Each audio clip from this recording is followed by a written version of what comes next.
I will be chairing today's session. So can you kindly please tell us where you're joining from in the chat? So I would like to introduce Mukhadi, our facilitator. Can you please turn on your camera and tell us your responsibilities for today? And then I can introduce our speaker.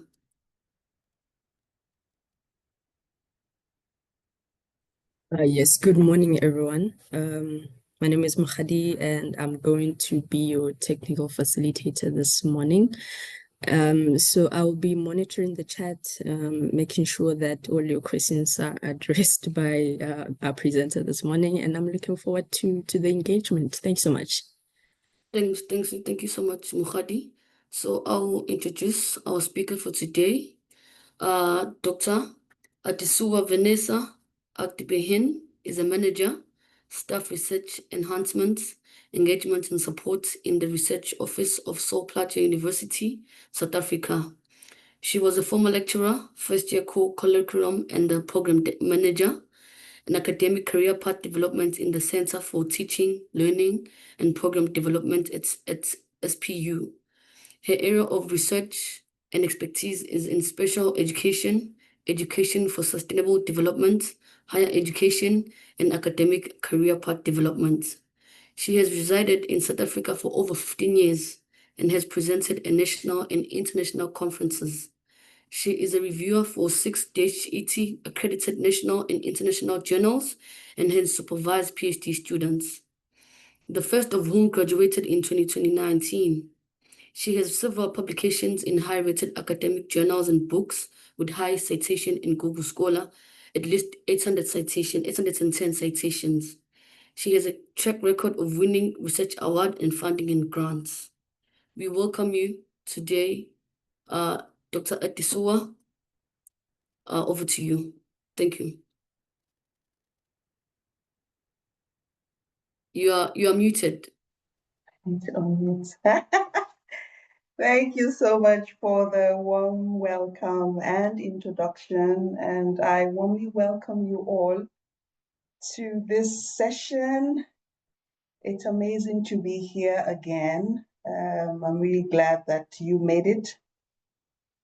I look forward to interacting with you, engaging with you, chatting with you, discussing with you, rubbing minds with you, and learning from you as well. So thanks for coming. I like to see that we've already started with the first slide that I have. I see introductions already. So we have people from Cape Town, Durban, Pretoria, Johannesburg. I saw Kenya earlier. Okay. All right, I see a colleague from Sol Plaatje University, Potchefstroom. Hello. Fantastic. Yes, please.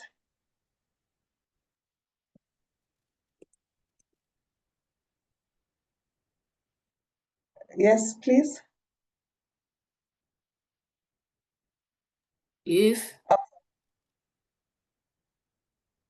No, you can continue, Doc. You can continue. So thank you for introducing yourself and telling us where you're coming from. That is great. I also want to find out who was part of this session in 2024. Is anybody here who participated in this presentation last year at the Academy? With a show of hand, or just put it on the chat. Yes. I just want to know if I'm having new people completely, or I already have a few people who's listened to me at the Academy last year. I need to be very careful how I move my hands. First time, okay. I'm new. Yes, I see a yes. Okay. Thank you for coming back. Do you want to share your experience or what has changed? I think for me, it's really somebody who's been here last year, and we talked about academic career path development, and the person was at a particular place, level, and now after 1 year, just wanted to see if there'll be one person who will be bold enough to say, oh, last year when I was here, I was a PhD student, and this time around, I finished my PhD, I'm a doctor now, or I was a lecturer last year, and now I'm a senior lecturer, perhaps. I wanted that kind of engagement. If there's anybody like that who would want who would want to share. I see first time. Okay. Yes, colleague. Okay, good. Good morning, everybody. Can you hear me well? Yes, we can hear you. Okay. My name is Kollega Velezweni from East London, Eastern Cape. I did participate last year, and I also did this module. Last year I was unemployed, but also I just finished the contract of supervision of students. So when I did the course, I was unemployed, and after doing the course, I went to the university that I normally work with, which is the University of Forte, and I did some like job hunting, like telling them what I've done with the course. Or also previously, I've done data collection with HSRC, the food nutrition program, as well as the SAPSAM, the latest one. So after doing this course as well with that experience, I went to the university to say, I'm here if they need somebody for data collection. And then they did call me to assist one of the lecturers. But later, after going through my CV and they saw the certificate, I was called for another position to stand in for another lecturer, a fieldwork coordinator, who was my boss when I was doing supervision of students, because I've been doing fieldwork supervision since 2019. So I have master's degree. And then after that, when I finished the 3 months contract, another post came, and then for a time on task lecturer, a 6 months contract. So from January to June. So it's the one that just ended now. So it has been amazing. And after going through the whole week with the courses, and I'm looking forward to this one again, because now I want to engage in what is called scholarship of teaching and learning in an effective way. And I believe everything that I've learned here and with the experience I got from fieldwork at HSRC will help me. Thank you so much. I'm happy to hear you, and I won't be able to take any more because of our time.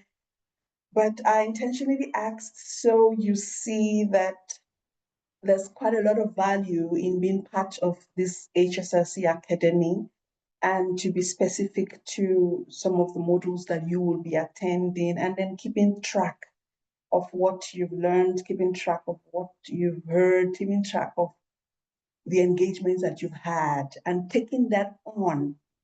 It could look trivial, but I bet you they are very useful. So I'm delighted to hear your transition.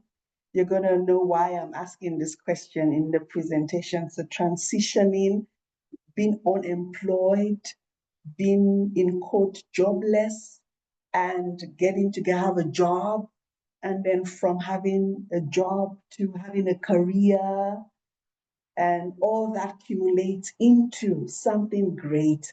But you don't underestimate, you don't neglect, you don't undervalue that little. I heard her say she was on contract. A 1 month contract, a 6 month contract is important for your career path development, irrespective of your discipline.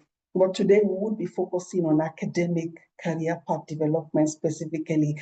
I have this slide just to let you know that we have different people in the house today at different career stages, different interests, different needs, different concerns, different ideologies, different opinions.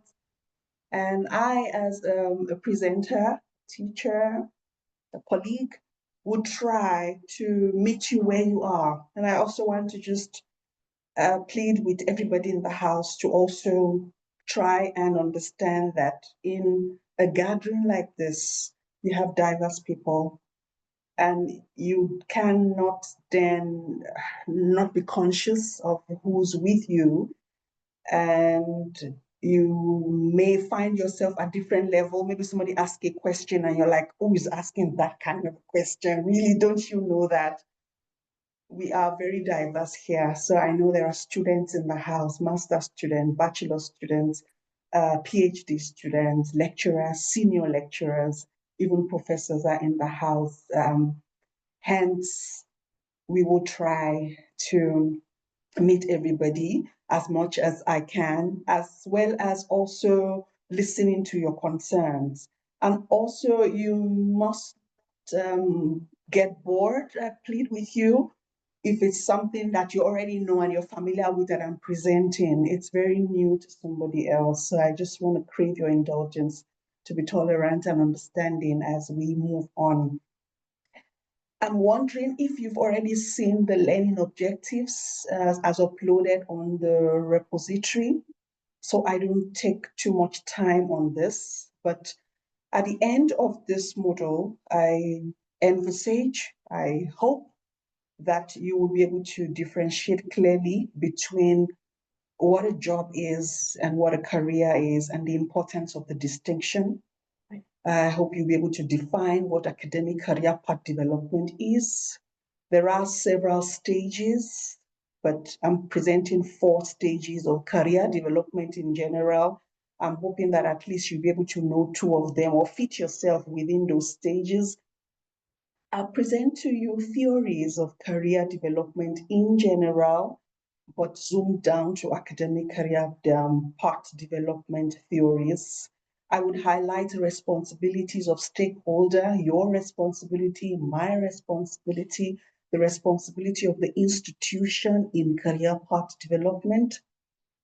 We will explore together, for those that are not yet in there or you are still at the exploratory phase. We'll look at the stages and the phases, and you will see that you might be at that point, you're wondering, is this what I want to do? Is this what I like? We would look at all that. I'm going to present to you catalyst, what I call catalyst or indicators of career path development, quite a number of them. So at the end, you should be able to, at the top of your finger, pick up 1, 2, 3, 4, 5, and be able to name them. I'm hoping that at the end of this presentation, you'll be encouraged to attend conferences, to register for training, to attend workshops, to go for writing retreats, to do things that academics do if indeed you want to pursue a career in academia. And then you would be also exploring professional associations. I would present the associations I'm in and some of the benefits. And then we'll look at challenges together. What are the challenges we're experiencing? I share mine, you share yours, as time would allow us to go through. There are quite a lot. You may feel that it's a lot for 1 hour, 30 minutes, but they're short. They are quick things that you can actually hold on to. If you're very attentive, you can pick that all and really get the best out of this presentation. So I'm really looking forward to working with you on this. I've got a question for you, very simple. Do you think there's a difference between a job and a career? Yes or no? Please put it on the chat. Quick question. Is there a difference between a career and a job in your understanding, in your experience? I just want to see the yes, yes, yes, yes, yes, or the no, no, no, no, no. Okay, everybody says yes. Everybody says yes. Okay, okay, yes, yes, yes, yes, yes, yes, yes, yes. I see. All right. No alternative opinion. Okay. We all agree that there's a difference, and quite clear difference, between a job and a career. Fantastic. We would look through and discuss the differences, but before we discuss this, I want us to watch a video, less than 2 minutes video, of what a job is and what a career is, the differences, and the importance of actually knowing this different aspect. And I want you to please listen attentively. I hope my sound would come through. Please just confirm when I start sharing the screen. If YouTube plays a video, the usual advert, please don't mind. I could skip if it's possible, but if I can't skip, we would have to listen to that advert. One great product, three uses. Say bye to impurities with Garnier Pure Active 3-in-1 by Garnier. The difference between a career and a job and why it's important. Can you hear? The main difference between a career and a job is that a job is just something you do for money, whereas a career is a long-term endeavor, something you build towards and work upon every day. Were you able to hear me, please? Were you able to hear the video? Yes, Okay. yes. Yeah, all right. I'll just keep to the A back job is a bit and start. just a role, Just wait but for me. I want to go back. a career is made Not up of allowing me to go back. Okay, I'm going to do this. Okay, I'll start afresh. Okay, I think it's like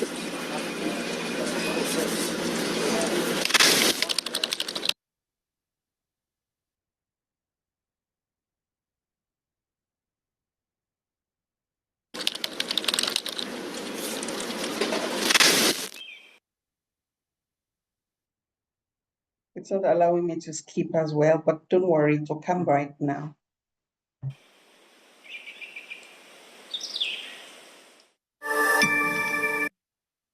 the difference between a career and a job and why it's important. The main difference between a career and a job is that a job is just something you do for money, whereas a career is a long-term endeavor, something you build towards and work upon every day. A job is just a role, but a career is made up of the combination of roles, experiences, education and pathways you take to achieve your goals. Of course, it's fine if you need to take a job to pay the bills. You may not always have the luxury to be selective. However, we recommend that you also have a career goal that you want to eventually achieve and work towards. Why? A job may give you a steady paycheck short term, but a career gives you long-term financial security, as it encourages you to build on your skills and continue learning in order to move up the career ladder. As technology changes, industries evolve, or things like recessions cause some jobs to become unstable, a career acts like a safety net. The more skills, qualifications and experience you have in your career area, the more prepared you will be for any situation. A career increases the likelihood that you'll earn higher pay and better benefits. You'll be of greater value to employers as you progress in your career, and you'll be rewarded accordingly. If you're enjoying a career in an area you're passionate about, you'll get more job satisfaction and a sense of pride in what you do, which in turn leads to increased overall happiness. A career will challenge you on a daily basis, give you goals to work towards and motivate you, and therefore help make your job more meaningful. And the best part is, even if you are in a low-paying role that you don't really enjoy, it may be helping you get closer to your career goals, and therefore all of the benefits above still apply. Get a free CV review and Okay. I hope you were able to catch some of the points there, the difference free career coaching between session. a career and a job. I want us to have a discussion now. I hope you are familiar with Slider. If you've been part of the academy, you should have seen somebody use it. You will just scan the QR code or put browser slido.com with that number. And then I want you to just respond. What are the differences between a job and a career? From what you've heard from the video or from what you know.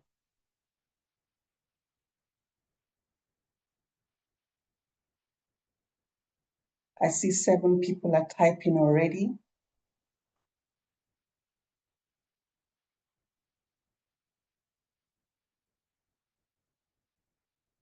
Before the responses come through, I can also talk through it.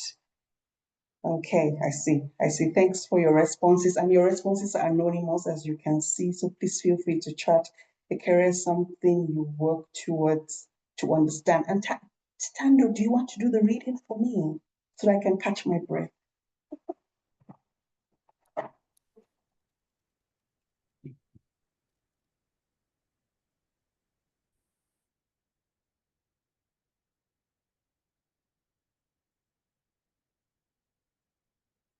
is it Mukadi that wants to do that? Okay.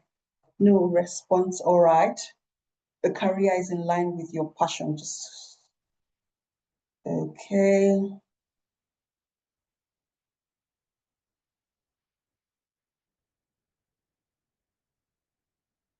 Nice. Job is for many, career is towards something bigger than that. A career evolves. You require skill, qualification, and experience for a career, but a job is limited. A career is something you build on. There's advancement element in the career. Beautiful. A job is short-term, a career is long-term. Absolutely correct. Absolutely correct. Thank you. Thank you so much for your responses. I'm delighted to hear this. So I won't have to overflow this. I will just move on to the next presentation. And I'm hoping that we all are already on track with our careers, our prepared careers, and specifically the academic career part. Now I want to talk about a career and career development. So I'm now bringing the element of development into career. So it's important to have a career, which from this literature, it's a sequence and a combination of related roles within a particular job or different jobs. So see the words that I underlined there. There's something about the sequence, there's something about the combination of work-related roles, and their lifespan. So there's longitudinality, there's transitioning, there's timing when it comes to career. And the development element brings in the process, a process in which an individual and their employer, please take note. So in other words, I can't build a career by myself without having an employment. I could be self-employed, but it's still part of it. So I am the one employing myself. So career development is a process in which both the individuals and the employers manage different roles, different tasks, different behaviors, different experiences within and across the organization. And then this role and the career culminates into the employee's identity, work-related identity. It is a process. It takes time. The whole life, perhaps, of an individual from adulthood, but we'll go through that stages quite shortly. There are several theories of career development in general. I don't expect you to read this, but I just wanted to show you. You have the slide if you want to read deeply into it. But I'm going to draw my attention on who they call the father of career development, Donald Super. So he put forward several theories, particularly the ones related to lifespan, life space theory, social cognitive career theory. And then for me, hugely for me, is let me look for my pointer so that I can talk to where I am on the slide. The system theory framework gives me a lot of insight into career development and the theories and the philosophy around it. But please note this that I've presented. I'm going to take you through the system theory framework and how it contributes and how it explains career development and specifically academic career development. If you see on the screen, according to the different theorists, you have a classification of the phases into three. This is almost like the simplistic one. So early career, mid-career, late career. But beyond this classification is this breakdown that is here. So you've got from growth, interestingly, from age 0 to 14, in a career development stage, it's considered as the growth stage, growth, physical, psychological, emotional, mental growth.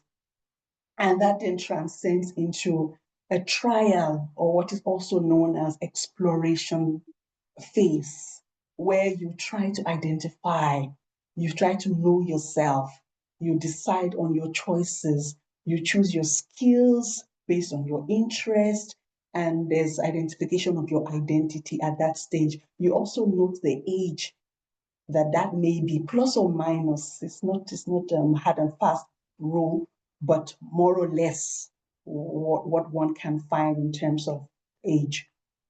And after that, around the age of 25 to 45, most people, they get to the stabilization or the establishment stage of their career.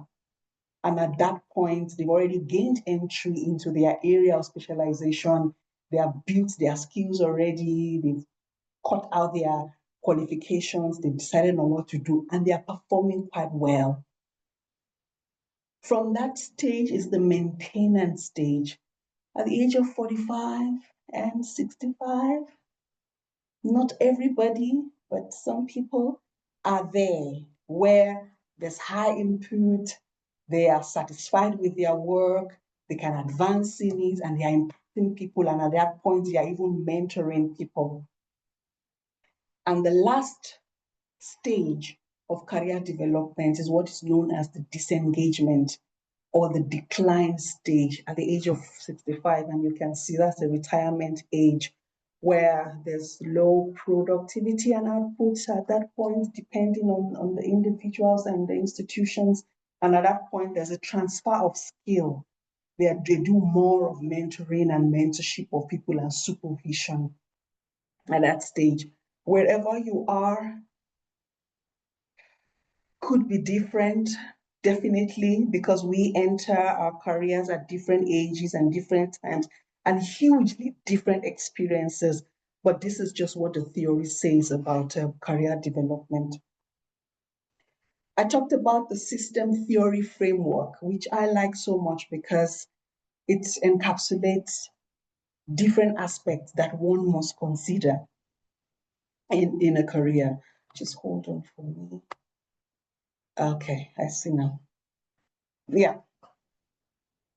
So the system theory framework looks at the individual system, looks at the individual, and the social system also looks into beyond the individual and the social system is the environment and the social system in which the person exists.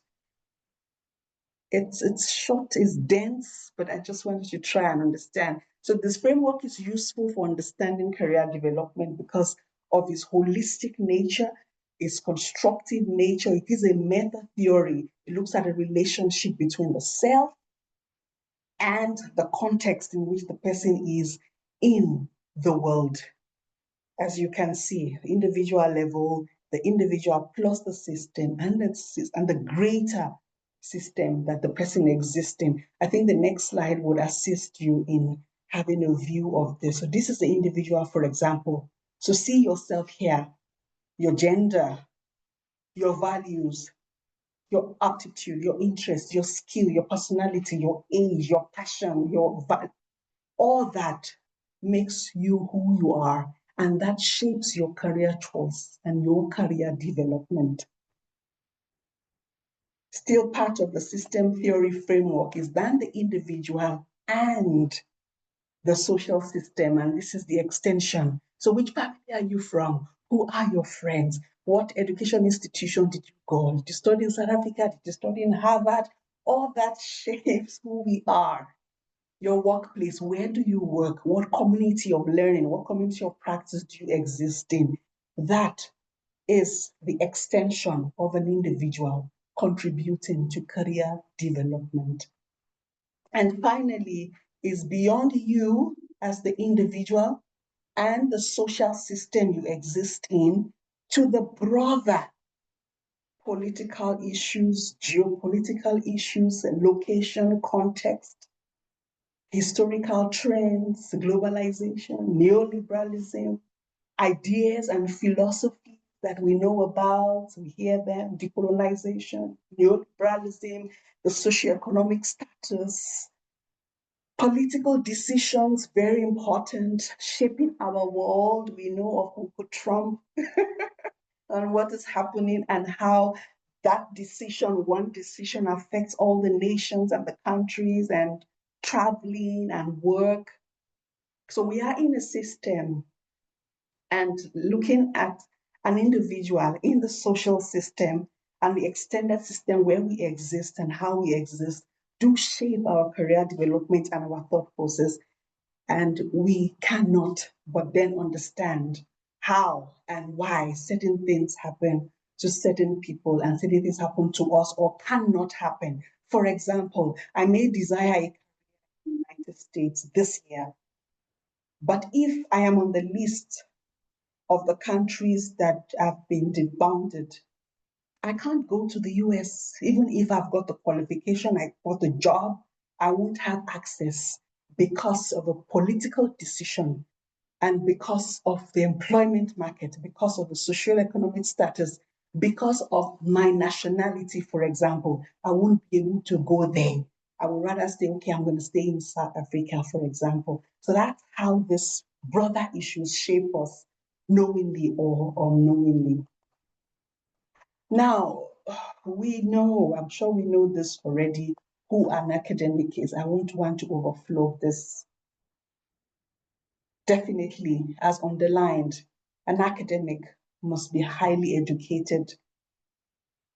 The person must specialize in a particular field of research or field of teaching. Another scholar talks about scholarly trained individual. It could be a doctoral student, it could be a lecturer, irrespective of your position, irrespective of your role, before, now, or in the future, as long as you are, or you've been, or you've taken a role related to this, you are an academic. A doctoral student, for example, you are an emerging academic, even if you don't have the position already. Key things to note here is the role, what they do. We know conventionally academics do research, they teach, and they are involved in administrative roles, leadership roles as well. These are the key functions of higher education. For example, you hear teaching, research, administration, community engagement. These are the conventional roles of an academic and an academic institution. In terms of research, I just want to find out, just quickly, as I monitor my time, what do academics do in terms of research? Research is broad. We've looked at it already in some of the modules that we've had. If something you're familiar with, what do academics do?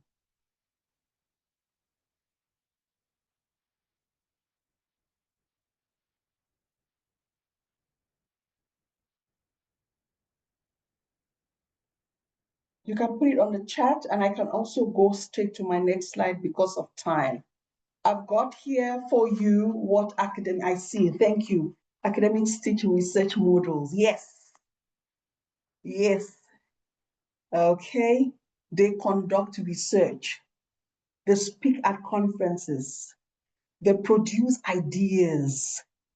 And you hear of knowledge, contribution to knowledge, originality of knowledge is very important for an academic. So they ask you, so what?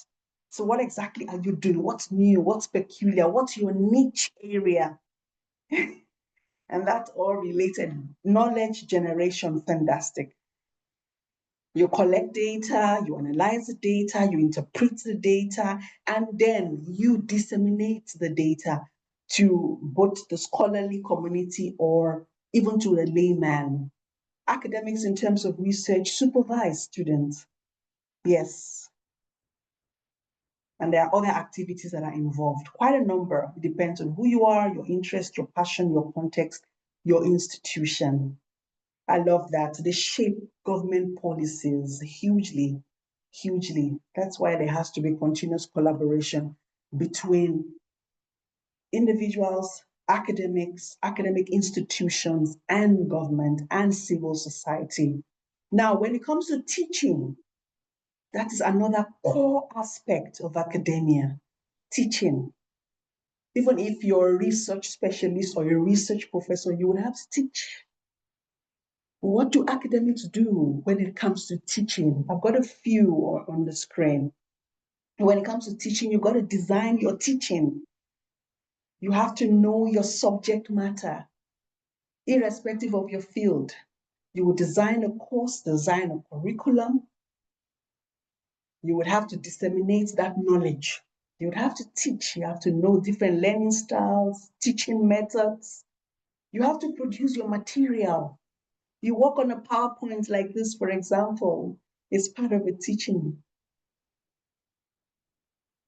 You lecture, you facilitate learning. Thank you for that. You continuously seek innovative ways of knowing, innovative ways of thinking. Absolutely. You have to mark, you have to know how to assess, give a feedback, constructive feedback. The sandwich model of feedback. You start with the positive, then go with the negative, and then cushion with the positive feedback. These are part of what academics do when it comes to teaching. And it's core. You can't run away from it. So if you don't like doing research, you can't be an academic. You don't like teaching, then sorry, perhaps it's not meant for you. Administration and leadership is another core aspect of academia, which contributes to your career path development. Leadership and administration, key. When it comes to this aspect of academia, what do people do? What do academics do? In terms of administration and leadership, you would have to be a coordinator, for example. So you have the vice chancellor, deputy vice chancellor, deans, head of departments. They coordinate, they lead, they shape, they develop policies, they implement policies. At the strategic level, they are there to shape the broader higher education system. Key functions, reviewing, for example. There are several committees in higher education. They will have to be part of that committee. Leading practices, shaping behaviors. These are just a few that one can consider when it comes to administration and leadership in the life of an academic. Community engagement is another key aspect.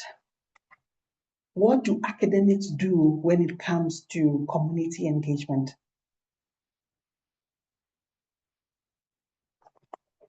I've got a few. I'll also look through to see if you've got comments on the chat. Community engagement, both formal and informal. So you care about the public good. Beyond you, your institution, but you're in a context, you're in a society. You want to shape life. You want to shape social issues and contribute. So an academic would foster community engagement in some sort, directly or indirectly, subtly or majorly, but you have to. So the work that is being done has to transcend beyond the paper and the articles that we write and the books, but the people, irrespective of your field. Now you know of disciplinary research, multidisciplinary research, transdisciplinary engagement. You have to get involved and work with people. So there's a bridging of the gap between the institution and the community work that needs to be done. So an academic would identify, for example, a local problem. What's happening here? There's a water crisis here. There's inequality happening here. There's poverty in my context, in my zone, in my community, in my region. And then begin to work with the people and key stakeholders to resolve those issues. So an academic will be meeting the needs of the community, building relationship with the community, partnering with them to ensure sustainable development, for example. And with that engagement, there will be communication, definitely. There will be events that will be planned. An academic would be involved in such. And all that is being done contributes to your career development as an individual. I see your comment, Benjamin. You assume a participant observer role. Depending on what you want to do, you can be an insider, you can be an observer as well. It depends. For example, if you're doing an interventionist research, you would have to get in and quite intimate with the context that you're working with. So it depends on what you're doing. But these are just a few of the things that are expected of an academic and expected to be done quite excellently. There's another aspect that I must touch on, which is academic citizenship. Academic citizenship could be internal and could be external. Internal or external. So in a university, for example, if I'm part of the teaching and learning community, for example, that could be a form of academic citizenship. If I join a conference and I'm a member of the conference and I act as a chair and they send out a call, who wants to be a chair, who wants to be a facilitator, and I opt for such, it's a form of academic citizenship. So in my next slide, you would see a few of what academics do when it comes to citizenship.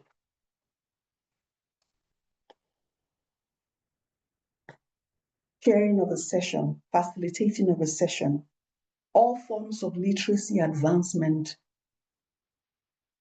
just the membership of a professional association, for example, and your contribution to that association is part of citizenship.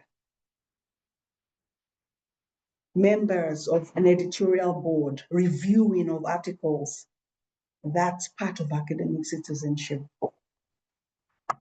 Okay. My next discussion is to look into a few more aspects of the life of an academic and the academic career that we must be conscious of.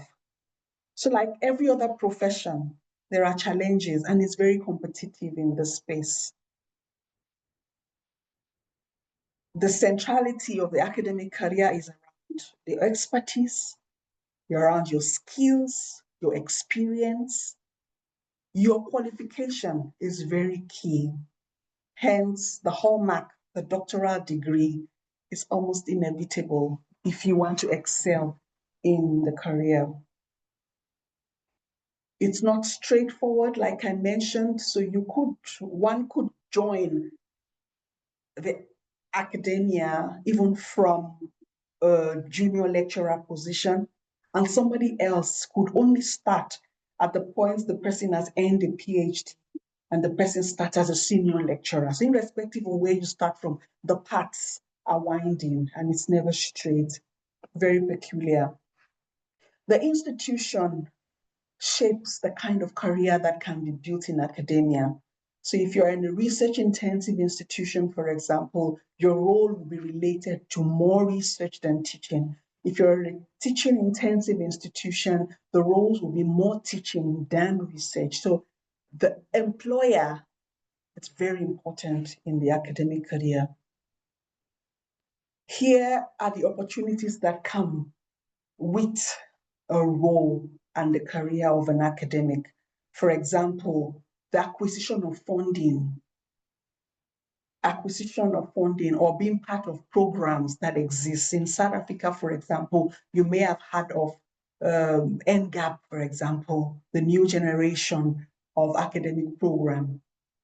Those are programs that are context-based, nationally based, and one can be part of that.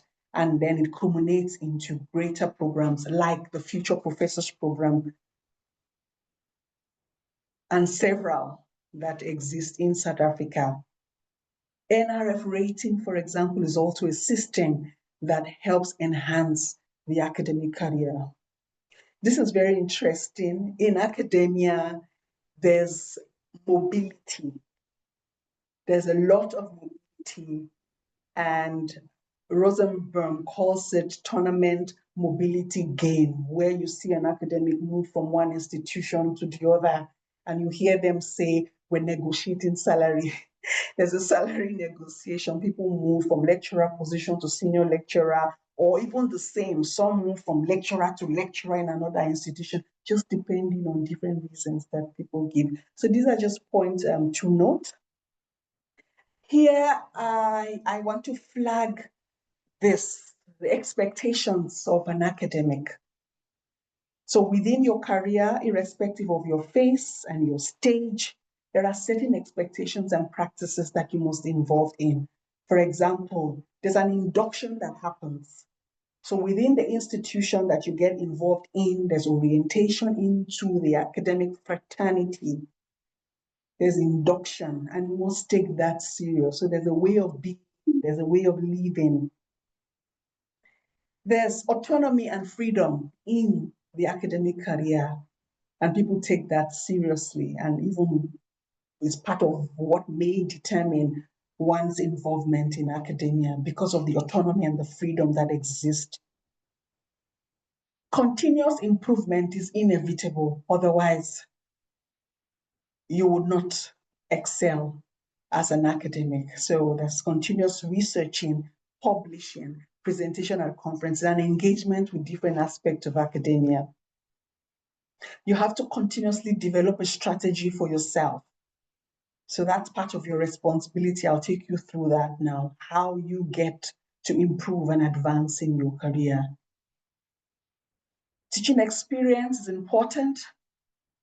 Even if you're majorly on research, you want to teach, you want to start from somewhere, teach a course, teach a model, teach undergraduate students, teach postgraduate students as the opportunities arise. And then there's a culture of academic that what one must imbibe. Networking and partnership is very key.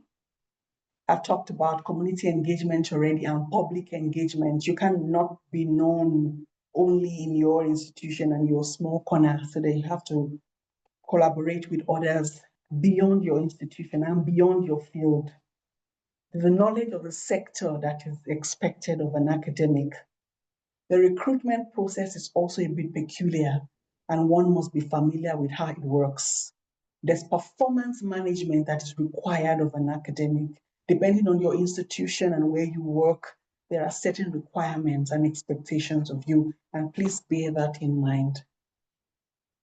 I have a question now as I pause a bit, and I would like to check with you. We'll use the Slido again to just find out, why are you interested in an academic career? Or why did you become an academic?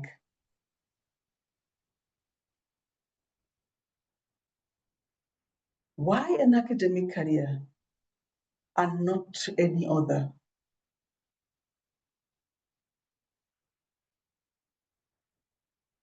I see people typing already. Thank you for that. Please use the Slido so that I can present here as well. But if you can't, you can also use the chat. That's not a problem.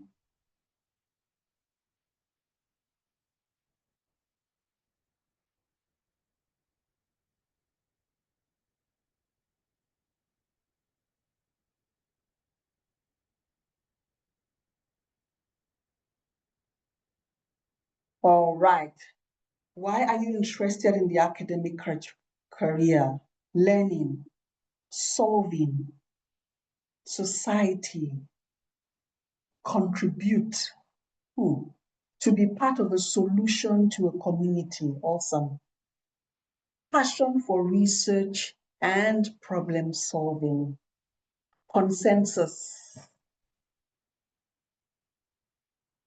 Beautiful responses. This is very important. Although we find ourselves in roles and careers that perhaps we didn't plan for. So you would hear some people say academia found academia, or a particular job found them. They didn't find that job or that career. They fell into it, circumstances. But it's important to do an introspection, an interrogation. Why am I here? And that then shapes and helps when you begin to face challenges in that field. Passionate about shaping minds and being impactful. If you are able to answer this question by yourself, then I think you're quite on the track. Why are you here? Why are you interested in what you're doing? Why are you doing what you're doing beyond the fact that it produces money? Thank you so much for your responses. Thanks a lot.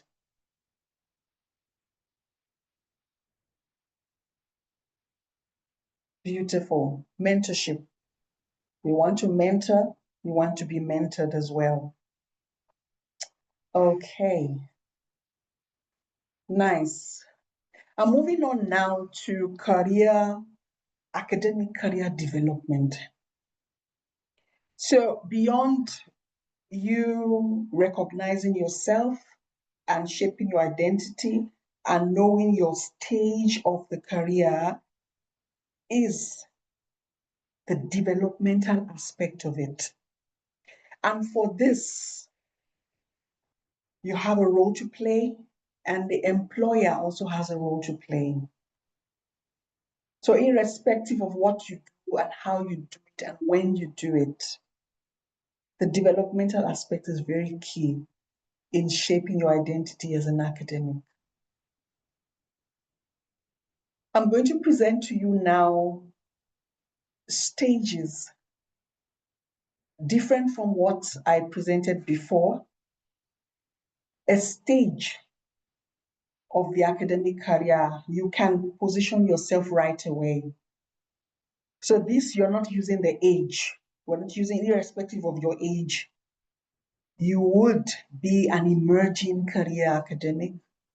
You would be an early career academic, mid-career, senior career, and established career. This is the framework that is being used at Soplak University. It could be different in other institutions, but this is what I use in my institution. So irrespective of your qualification, for example, you would be able to find yourself within these stages.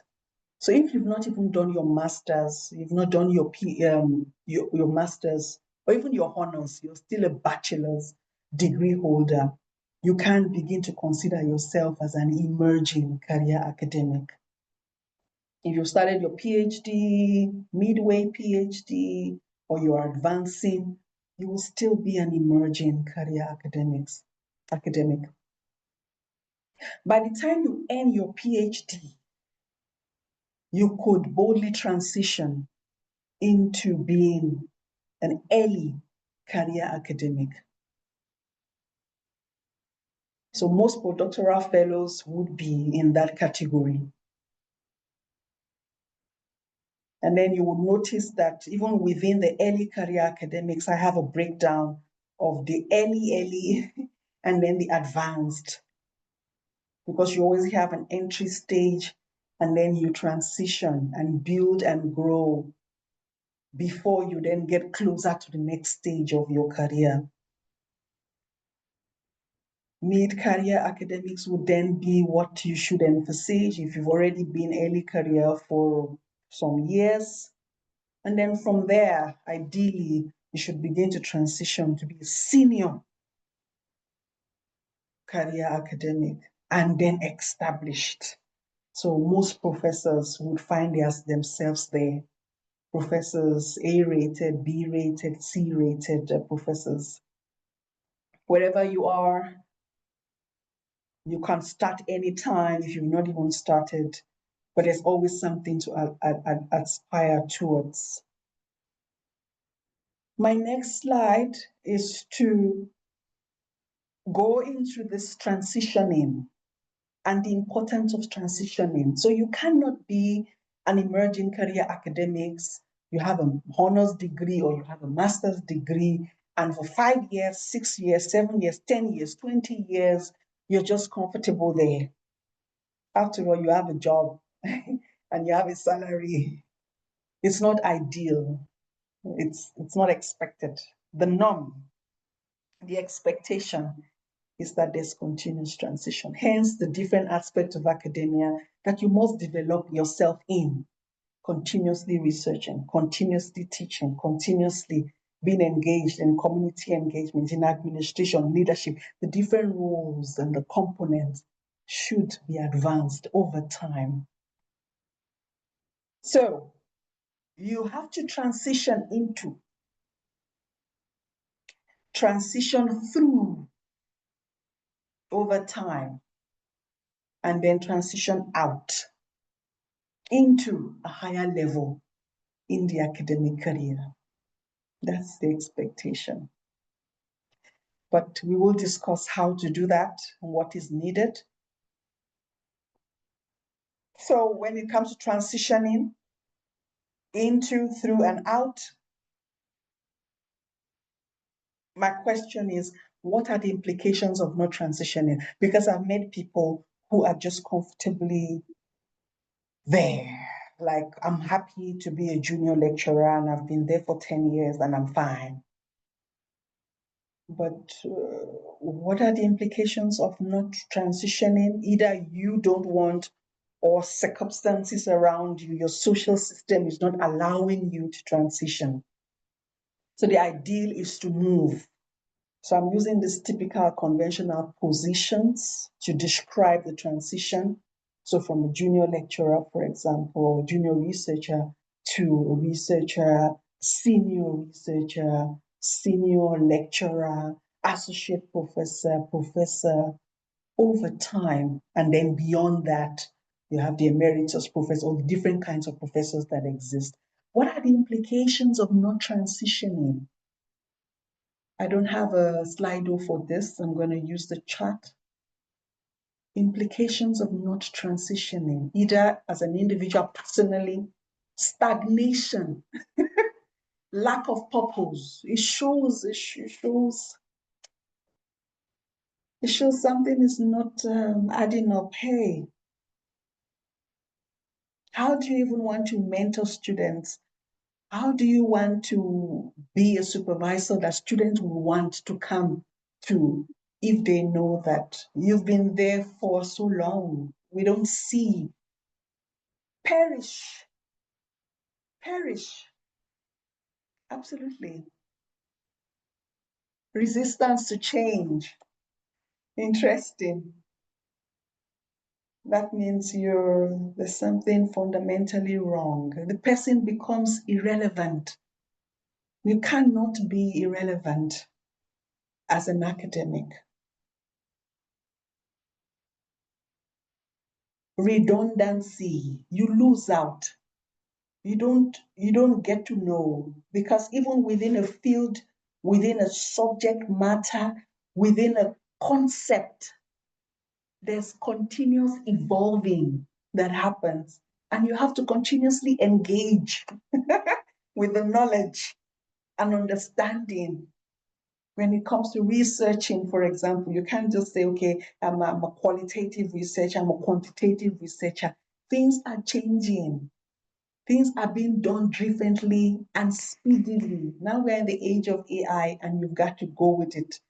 Learn how to use it ethically, use it rightly, and also engage. There's a limited mobility between institutions. Thank you for that. You can't move. I mean, if you're coming from an institution and you're applying for a job, you would have to say why. You would have to show, why must we take you? Prove to us what benefit you would bring to our institution. So there's a lot of showing and portraying that has to happen. Poor networking, if you're not transitioning, it shows that you're not collaborating. It shows that you're not engaging. It shows that you're a loner in the field and you're not supposed to be a loner. I see backsliding there. Nice. You retrogress. You cannot but engage. You cannot but continue. And that's why we're having this kind of engagement, things that can help you boost and transition in your career. Thank you for your feedback. I really appreciate that. So whose responsibility is it now? Whose responsibility is career path development? Mine. Okay, I see you. Mine. Ours. You and who? I see ours. You and individual responsibility. Okay. I like the hours. Okay, nice. Personal responsibility. It is our responsibility to build our career. You have a role to play. Critically, you have a role to play. Hugely, I think majorly actually, it lies in our hands as individuals and as an academic to transition, to move.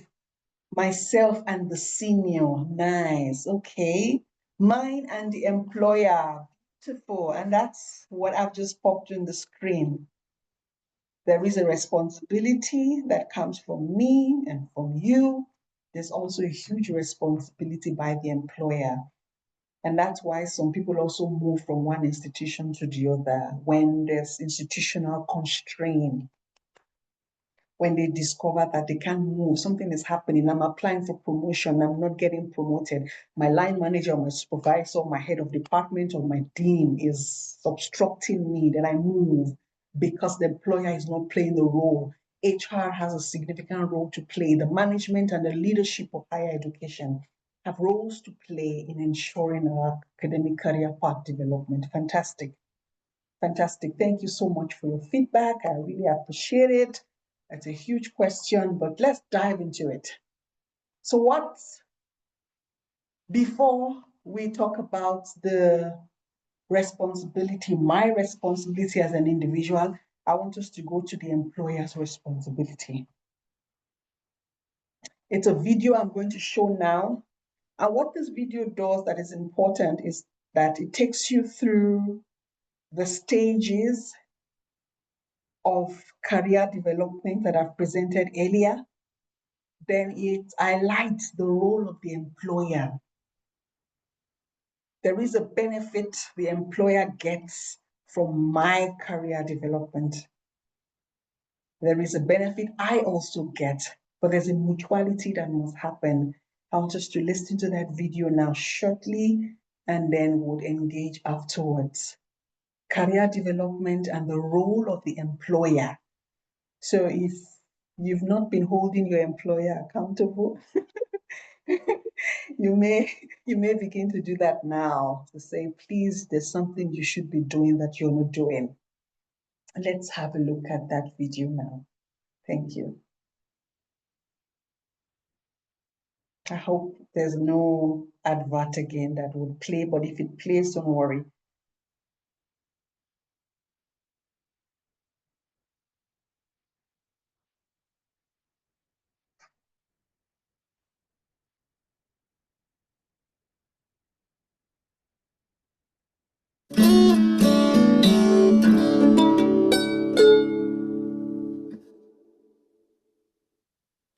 Because the organization and the individual have joint responsibility for career planning and development, both will suffer significant consequences if planning isn't done successfully. Individual employees go through a series of career stages as they progress through their work life. Within each of these stages, the employee has different needs that the organization must meet so that the relationship between the two can remain stable and the worker will continue to be motivated to produce for the organization. Organizations must respond successfully to individual employees based on the employee's current career stage. Let's discuss the commonly identified stages of career development, first identified by Donald Super and Douglas Hall. You can see them summarized here. The first career development stage, called the exploration stage, is the period of time during which the individual is identifying the personal needs that will be satisfied by a particular type of work, the types of jobs that interest them, and the skill sets necessary to be able to accomplish those types of jobs. This stage is usually identified as being between the ages of 15 and 24. In the second stage, called establishment, this is the period of time where an individual enters into a career and becomes concerned with building a skill set, developing work relationships, and advancing and stabilizing their career. In the establishment phase, we see the individual begin to make significant personal contributions to their career in the organization and begin to create relationships or alliances with coworkers that allow them to become more secure within the organization. This stage is usually identified as covering approximately age 25 through mid-40s. Maintenance is the third stage of career development. This stage covers the period of time from the mid-40s to age 60 years or older. In the maintenance stage, the individual typically continues to advance, but begins to seek personal satisfaction in jobs that they perform for the organization.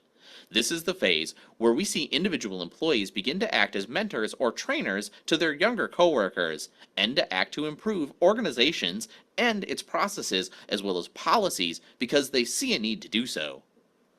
Finally, the fourth stage is identified as the disengagement stage. This stage typically shows lower levels of output and productivity as the individual prepares for life after work. During this stage, because of the desire to balance non-work activities with work, the individual may begin to choose to work only on efforts that they feel necessary or worthy of their attention. They may continue to mentor or sponsor other individuals in the organization as those others progress through their own careers. So you now know a bit about why it's important to create career paths for employees within organizations and provide employee development opportunities. If we do things successfully, we end up with a series of positive consequences for both the organization and the individuals involved. We have better productivity, better job satisfaction, and employee engagement, which results in lower absenteeism and turnover. However, if we fail to do these things successfully, a series of negative consequences can occur that ultimately cost both the organization and the individual time and money. Employee development is a critical piece of the organizational puzzle in order to provide for long-term success.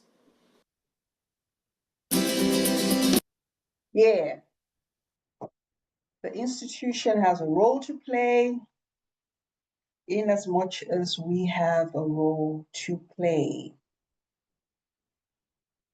I'm moving to my next slide. Okay. What are then your responsibilities? What are my responsibilities? I have a few listed. So we're responsible for your education. You're responsible for your wellness. You're responsible for ensuring work-life family balance so that you don't burn out. You're responsible to boost your aspiration, your determination to transition, to grow, to learn more, to acquire skills, understanding, knowledge. It's our responsibility, it's your responsibility to do that.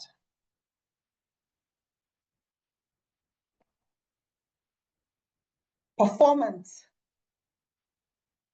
The HR in universities may manage, hence it's performance management, but at the end of the day, it's you have to show your performance. There's lots more that lies in our hands that we can do, but at least if we've started with this, then we are on track. So when it comes to your responsibility and my responsibility as an academic within the academic career, you want to flourish in this different aspect. And you have to develop ways proactively of getting yourself to advance and to transition from one stage to the other, and to also deepen your knowledge, your skills in this different aspect. What I can say is that you have to take your planning seriously. You have to plan it so it wouldn't just happen. There's a popular saying, if you fail to plan, you plan to fail. You have to plan to transition. You have to plan to develop. And to plan, you need a template, for example, that you would feed in your development, and you can track what you're doing over time. You have to build your portfolio of evidence, POE, not just the teaching portfolio of evidence, not just your research portfolio of evidence, but a portfolio of evidence that cuts across the different components of your academic career. You have to take the development of your CV seriously. So you may not be looking for another job, for example, but you would constantly need your CV. You would need to submit your CV. You would need to submit your biography, for example.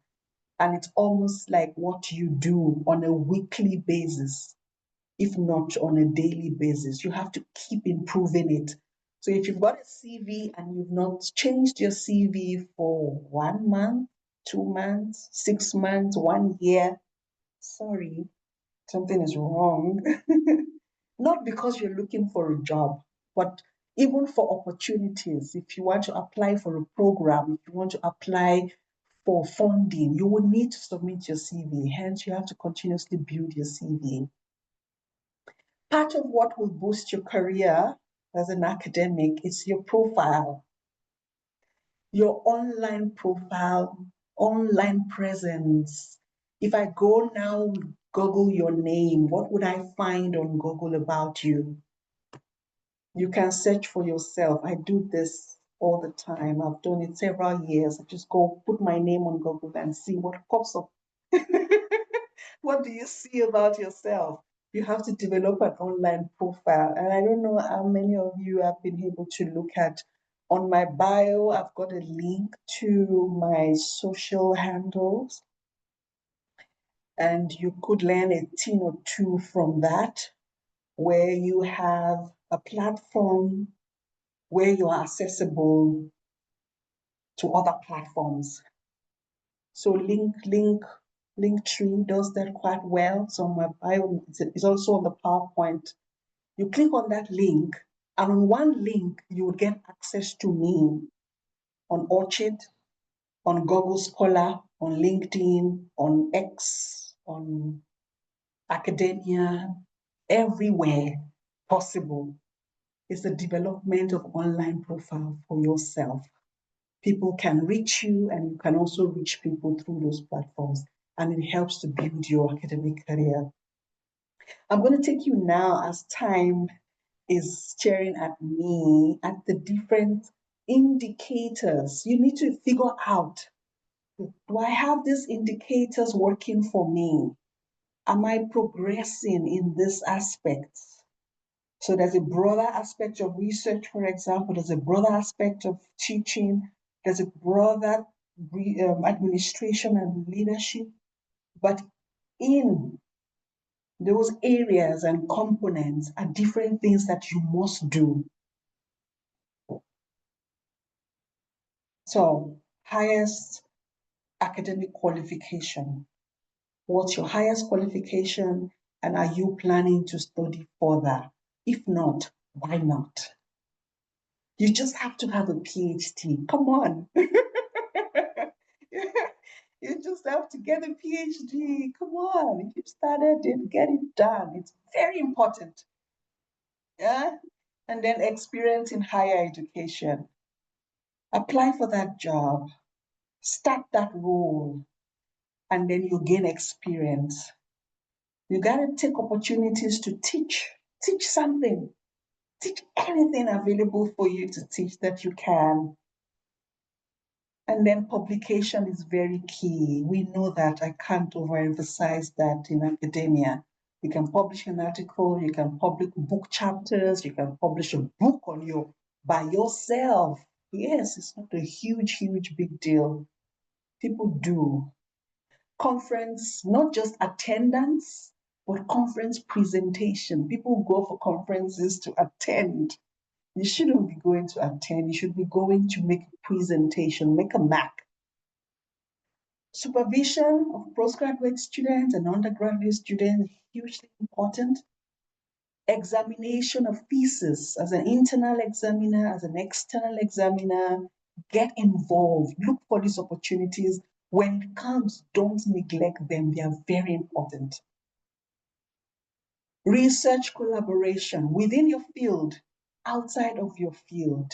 Talk to a colleague, discuss a concept, discuss a problem, discuss an issue, and then develop a research around it.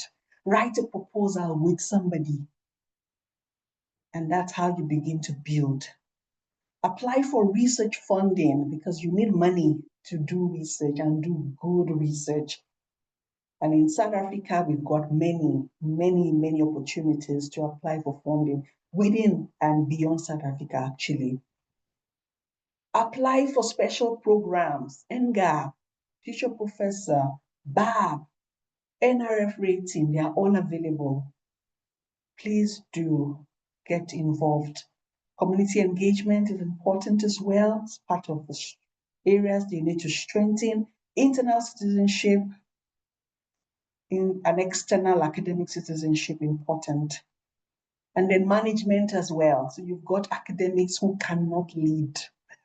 You've got academics who cannot administer. You've got academics who cannot manage. They just can't. They don't know how to do it. The skills when they are leaders, when they are head of departments or they are deans or they are module coordinators, they cannot manage. These are skills you must learn. And if you need to go take up a course or a training to do it, please do.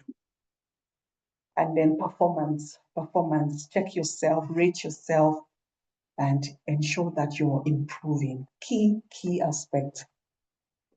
I'm going to be quick now because of my time, and I will not go into detail, but you can check it on the PowerPoint slide. What academics do at conferences and workshops and writing. So you may say, but I've not attended a conference before. What am I going to do there? How would I go about it? I've got a few tips here for you. There are several things you can do when you attend a conference or a workshop or a training. Moving on is what can also be done. You can opt to be part of the plenary session or give a keynote address or part of the panel discussion or just attend a pre-conference workshop or attend a post-conference workshop. Several things that can be done in a conference, but you have to get involved. As an emerging career academics, remember the slide on emerging, so those doing their masters, their honors, and their PhDs, you can present several things at a conference. You can just go and present your research proposal, what you propose to do. You don't have to do it. Just say, this is what I plan to do. You can present also your process, what you've done so far, how you're thinking, how are you doing your data collection, how are you doing your data analysis. That can just be what you're presenting or you're engaging with colleagues about. You may have finished your thesis already and you talk about your thesis and different aspects of your thesis. So there's a lot to engage with in academia. I've got tips here for you, how to present and prepare for presentations at conferences or workshops.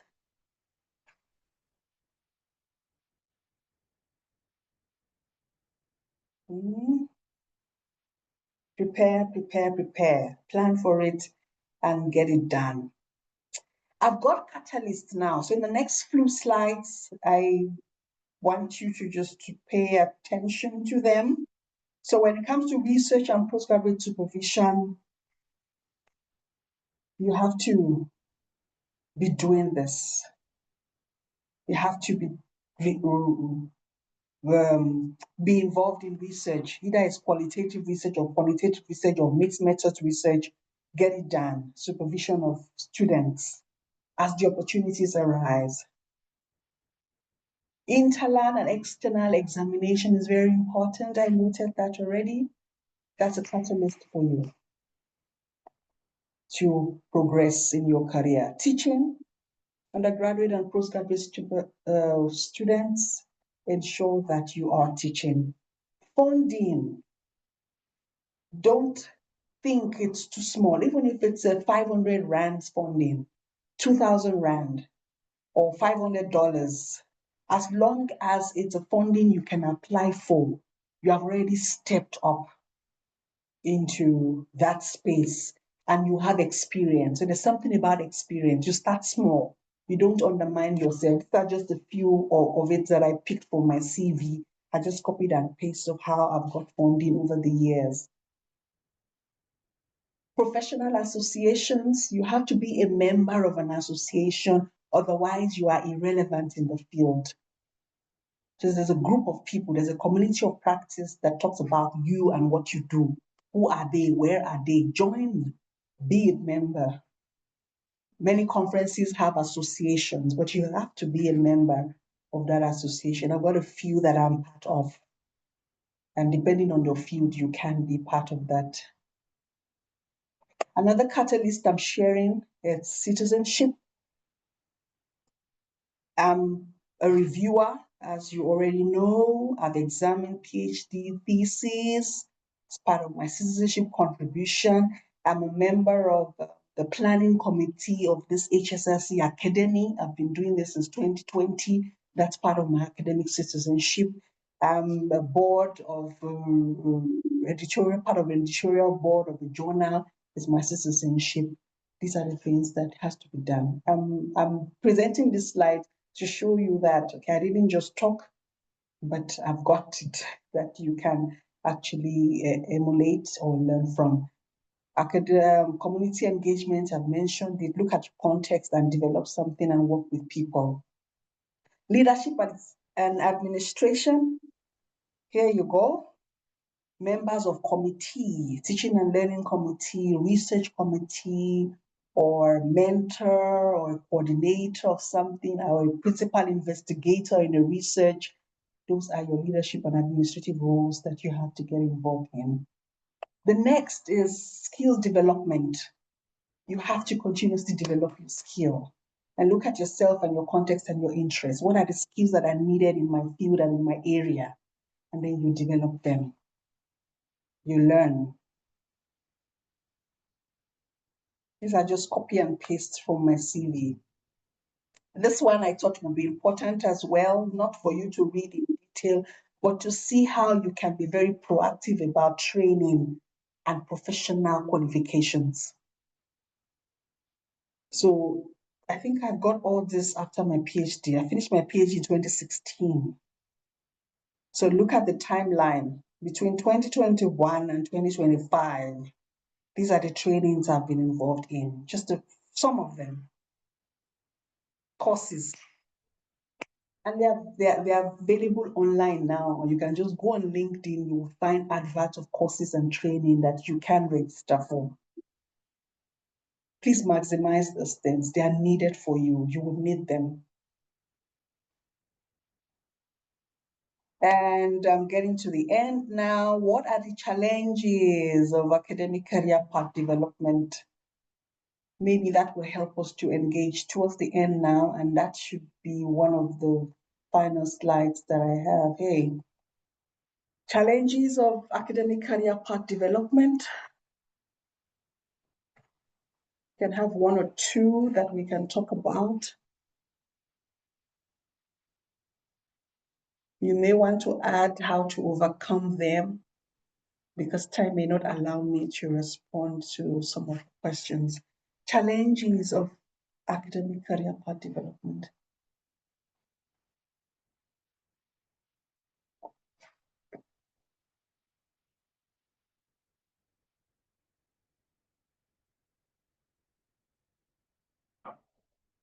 Okay, while I wait for responses, where does a book review fall? A book review falls, your question is not too clear, but a book review falls up. It depends. It could be citizenship, academic citizenship. It could be internal within your institution that you're reviewing a book, peer review. It could be external. It could be part of a conference as well.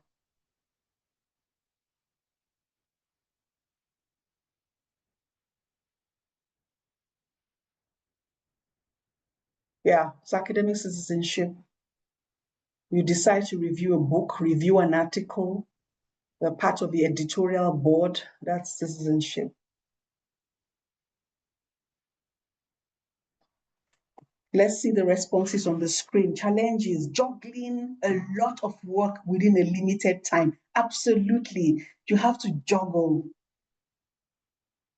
Work-family balance is very essential. You can't be depressed. You can't die because you're pursuing the career. Time management is huge. There's a lot to be done, and you have to keep a track record. So you have to know how to do that. Your calendar must be your friend. A notepad must be your friend. Keep writing. We don't have computer brains. So to manage your time and not let things fall within the cracks, you have to keep noting them. And then you check every day. What did I plan to do today? What did I do? What did I not do? And then you move on to the next task. Publishing is a challenge. Yes, the knowledge economy is contested. It's challenging, but we have to find ways of navigating this. Look for journals that publish 4 times in a year, for example, and that increases your frequency of publication. Difficulty in getting funding. Fundings are available. Fundings are available, I think many times is how we put the proposal together. How do you write your proposal? It's very contested, it's very competitive. So the strongest the proposal, the strongest the funders will go for.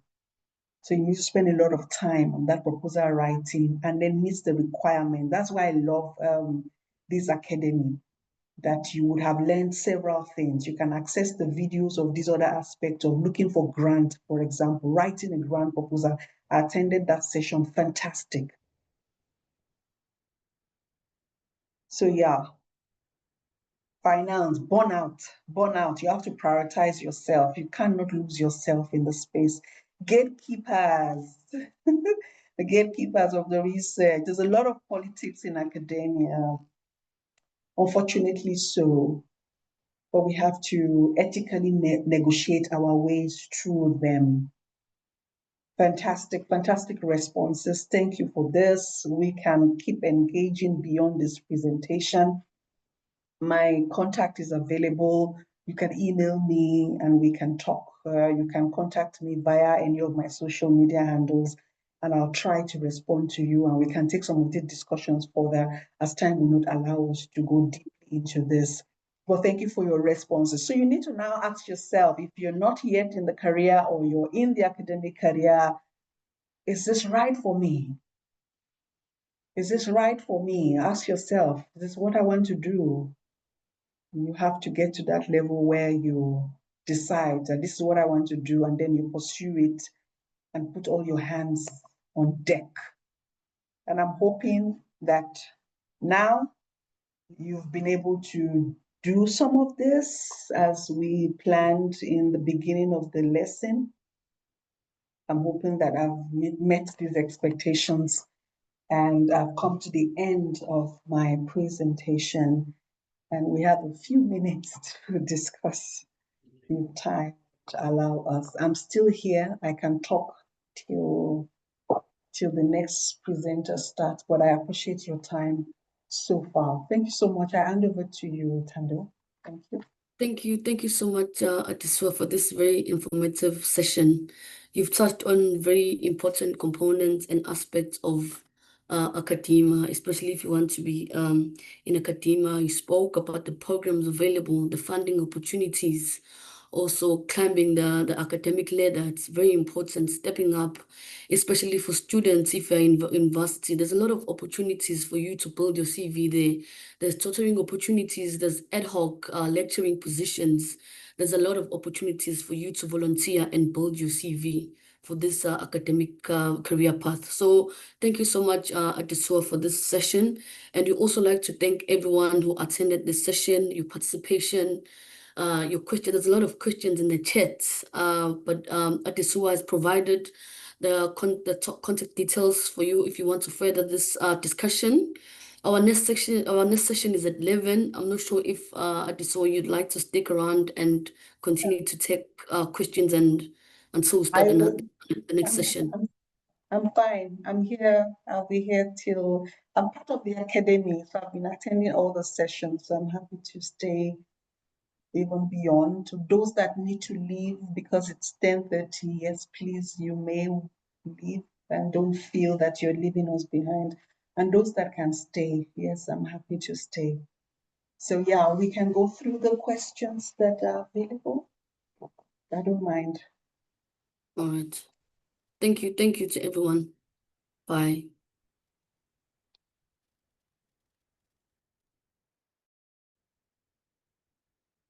You could unmute if you want something specific to engage with me on while we're still on the line. Yes, you can raise your hand. Yes, Joshua. Thank you so much, Dr. Adesua Vanessa. My name is Joshua Suvika Mayanja. I'm from Uganda. I'm really excited for your presentation. Thank you so much for giving out your best. And I'm specifically interested in the academic funding. My challenge is on the why. How do you craft your why or your bigger picture, your problem to fit the funding interest. So that's my question, and I'll be really glad. I'll look for you. I'll look for you. I'll text you, and if possible, I will look for you definitely. That's okay. Joshua, every funder would have a requirement. They would have a list. They have a focus area. They have areas of interest.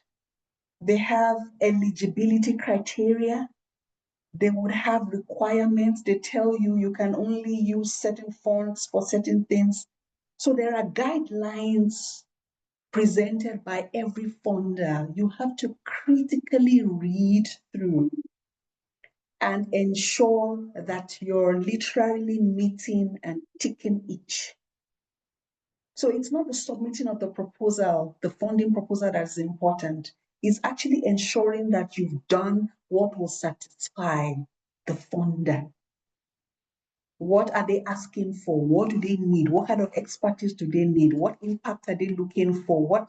Who are the beneficiaries? They write those things there, and they are not necessarily academics. They are just laymen, but they own the money, and you have to satisfy them. Hence, reading carefully the call for application and the terms of reference is very important before you submit an application. Otherwise, you waste time in submitting and say, but I'm not getting funded, I'm not successful. Meanwhile, you're not doing what you're supposed to do. You're not doing what the funders want you to do.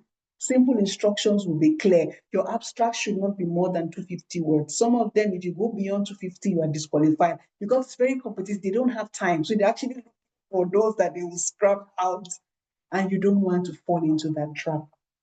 Take careful care and ensure that you meet the requirements and you proofread before you submit. Engage with others. You don't just submit a proposal by yourself. Work with others with different expertise and different experiences to boost and strengthen your proposal for the funding. Thank you.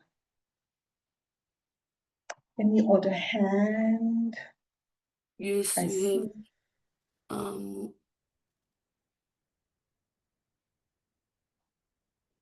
Yes, you can go. You can. Hello, Yes. Doctor. Sorry, can I speak? My name is Manette. I'm from Pretoria.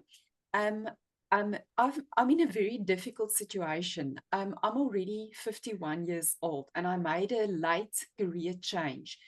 I used to be an architect for 15 years. I've got several other qualifications and so on, but I did a second master's in urban and regional science, and I'm now embarking on a PhD in urban and regional science through Stellenbosch University.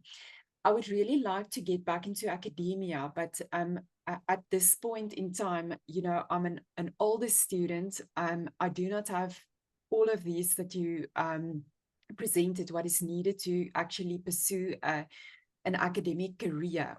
How do I go about it? Because I'm actually going to apply for very junior positions amidst my age, and I do not yet have a publishing record, and I do not yet have my PhD. I've only started with that now. How would you recommend I go on this path? Thank you so much, and I'm really glad that you're bold enough to share this with us. And it goes back to the point I raised that people join academia at different stages, at different levels. So it's not a straight-jacketed process. Irrespective of where you are, you can try to get in. So we have to look at, what do you have already? I hear you say, I don't have a lot. But what do you have already? Okay, So you've got a master's already. Yes, That's I've got a BA and then a master's in architecture and then a master's in urban and regional science. That is huge already. That is huge already. Yeah, for the past 5 years, I've been into academic editing. So I've worked on other academics' papers and theses and so on to do academic editing work. So I've been self-employed and doing that. So that is what I've been up to, and that was my only link to research and academia. But sorry, I'll give over to you. None of that should be taken for granted. I hear you. There are aspects that you have strengths in, and there are aspects that you've got weaknesses in. You maximize what you're good at already and see how you can get into the space. A job. And what did I apply for? Research assistant? Applying, yes. Finding those opportunities and applying for them would be a way to get in. So there's this huge strength in getting into that space already to do the job. Hence, looking out for those opportunities that require just a master's, minimum requirement master's, and then you look at the experiences that are required as well. So it has to be something that you have to do painstakingly, checking institutions on a daily basis, checking their vacancies and their job adverts, and just looking for that opportunity that fits your current profile. And be ready also for the interview where you can present yourself and say, although I don't have this yet, but I have the passion for it, I've got the energy for it, and I've got my plan. Hence, your career plan is very important to show to the employer that they can give you a chance, give me an opportunity, just let me get in, I can do this. So you have to show what attempts you've made in the past. Even if the funding, for example, hasn't been successful, you can as well list them that you have applied for this fund. The fact that you've applied already is huge. So we mustn't take for granted the little aspect. Hence, the building of your CV continuously is very important. And putting out there, that's my story, that's what I have. And then you have to show, put your best foot forward and maximize it while you keep your eye on the ball for where you aim to be, irrespective of your age. Yes, please. If you are in South Africa, you don't have a PhD yet, NGAP is a way to start. Check institutions for their NGAP adverts. if there are no age limitations, but I think there are age limitations. It depends. So just look at the calls, look at the applications, and find out if you are eligible. And if you find what you're eligible for or closely eligible for, you have to go for it. And mentorship was important as well. Get somebody to advise accordingly. Yeah. Thank you, Doctor. You're welcome. I look forward to hearing from you. I've noted your name. So Yes, if I see the email, I can flag it. Yeah. Hi, thank you so much for the session. I particularly love how you have covered every single thing that we need to do essentially to rise or to grow in our careers. I feel inspired. It's like I'm being reminded of all the things, the boxes I need to tick, and the paths that I need to walk. And I'm challenged to not stagnate wherever I am. So my question though is, I have been struggling with publishing.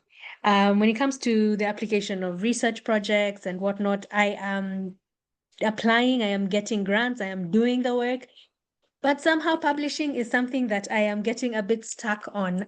Do you have a strategy that you follow that helps you in consistently publishing or getting the publications that you need out on a regular basis? What strategy would you advise for me to adopt? How can I hold myself accountable and be consistent in terms of that? I'm struggling in that area. Publishing is not the easiest thing to do. I do not think even professors would boast and say that they've gotten it, because you still find professors' articles rejected. You still find people that have been there, they've published several times, the articles are rejected. So there are various things that one must look into. Where are you? What are you publishing? What's there? I see a comment already. The next presenter would need to use the platform. Hi, Jackie. Sorry about that. I'll soon end. So write me, write an email, or let's chat, any platform that you find me. What do you want to write about? Why should we read your article? And where do you want to publish it? You have to figure that out. You may have what you want to write about, but you go submit your article into a wrong outlet, it will be rejected because you're submitting what they do not want. So various factors would need to be put in place for one to say, yes, this is how I get it done. Where do you publish as well? I mentioned publishing of, while it's good to have high profile journals, international journals, but you want to start small, you may want to start small and ensure that you go local first, and then you go, before you go to the international journals. Journals that publish regularly could help. Journals that don't cost too much, or even when they cost, they publish frequently because you have to pay the page fee. So it depends on how you go about it. But we can talk further. I'll try and look out for your emails and your chats. But I have to end the session now. Apologies for this. I see. Thank you so much. Yeah, you're welcome, and all the best. Tando, we have to end now. Yes. Yeah. The next session is about to start. So we are ending the session. Thank you so much for attending the session. Okay. Bye. Thank you. Thank Bye-bye. you. Thank you, Adesua. Thank you. Sure. Sure.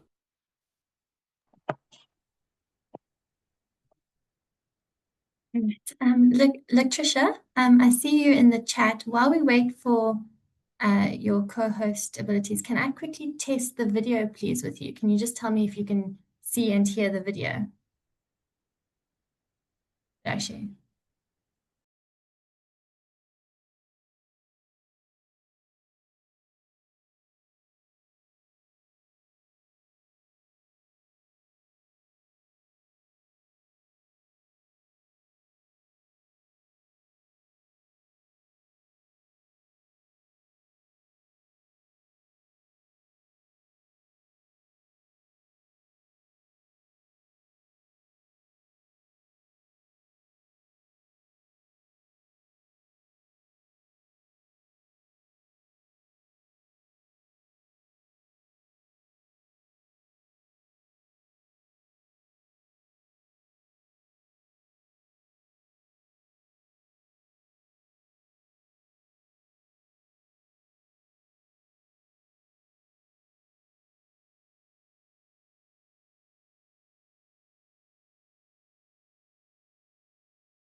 Okay, I see that Prof is here. Over to you. Thank you so much. All right, thank you for joining us on this bright and sunny Friday morning. I'm based in Durban. I am Dr. Jackie Harvey, and I will be your chair for this session. And I'm joined by our technical facilitator, Latricia Maha. So welcome to everyone. This is going to be a brilliant session on research leadership by our own Professor Charlene Swartz. I'm going to quickly go through her bio. Professor Swartz is the Divisional Executive of the Equitable Education and Economies Research Program at the Human Sciences Research Council. She is also an adjunct professor of philosophy at the University of Fort Hare and is a past associate professor of sociology at the University of Cape Town. She has undergraduate degrees from the University of the Witwatersrand and the University of Zululand, a master's degree from Harvard University, and a PhD from the University of Cambridge. Her expertise and current research centers on the just inclusion of youth in a transforming society that includes interpersonal and communal notions of restitution. Her work is characterized by a focus on Southern theory, emancipatory methodologies, and critical race theory. She also, before she started on her graduate studies, Professor Swartz spent 12 years at a youth NGO where she pioneered peer-led social justice programs for school-going youth. She has over 80 academic publications, including 11 books, amongst them the Oxford Handbook of Global South Youth Studies that was published in 2021. So as you can see, an exceptional leader, an exceptional researcher, and you will be in amazing hands during the session. Over to you, Professor Swartz. Good morning, colleagues. I can see that we're nearly 100 people in the room. It's amazing for a Friday afternoon. I think I might be the last thing between you and the weekend.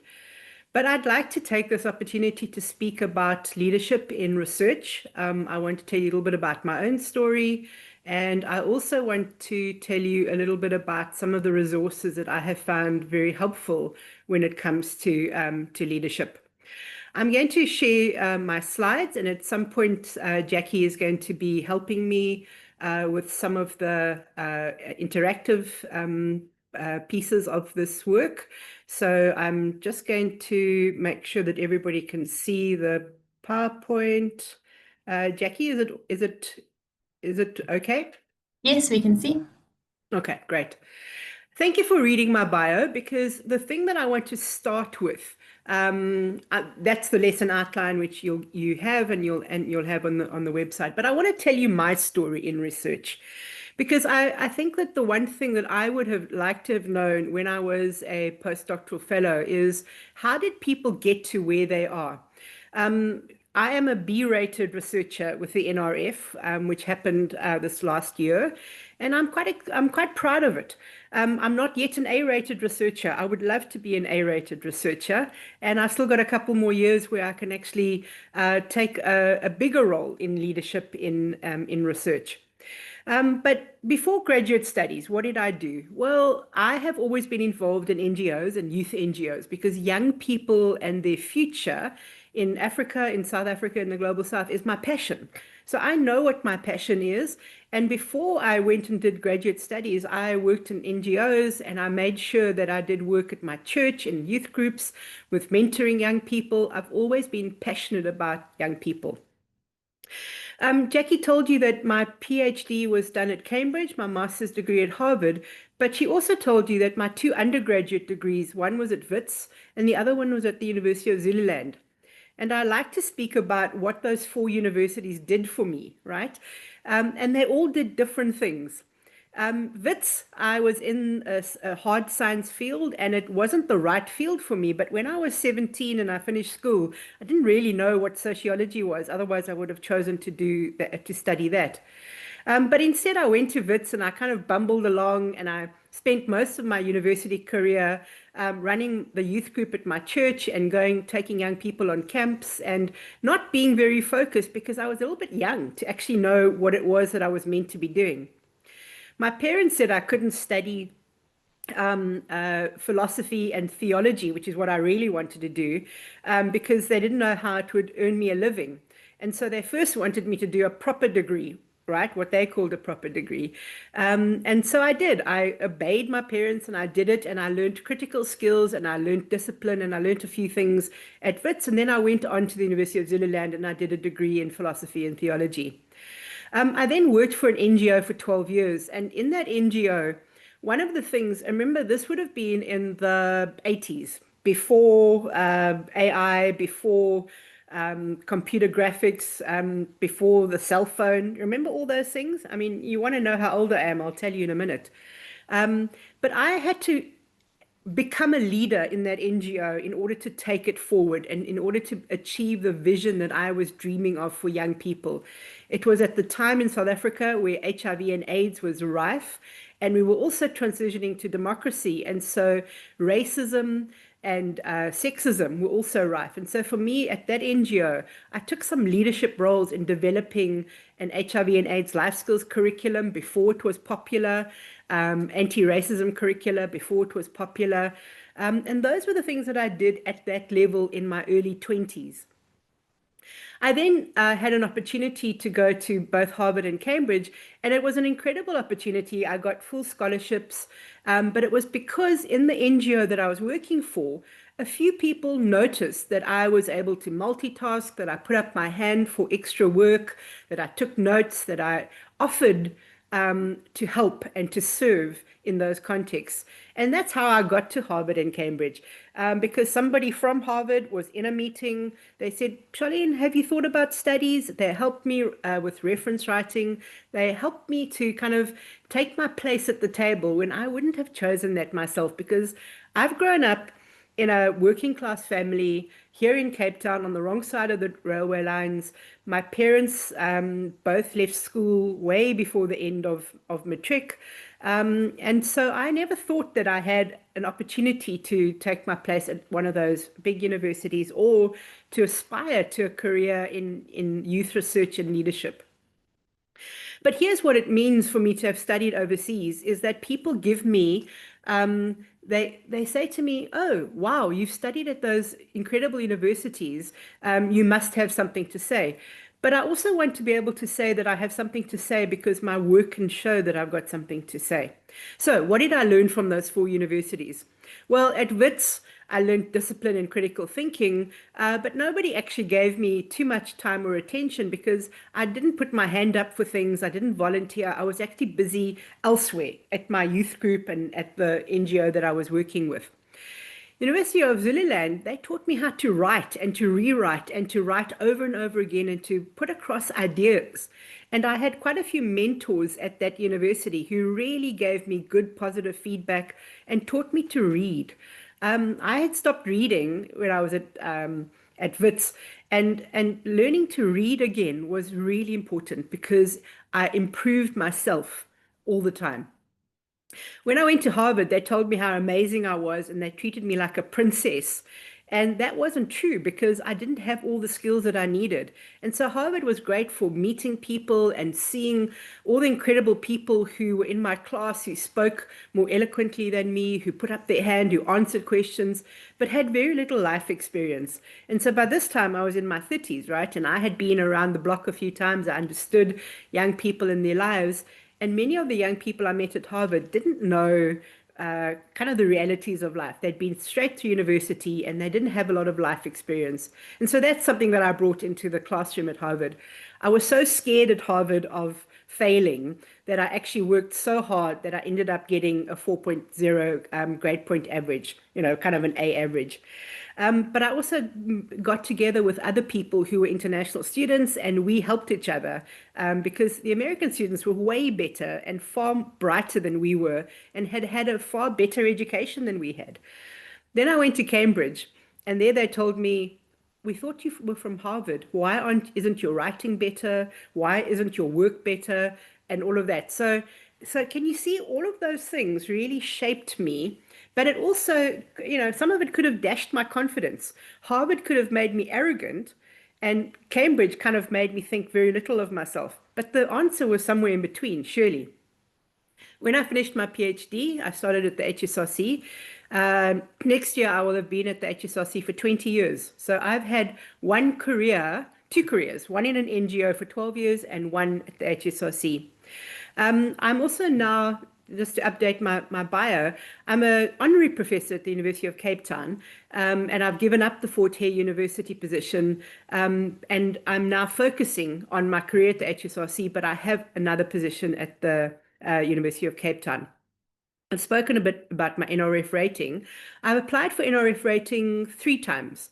I got a C1 rating the first time, a C1 rating the second time, and now a B rating. And I will apply again in 5 years' time, and hopefully it'll go up in the Bs. It's going to be really hard to get an A rating, but it is something that I aspire to. Over the course of my career, I've done a few things. I have attended 2 conferences in 20 years, every time that they have the conference. The Association of Moral Education has been something that has helped me to think about young people and how they develop values, and the International Sociological Association. And I've gone to every single conference that I could possibly go. I have begged, borrowed, applied, got research funding to go to 2 conferences where people have been able to get to know me and I've been able to get to know them.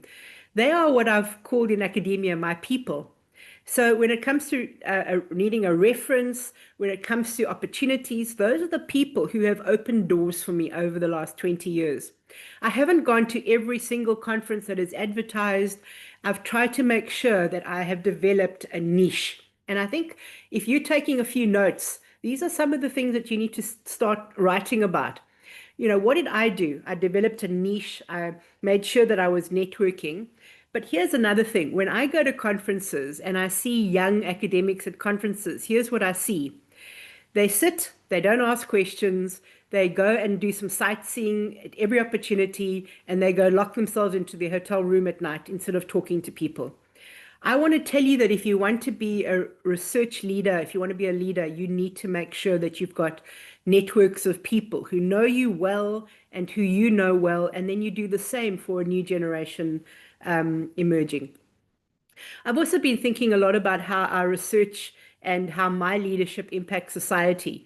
And I think that's been really important. And I want to tell you that since I was 17 years old, I've been reading leadership books.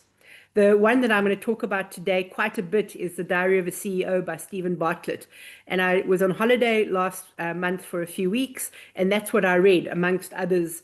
I also read a lot of fiction. I didn't read workbooks, but I read a lot. And I think that for me has been an important part of always thinking and developing and growing. Being curious and not being lazy about the kinds of things that you're thinking about. I watch the news, I read the news. I'm thinking about how my work impacts society. I'm thinking about my leadership, my life a lot. So that's my story. I hope it doesn't sound arrogant. Yes, I've had quite an incredible career, and I've had incredible opportunities. And so for me, I have asked Jackie to put up one mentee question, and we're going to take a bit of time to just reflect on that. But if you think about your life, if you think about where you are in your career, what keeps you from stepping up into leadership? And I'm going to ask you to put it into the Mentimeter. I'm going to stop sharing, and I'm going to ask Jackie to share the Menti. But if you think about it for a few minutes, what keeps you from stepping up? And I want to leave it open-ended, and I want to allow you to take 10 minutes to think about it. And I hope that you can put in multiple answers, but if you can only put in one, that's fine. Please won't you join the Menti? Use code 2194-1065, menti.com, and write a word or two or a sentence. What keeps you from stepping up into leadership? Oh, fear, hugely. Jackie, was that you? Oh, imposter syndrome, being inexperienced. Please excuse me while I drink my cup of tea, but it is Friday. And it's not wine, I promise, it's tea. These might all be me, Charlene. They're hitting the spot.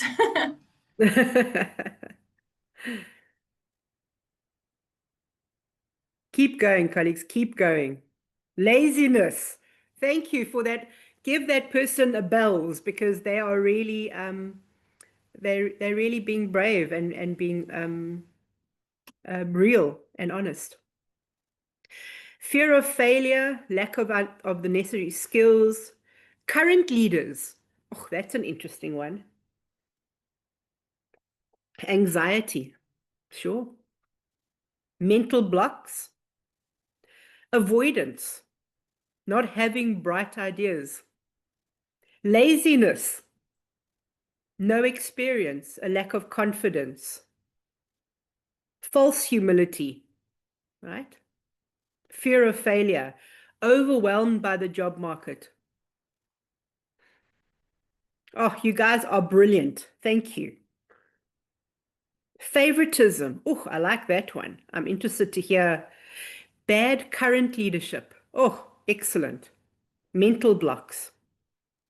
A late career change. Okay. So, colleagues, this is incredible because I did this exercise with my team in the HSRC last month, maybe a few weeks before that. And I also have noticed that this is what my team are saying. And so I know that some of you are still doing PhDs, some of you may have busy doing master's degrees, some of you are young lecturers, some of you are senior people in your academy already. But these things are actually the same things that are repeated over and over. This issue of imposter syndrome, feeling that you're not good enough, is so widespread. It's so widespread. And it is also exacerbated by who we are in South Africa, right? We have a history of inequality. And so if you've been put down your whole life, if your family's been put down, either you think you're not good enough or you think that you are actually too good for some of these things, to go to a PowerPoint presentation or how to give better presentations. So many people just think, oh no, they know how to do it. And yet when they deliver their presentations, it's really very poor communication. And so you never improve. So there are two things, right? This fear of failure, this fear of being inadequate, and then thinking that you actually have got it together and that you can apply for director jobs when you're at a lower level, but you're not sure about what the standard is. What is the standard of excellence?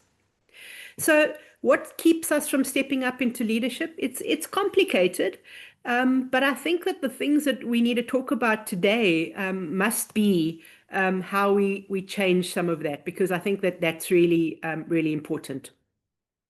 So my team, I mean, what I've got on the screen is what my team did a couple of weeks ago.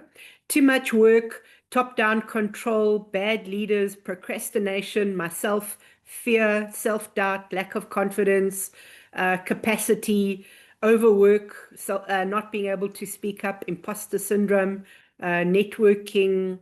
Can you see how the same it is? And so thank you for contributing. I want to share 4 resources along the way. I told you that I've been a reader since I was pretty young, and partly when I was at the University of Zululand, some of my lecturers took me to second-hand bookshops and said, Charlene, read this, buy this. And that was incredible because I learned to love reading and to love learning. So I want to talk about a chapter that I've written in a book. I want to talk about an article by Wanasika et al. On leadership, and a 20-year-old book by Jim Collins called From Good to Great, and then Diary of a CEO by Stephen Bartlett. Those are just 4 that I want to mention today. And I want you to be able to ask questions in the chat. I've got the chat open, and from time to time, I'm going to be having a look at the chat because I want you to ask questions along the way. Published a book last year called Transformative Leadership in African Context, Strategies for Social Change. It was an edited collection with myself and 2 colleagues, and in it there are 20 chapters or so about leadership and leadership theory in the South African and African contexts.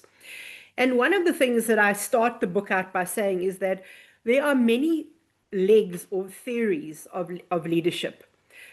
Leadership is often about transforming people, places, institutions, and directing people. So directing change and directing people. That green block is where we tend to focus all the time. Leadership styles. Are you a servant leader? Are you a laissez-faire leader? Are you a, kind of upfront leader, a charismatic leader? That's where most of the leadership theory is focused. Fewer people speak about how leadership is meant to change societies or institutions and how you go about changing that. So I wrote a chapter about leadership theory, but also studying young leaders. I've been part of a study, which I'll talk about in a second, but transformative leadership for me is the outcome of research leadership. What is it that I was trying to do from when I was 17 and working at an NGO, then going to study, then working at the HSRC and being involved at the University of Fort Hare and the University of Cape Town? How do we change societies? And one of my favorite quotes is this one by the former Archbishop Desmond Tutu, who I've spent quite a lot of my life working with. I used to go to the service on a Friday morning at the cathedral in Cape Town, but he was also a patron of an NGO that I was involved in called the Restitution Foundation that Jackie mentioned. And he's saying that if you want to define transformative leadership, it's about he gives an analogy. You're sitting next to a river and you see people floating down the river, and some are dead and some are struggling and some are drowning. And you could just pull people out and save the people who are still alive. Or you could go to the top of the river and you need to find out why people are falling into this river. And that for him is the definition of transformative leadership. There comes a point where we need to stop just pulling people out of the river. We need to go upstream and find out why they're falling in. Is it inequality? Is it racism? Is it sexism? Is it geographical discrimination? Is it the nature of the job market? Is it the people's access to land? What are the issues in our country, in our continent, in our world that we need to address? And so for me to be a transformative leader in research is to ask those questions about how we bring about systemic change. So that's really important. That's a big, lofty goal. And some of you are going, oh no, I can't even manage my own self. How do I then start changing the world? Because that's really what I think transformative leadership is about. So I've been studying what young people think about leadership. And we've had a very large study at the HSRC called the Imprint of Education, where we studied young graduates from universities for 5 years. And we asked them, do they think they're leaders? What skills do they have? What do they mean by being a leader? And for many of them, they spoke about things like helping others, serving others, being other-minded, helping individuals and communities, giving back, and kind of being entrepreneurial in trying to bring solutions to society. I asked myself, is it too much to expect graduates in their 20s to change an unjust system? But if that's what they want to do, then let's think about it and what they really need to be doing. Most young people said they are. They strongly agree that they are leaders. So, 97%, 98% said that they're leaders. But what do they mean when they're asked what it means to be a leader? Many of them said, I'm a leader to my siblings. I tutor and teach in schools. Some said a leader is a servant called to serve, to bring solutions, to save lives, and bring productivity in Africa. Now, can you see that that's like a huge range of what it means to be a leader? Here's the thing that we asked them in the study. We said, all of them said that they were doing something around leadership and around give back and around transformation. And so we said, and who is it aimed at? Well, 32% said it was aimed at individuals, 57% in their community, 10% said they were trying to change bigger systems. Now, why am I telling you about this leadership? Well, partly because I not only practice leadership, but I do research on leadership. And for me, if I were to challenge you to do anything in the future, is make sure that your research is about changing the systems of our society. And so few people are actually working on that. And I think it's really important that we do that. The next piece in the research, we said, now what are the skills that you need in order to become a leader? And this is a societal leader. And we gave them a range of options, motivate people to work towards a goal, transform good ideas into action. It's not helpful just to have good ideas without being able to operationalize them, taking small steps needed to solve big problems, recognizing people's strengths and putting them into an effective team, using disagreements in a group to find new ways of solving problems, using government policies to solve problems, and then showing how injustice is related: racism, sexism, discrimination against people living with disabilities, against immigrants, what we call systemic justice skills. Here's the thing that was interesting. Most people had these top 1, 2, 3, 4, 5 skills. Very few had policy skills or the ways to integrate forms of injustice and show how they all operate together. And that was great because what I found in the study is that so many of these people, young people, wanted to be leaders, thought they were leaders, but actually needed to develop the skill of policy and systemic justice skills. There was differences between males and females. More men than women thought that they had these policy skills and systemic skills. And there was some difference between those who had studied on the continent and those who had studied abroad. So there were some really interesting findings, but I don't want to go into a lot of detail except to say that I was so delighted to see that people were saying, I need more skill in order to embed my research, my leadership practice in skill building. So that's some of my kind of academic work on leadership. And that's it's been important. It's really helped me to think about how our research has impact. But I also read an article a couple of years ago. It's an article from 2011 in the Journal of World Business by Wanasika et al. They are a bunch of academics from the continent, but also working with a European university. And they identified 6 characteristics, practices, perceptions of leadership behavior. A charismatic or values-based leader who is visionary, inspirational, works with and for people, has integrity, is decisive, and is performance-orientated. Then a team-orientated leader, collaborative, integrates people's contributions, diplomatic, not an autocrat, and competent around administration.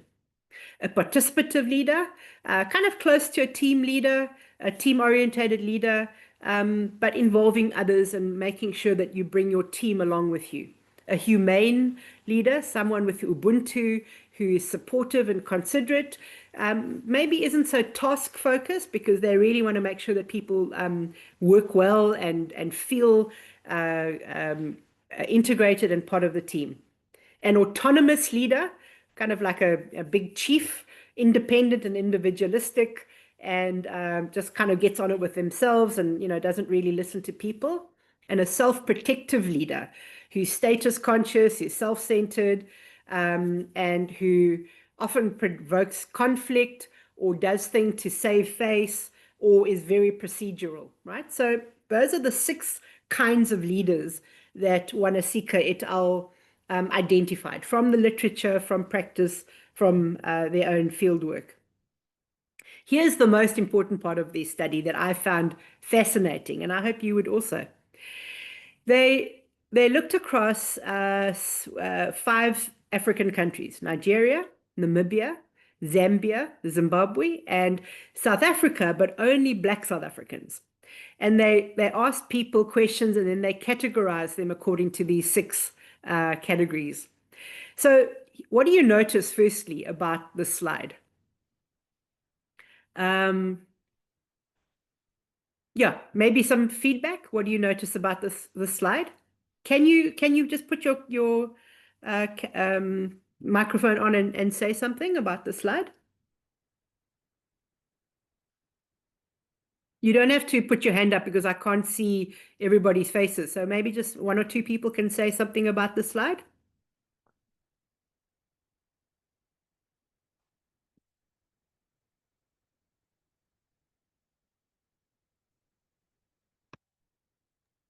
Come on, be brave.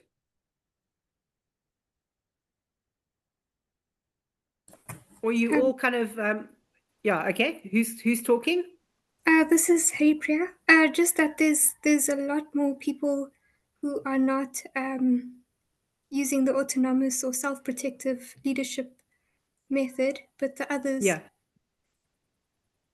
So that's great. That I'm delighted that those kind of autonomous and self-protective behaviors are much less than charismatic, team, participative, or humane. Okay. And then there's something else to notice. Something else? Just one other big thing to notice. Anybody?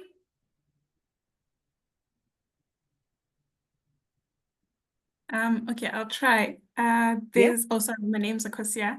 There's a huge gap between the graphs, like there's a space. I don't know what that means, but yeah. This space here, yeah, sure. Yeah.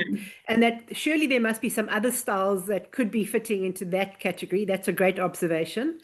But here's the very obvious one. Can you notice that in Nigeria, the charismatic leadership is completely different to in South Africa? So there tends to be in Namibia, Nigeria, that charismatic is high in Zimbabwe, but in South Africa, amongst Black South Africans who are part of the study, it's quite low. And then this leadership about Ubuntu, quite low in Namibia compared to South Africa. And that's kind of a bit crazy because we pride ourselves on Ubuntu, right? So I'm interested that across these 5 African countries, leadership styles are quite different. And I think that's something important to notice. What I got from the Wanasika article is this. Why do these leadership characteristics differ by country in Africa? And I mean, I asked that question because I wonder whether in South Africa, Black South Africans have learned leadership in an apartheid system. And so there's a little bit less opportunity to be participative, inclusive, etc. I wonder in Nigeria, the fact that Nigeria has been independent for far longer, but also has got a very strong, charismatic, both church and mosque tradition, where people are in huge groups. Maybe they're also a little bit more authoritarian. So if I think about Nigeria, Namibia, Zimbabwe, South Africa, I'm actually quite interested to know why these leadership characteristics differ by country. But the more important thing for me is if I think about leadership within the academy in South Africa, within government in South Africa, how does people's background affect their leadership practice? I wonder if you ask people who live in the Eastern Cape, you know, what their leadership styles are. And I wonder whether it'll be a lot more autonomous than it might be in Joburg, where everybody's a little bit more democratic and a little bit more kind of thinking about democracy and equality. So I want you to ask yourself, how does your background affect your leadership practice? I wonder about the women in the room. Does being a woman affect how we practice our leadership, why we don't step up or why we do step up? And I think there's a lot of research at the moment, both in South Africa and in the US, where young Black women especially do one of two things. They either step back or they step so far forward without having the skills and the background required in order to take up roles. And both of those are not helpful, because women need to step up when they have skills and they need to develop the confidence to lead because they must be leaders, but they can't do it without skills, and they really must do it if they've got skills. And there's this kind of dilemma about, do I have enough skills? Am I really the real deal, or am I just an imposter in this place?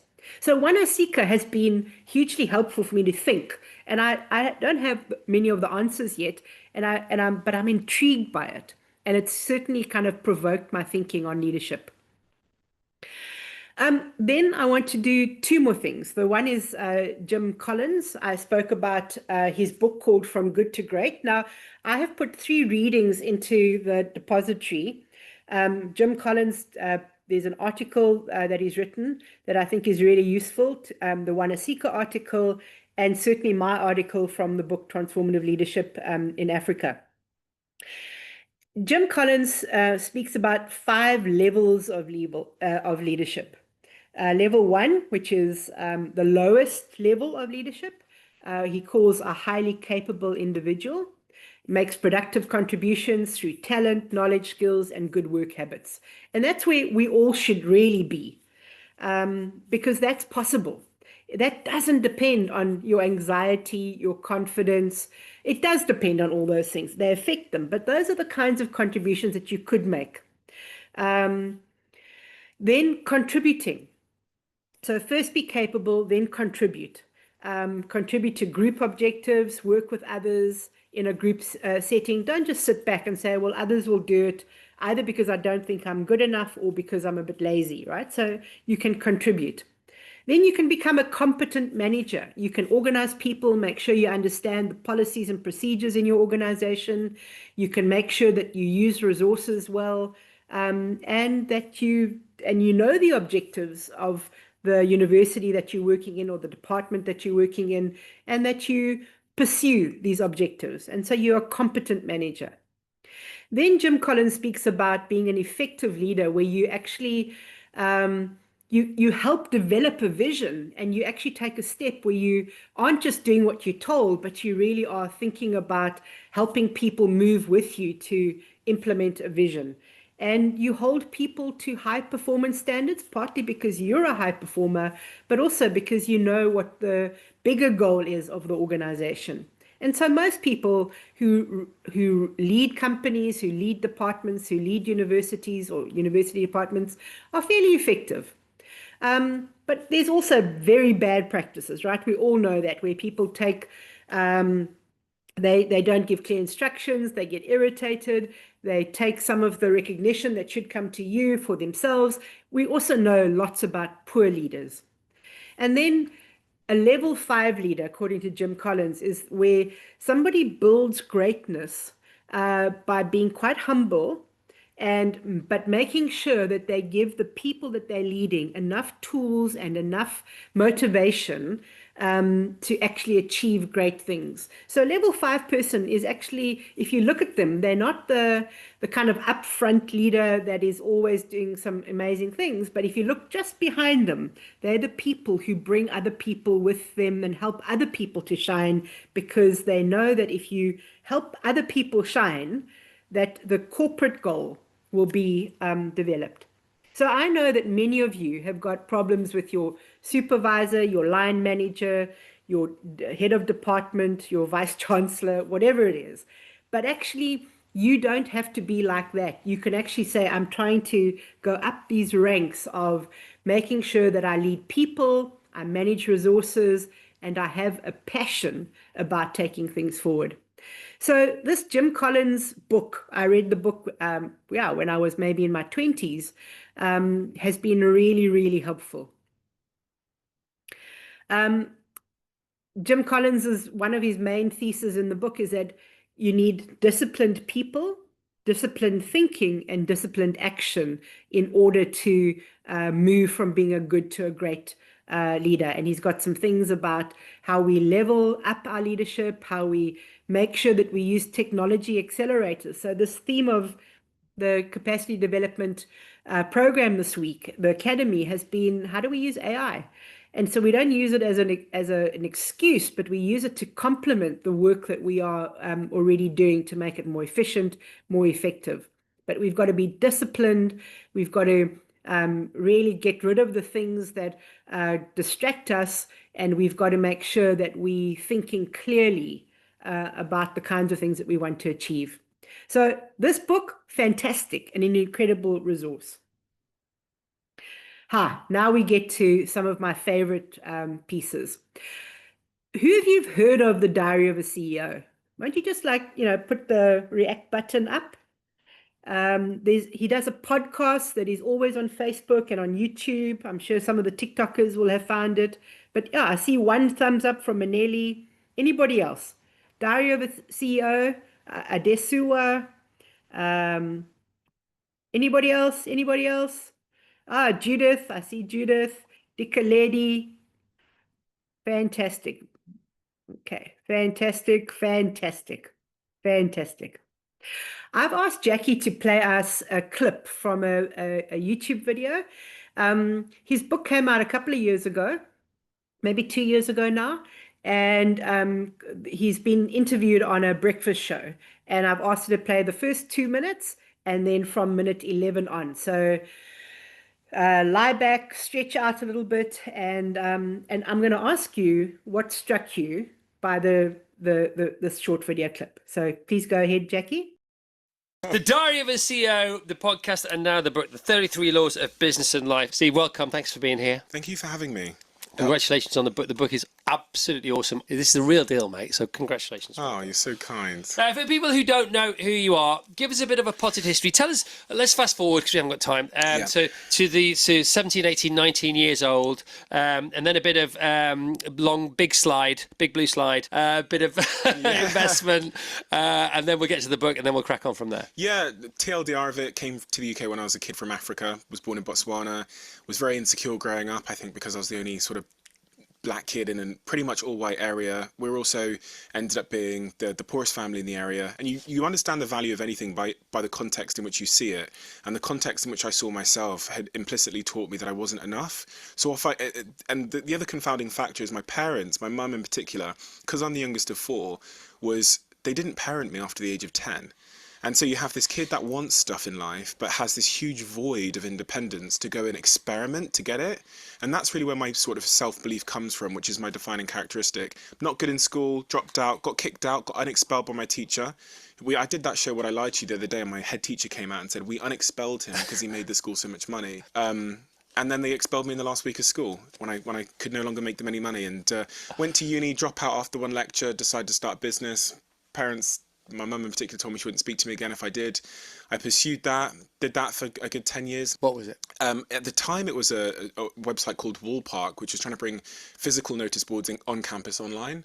And then I went on to start building social media and software businesses, which is what I do now, marketing and software. Tell us about the blue slide, the big blue slide. Yeah, one of the first things we did when it's such a stupid decision in hindsight, but it is just what it is. I was 21 years old and we took a large investment into my company, and one of the first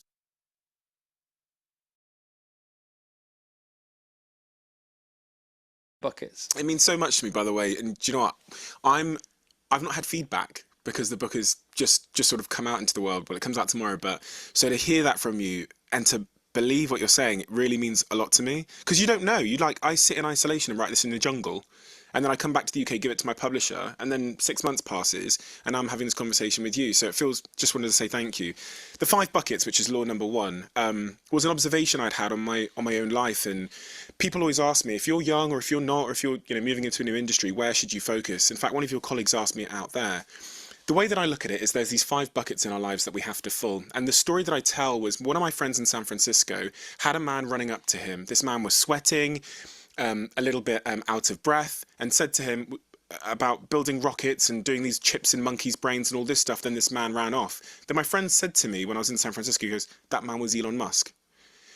And interestingly, until he said that man was Elon Musk, I thought it was someone that had escaped from an asylum or something. But the minute you hear that it's Elon Musk, you hear that this is an individual with 5 full buckets. In life, we have these 5 buckets, right? The first bucket is our knowledge, which is what we know. When we apply what we know, it becomes a skill, right? And these first 2 buckets, your knowledge and your skills, are the only buckets in your life that no professional earthquake can ever unfill. They're also the buckets that overflow to fill these last 3 buckets, which is your network, your resources, and your reputation. When you have knowledge and skills, you'll undoubtedly build a network that will lead to resources, and finally reputation. Life can take away these last 3 buckets, but if you're a young person, the key takeaway here is when you're selecting that job, like I was at 16, 17, 18, 19 years old, don't select for reputation, a nice jobs title. Don't even select for resources. getting paid more. Focus on jobs that will fill these first two buckets, which is knowledge and skills. And for me, that meant spending 4 years working in call centers, which still today I cite as being the single most important professional experience I ever had. I spent 4 years picking up a phone and speaking to people about double glazing or artificial grass or conservatories or car insurance. And that skill of sales and communication has then translated to raising hundreds of millions in investment, to building businesses, to hiring thousands of people, having a podcast. And so it's just a frame to think through, which I think will set you up better for life. Okay, I'm just gonna play lucky dip here. Is that all right with everyone? Oh, God, here we go. By the way, I'm not looking at the book, just to prove I've read it. Okay. Yeah. I'm going to go for leaning into bizarre behavior next. Okay, so the world is changing at an ever-increasing rate. This whole AI conversation, the Web3, the blockchain, all of these interesting words. And what I've noticed over time, and when I looked at some of the stats from Ray Kurzweil, who's one of the world's leading futurists, is the rate of change in the world is only accelerating. He predicts that if you're 10 today, by the time you're 60, you'll experience a year's change in 11 days. In the 21st century, we'll experience 20,000 years of change. So if you're a kid, or if you're trying to give advice to your kid, what do you say to them? What book is going to stand the test of that accelerating change? What we need is a different attitude towards change, which is what I call leaning in. In my life, across like 1 decade now, there's been two tectonic shifts. The first for me was social media. And I built a business in that industry because I lent in. When it sounded confusing and strange and there was pessimism, I lent in and built a company there. We don't lean in because of dissonance, this psychological feeling of friction when something new conflicts with what we know about the world or our identity. So what we tend to do to resolve that dissonance, that cognitive friction, is to lean out and dismiss the thing. So you hear AI coming and because of the friction it will cause you, instead of just holding the dissonance, which is holding two conflicting ideas, the human brain has to dismiss the thing causing the friction. The issue with that is when innovation comes, it always creates dissonance. And we're seeing that now with AI. We saw it with the internet. I remember watching the videos of people trying to explain the internet, the pessimism and the dismissal of it. We saw it when the iPhone was created and the CEO of Microsoft laughed on air and said a 500, 600 pound mobile phone, they have no chance. I love our strategy. That dissonance. By the way, he's no longer at Microsoft. He's no longer at Microsoft. Surprise, and the iPhone stole market share, right? It's so important to understand that feeling. And even more recently, in the last 2 years, I experienced a huge amount of dissonance when this thing called blockchain technology came out. People selling these monkey pictures on the internet for 6 figures. What I did because of principles, not because of how I felt, was I lent in. And that led to a company called ThirdWeb. We've raised $31 million. The company has 50 employees in San Francisco. It's valued at hundreds of millions of dollars in our last investment raise. And because I lent into that dissonance, that feeling of, that something bizarre was happening, I was able to build companies. That's what we should be telling our kids. It's a mindset towards change we'll need for the 21st and 22nd century, when change is going to be at lightning speed. A book takes 2-3 years to publish. Strategies and tactics are outdated by the time this hits the shelves. But that lean-in attitude towards disruption, I think, is the most important thing I teach my kids. That curiosity, and then how to respond when new information conflicts. Thank you, Jackie. So I hope that just that 5-6 minutes that we've watched just whets your appetite to go and listen to some more of Stephen Bartlett's YouTube videos. But also to read the book, and I have that book kind of right here next to me. I know you can't see it. There it is, there it is, there it is, there it is. And it's now quite worn, not because I was reading it on the beach, but because I'm making notes and I've been thinking about it. But from those 6 minutes that you have listened to, won't you please take a few minutes to write in the chat what struck you about Stephen Bartlett? The one thing I do want to tell you, and it's going to make us all feel bad, is that on the 26th of August this year, he will be 33 years old. On the 26th of August this month, he will be 33 years old. So how does that make you feel? Right? But what struck you from that short clip that we've watched? Please won't you write in the chat, and then I'm going to take some feedback. You can also put up your hand and we'll just talk about it for a few minutes.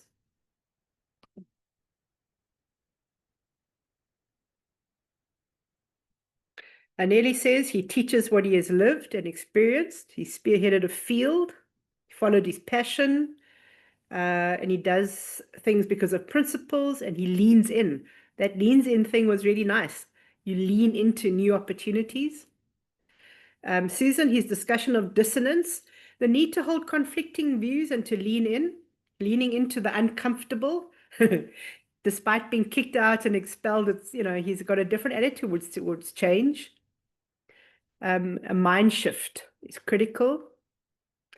Somebody saying that they feel nice and old now. Well, I mean, can you imagine how I feel, right? I'm in my 50s and I'm thinking that guy is still so young and he's a multi-billionaire.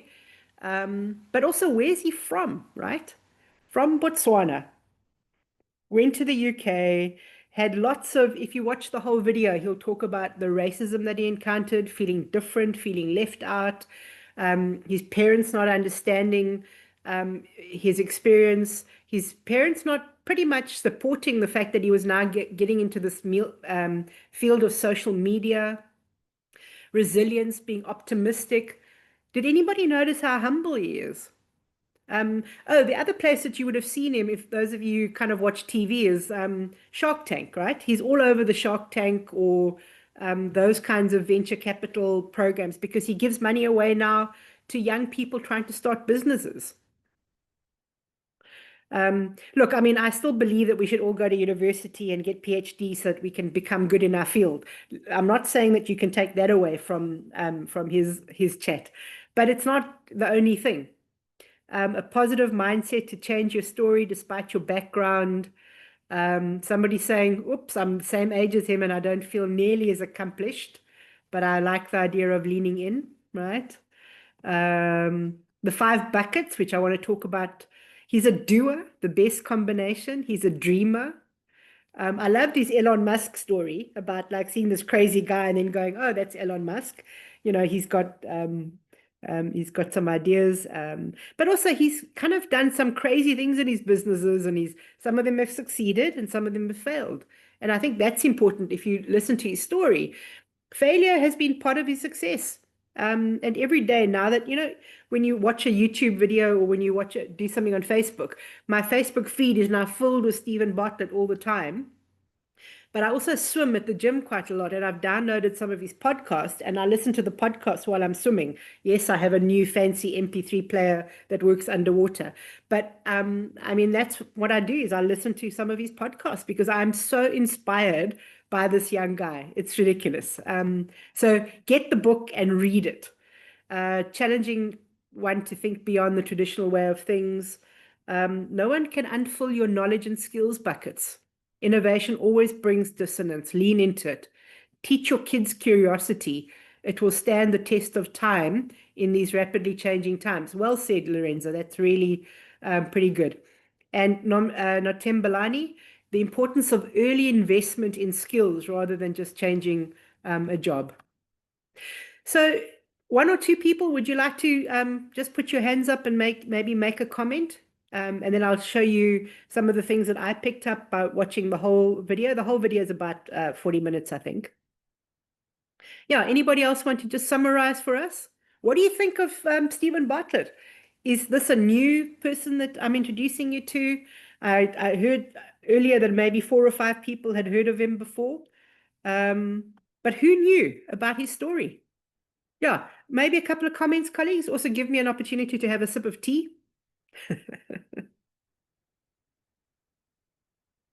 Put your microphone on and have a chat.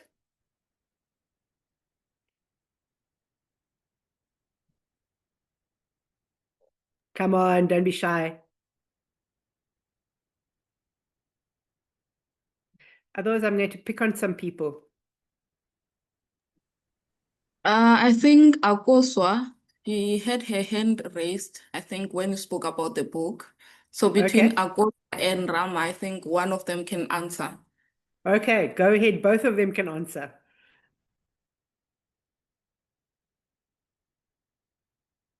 Go ahead, colleagues. Don't be a tough audience. Come on, it's Friday afternoon.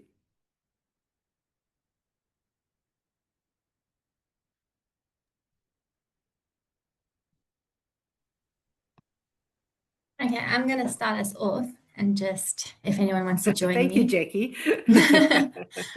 But one of the things that struck me, in addition to what people have said in the chat, is the emphasis he placed on his communication skills and how he developed them.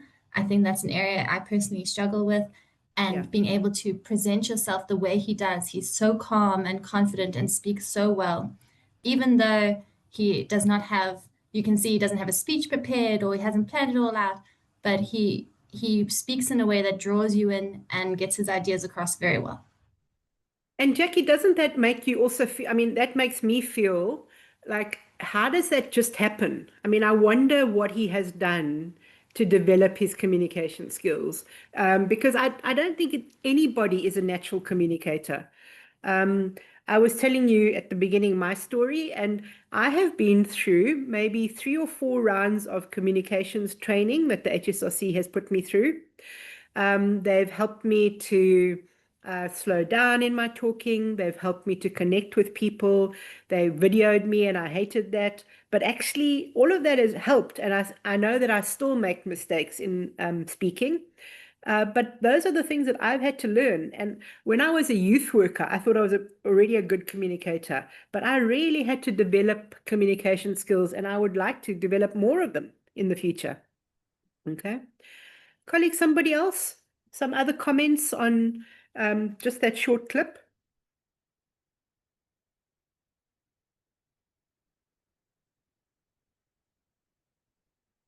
You see, go ahead, Judith. Okay, thank you so much for sharing the clip. Can you hear me? Yes, very clearly. Okay, yeah. I was particularly struck by his background. You know, having come from a very poor, background, there's something my mentor used to say, don't let your background keep your back to the ground. I mean, you tend to see that, most people who have a rough beginning usually end up making it better. And it leaves me thinking that really there's really no excuse for not being successful in any of our endeavor in life, even as researchers. Yeah. Thank you.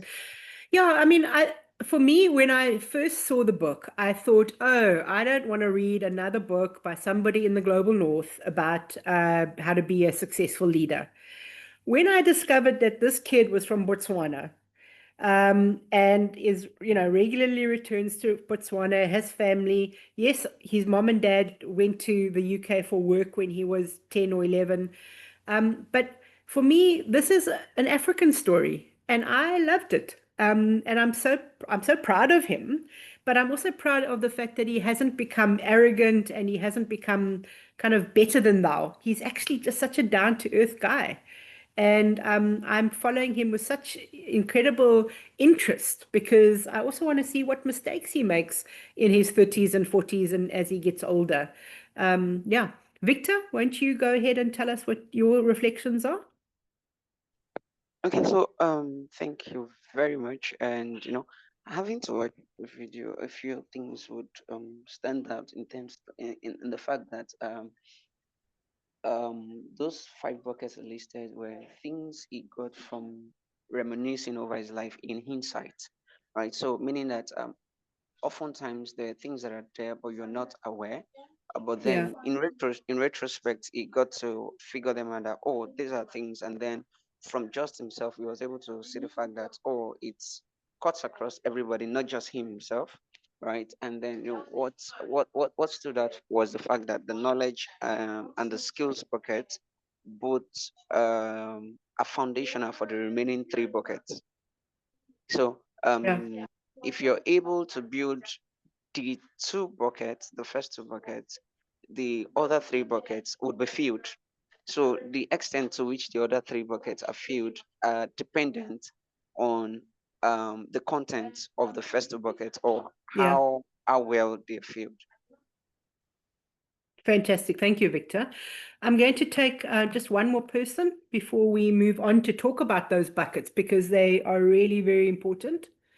Do I need to volunteer somebody? Prof, there's Zakia in the comment section. Great. Yes. The 5 buckets make sense, and to some extent it's obvious. No one can take away your knowledge and skills. It depends on the person. If you want something, you make every effort to achieve success. He's truly remarkable and humble and young, so we can expect more from him, for sure. So I do like the fact that the 5 buckets are obvious, but I also don't know that we've thought about it in that kind of way. I remember reading the book, and then I phoned a good friend of mine and I said, a good friend is quite old, and he said, I wish I had something like that when I was in my 20s or 30s to think about, because nobody actually packages it in a way that says knowledge, skills, resources, and then off you go and achieve the great things in life through developing your reputation. So that's been really, really amazing. Okay, I'm going to go back to sharing my slides, and when I let me just check where my here it is. So when I asked some of my team, when I did the seminar with them a little while ago, you know, we spoke about what struck them. Well, the fact that he thought that he wasn't enough, that he was black in a white world, kicked out, expelled, dropped out, that he decided that taking risks were important, dreaming was important, standing out was important, disrupting the current work. And those are some things that I think if I think about myself as a researcher, how much of our research is just the same things that other people have done? And how much of our research is disruptive? How much of our research is experimental? And I'm not talking about being in the hard sciences. I'm talking about being in the humanities. How much of our methodologies are experimental? If you want to be a research leader, you've got to be disruptive, experimental. You've got to stand out. You've got to dream. You've got to take risks. You might even have to drop out of something in order to do something different. I remember, I mean, Jackie started out by telling you how many books that I have. I think it's about 15 now. And I've been in academia for 19 years. So it's kind of almost a book a year. But I remember when I joined the HSRC, my line manager, Professor Linda Richter, said to me, I want you to focus on raising money for projects and writing articles. I don't want any of this book stuff because it doesn't count. And I said, no, I think I'm going to write books because I think that young people and academics need to know that South Africans can write books about young people and that those are the books that will be read. And so one of my most cited books is Teenage Tata, about young fathers in the townships. Nobody had written about that before. And she said to me, you just better make sure that you write articles. And I did both because I decided that I wanted to do the thing that I had a vision for. But I had to stand up to her. And those of you who know Professor Linda Richter or have known her, she's a formidable woman, right? And I was quite young at the time, but I wanted to make sure that I was doing something disruptive and experimental. He also said we need to add value, we need to innovate. I loved what he said about change, right? That we've got to think about the changes that are happening. They're so fast and so incremental, but we've got to find ways to take risks, to grow, to talk, to develop confidence, to be genuine, and to lean in. The one thing that I think will come out of this is I have a feeling that this generation of young people, young researchers, emerging researchers, are afraid to talk out. And I wonder whether it's because of your anxiety, your lack of confidence about thinking that you're not good enough in a room, or is it because we have developed, we don't talk on the phone anymore, right? We text. We don't put our cameras on. We in Zoom meetings, not in a space together. I kind of wonder whether we're evolving to be non-communicative, except through, chats and texts and whatnot. And I think it's a shame because I want to hear your ideas in this room, but I also want to hear your ideas when I'm leading a department at the university or in government or in a business meeting of some sort. So I think that's really important, that we've got to develop the ability to contribute in a way that will help other people move forward and grow. All of your comments in the chat and the ones that you've made in live have all helped us all, right? Because we're developing a conversation about this book, The Diary of a CEO, and Stephen Bartlett. And I'm hoping that half of you can't wait to get out of the seminar because you're going to go and lie on your bed and watch Stephen Bartlett videos for the rest of the afternoon because you're actually quite inspired. But not just taking things in, but then also being able to share it with others. Kind of like what Jim Collins talks as being a level 5 leader. You don't just absorb it all for yourself to make yourself big, but you do it so that you can bring other people with you. Let's move to the main kind of story of his book. He divides his book up into 4 things. The subtitle of his book is called The 33 Laws of Business and Life. Now, please don't be put off by the fact that it's called The Diary of a CEO.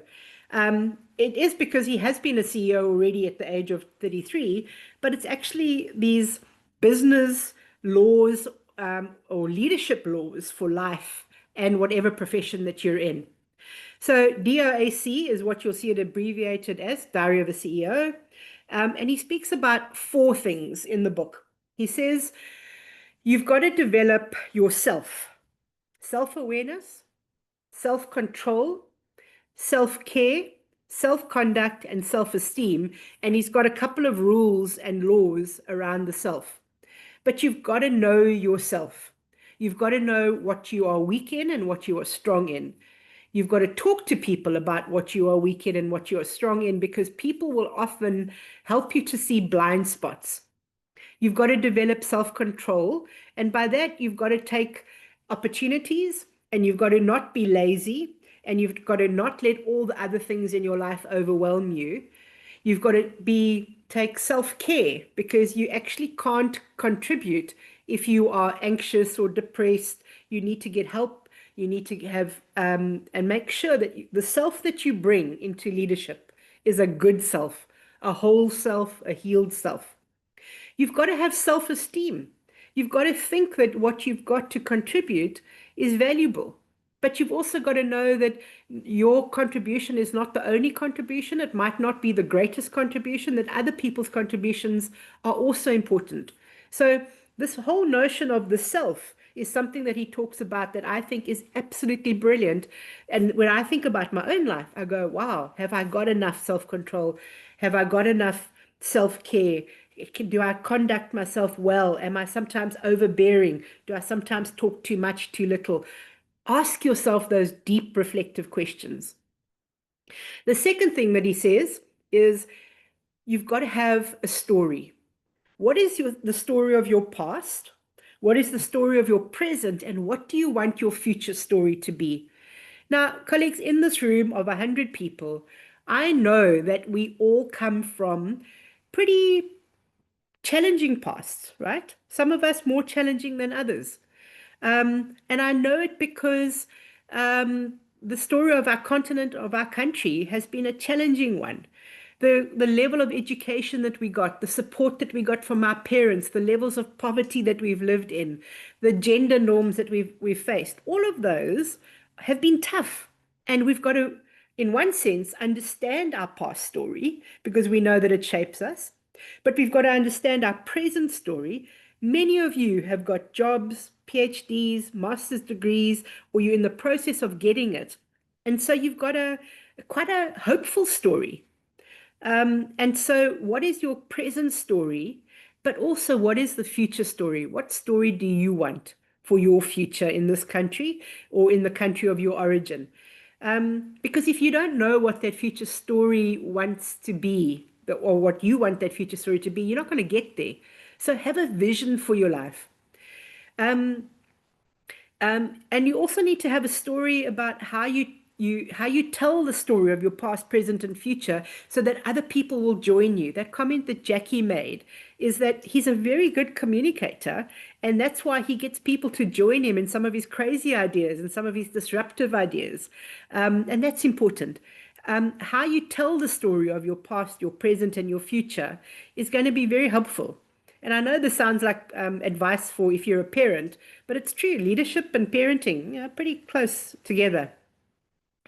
Then the third bucket, not a bucket, the third point of the way he structured his book is, what are your values? your principles and your beliefs. And he goes into quite a lot of detail about how knowing what our values are actually really important if we're going to be leaders in business, in academia, in our family.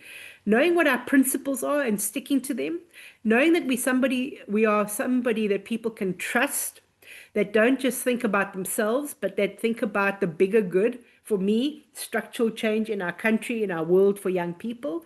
Can you write that down? Do you know what your philosophy is, or are you just kind of going from day to day and surviving? Do you do the right things even when it costs money or time? Because that's important. And if you've got a philosophy of your life embedded, you're going to be able to be the leader that I think you will be proud of, your parents will be proud of, our world will be proud of. And then finally, he speaks quite a lot about the laws that we need in order to choose a team to work with. You can't work alone. And I think that sometimes as academics, we work alone. But in the end, you are part of a team at your university, whether you're studying or lecturing, in business, in a government department, you're part of a team. And who you choose to work with is really important. If you choose to work with people who are arrogant or lazy or have poor values and beliefs, you will become like them.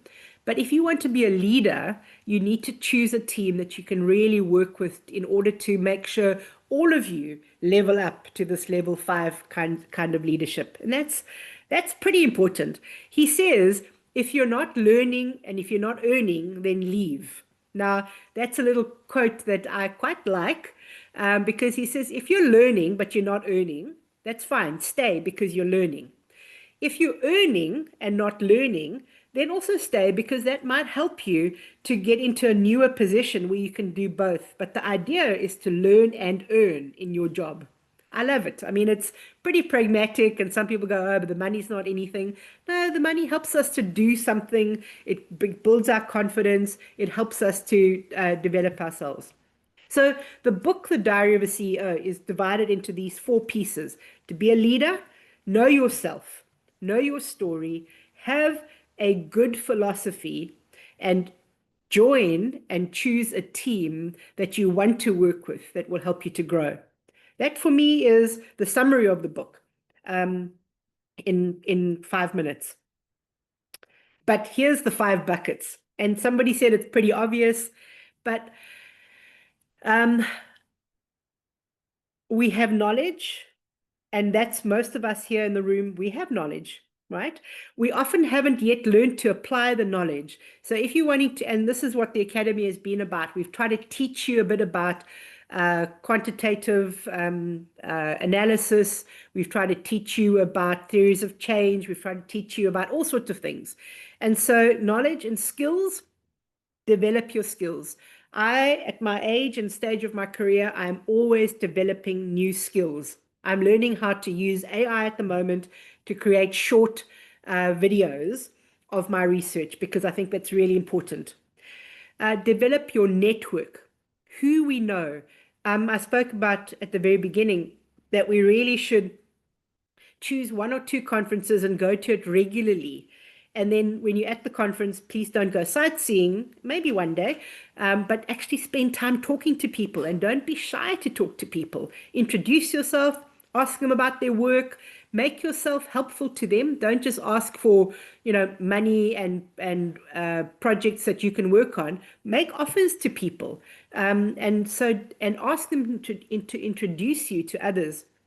I had a fantastic supervisor when I was at Cambridge for my PhD. And from the day one, she would always say, Charlene, come with me to this conference, come with me to the seminar, come, let me introduce you. And she introduced me to incredible people who I'd only read about, whose books I'd read, and I felt pretty special. But I do that now. When I'm at a conference, I introduce my younger colleagues to people. Now, I also want to make sure that they don't embarrass me, right? So I want to make sure that I've helped them with knowledge and skills and abilities, so that they don't just say, hello, have you got funding for me? Hello, can you read my book? But also they say, I'm really interested in this. I was wondering whether we could collaborate on that. So you become somebody who people want to work with and to network with. Resources grow over time, but you've also got to be finding resources. You've got to be writing to funders for resources for your work. You've got to be taking short courses, longer courses to increase and develop your knowledge and skills. And you've got to make sure that you build a reputation, and that reputation is not tarnished by mistakes, right? There's lots of things that we can do that will tarnish our reputation. We can have a reputation for being arrogant, for always taking the credit. We can get involved in kind of sexist behaviors in the workplace. We can plagiarize articles. We can do all sorts of things that destroy our reputation. But we can also build our reputation by being helpful, humble, contributing, and also being quite firm and disciplined, developing and delivering our work on time, making sure that it's critical, that our work has an argument, that it's making a difference. So I love Stephen Bartlett's 5 buckets theory. And yes, it's common sense, but you may be at the knowledge stage, you may be at skill stage, you may be developing your networks, you may be at having lots of access to resources, you may be developing your reputation. The point is that you've got to focus on skills and networking, not on resources and reputation, because that almost comes out of having knowledge, skills, and a good network. So that's a really good and helpful takeaway when it comes to leadership in research or in work or in life. So, colleagues, I would like us to take 20 minutes. It's now 10 past 12. And we'll come back at 12:30. But I do want us to get into random groups of 4. And here's the thing that I want us to talk about. I want us to talk about what are the 3 next steps that you can take to grow your ability to lead in research. I don't want 5 or 7 or 10. But I want you to talk in your groups about these 3 next steps that you can take. Because I want you to go away from the session going, wow, actually, maybe my next step is to go and read Diary of a CEO. Maybe it's to go and, think about and talk to my supervisor, maybe my line manager. But won't you talk to each other about the next 3 steps that you can take? And how will you ensure you stay on track to these commitments? It's an accountability question. So your feedback should be really this. What's your 3-point leadership plan? 1, 2, 3. How will you ensure accountability? It's not higher grade, but it will take some time for you to think about it and to do it. Has everybody got the assignment? You all know what you got to do? What's your 3-point leadership plan from all the things that we've been talking about today? I know a lot, but I've also been trying to make sure that you're thinking about your own leadership roles in wherever you are, in the university or in government or wherever it is that you find yourself now or in the future. Jackie, can I ask you to put us into random groups of 4 and then for us to come back in 20 minutes with our plans? Yes, Tabo from IT is going to do that. Tabo, can you go ahead? Thank you.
Well, sorry, I said groups of 4.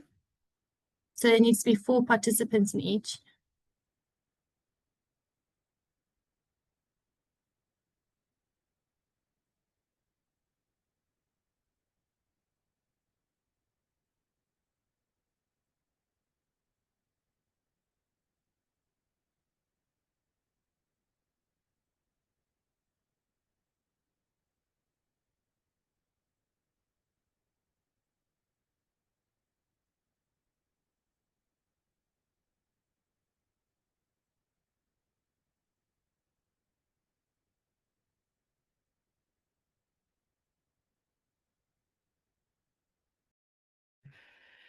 Jackie, I think Taba's done groups of 18, 4 groups of 18 and not 18 groups of 4. Yes, I'm going to call him now. Do you want, we'll close the groups and start them again. Yeah, yeah.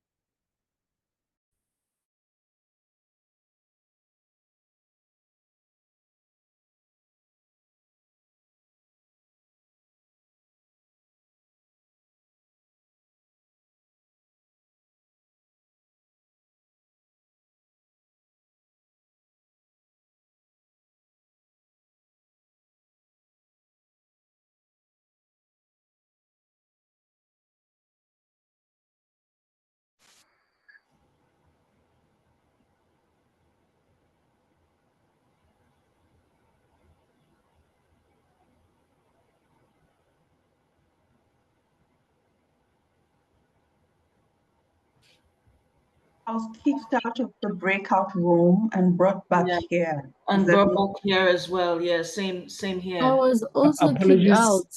Apologies, colleagues. I'm going to recreate the groups quickly. Apologies. Okay. It's okay. Yeah. And then I see we can't share the screen in the groups, neither is there an exclusive chat in the group. Thank you, Grace. We'll sort that out. Okay.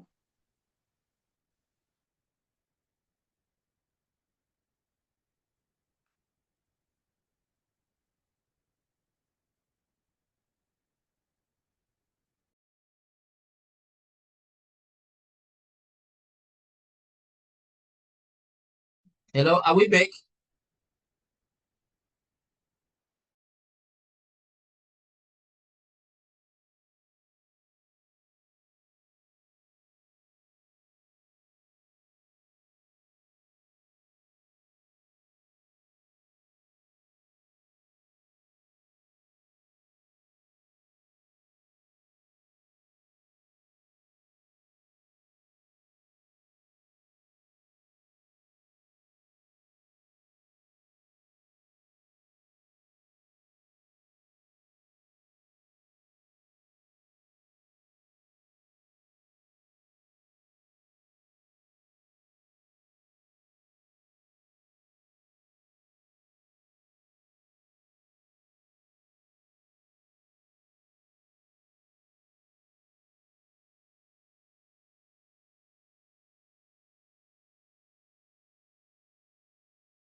Colleagues, are we all back in the room?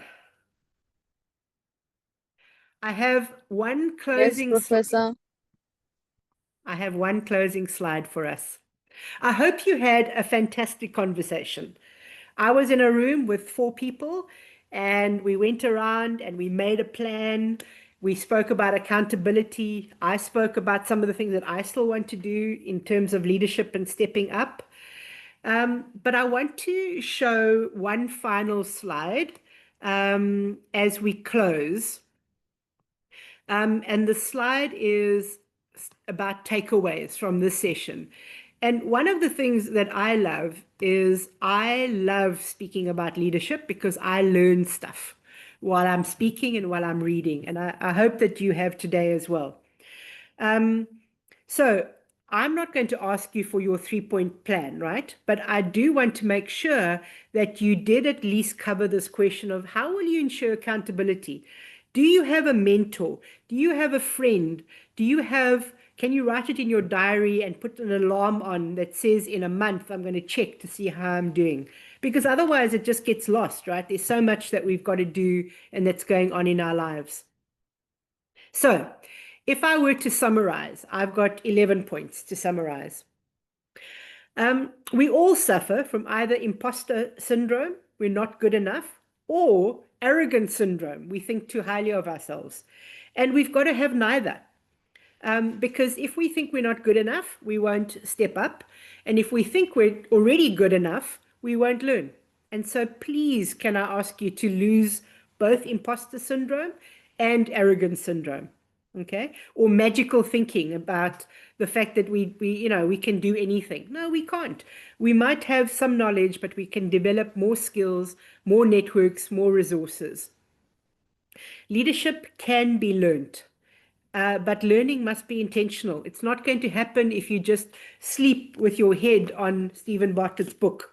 It's not going to happen. You've got to read it, you've got to think about it, you've got to reflect, you've got to put it into practice. Identify where you need to grow, make a plan. It's the same point, really. Make a plan to grow as a leader. Put accountability mechanisms in place, taking ownership, and stop waiting for permission, because you have potential, you have a contribution to make. So take ownership of your contribution and put your hand up. Leadership isn't about a job title. You don't have to be called the CEO or the head of department or the research professor. It's about impact at whatever stage of your career you're at. That's really important. Build credibility and trust with your managers and with your peers. Be the person who they can trust, who does what they say they're going to do, have integrity, meet your deadlines, make your work excellent, not giving it to a manager because you know that they're going to edit it for you or improve it. So build credibility and trust with your peers and managers. And remember that you step up before you feel ready. Most of us never feel ready. So put your hand up and offer to help, to improve your skills, to learn. Stop asking for permission to contribute. Put your hand up in meetings, talk. And so one of the things today, colleagues, you weren't very talkative. I know that in the small groups you were talkative, but everybody seems to be very shy about contributing your ideas in a public space. I want to tell you that leadership is public. You have to learn how to contribute your ideas effectively and confidently in public. Because if you don't, Elon Musk is not going to put a brain chip in your brain and then connect it to everybody so we can hear what you're thinking. You have to vocalize your contribution. Now, again, you've got to speak not too much and not too little. You've got to find a sweet spot. And I often tell the story of Goldilocks and the Three Bears.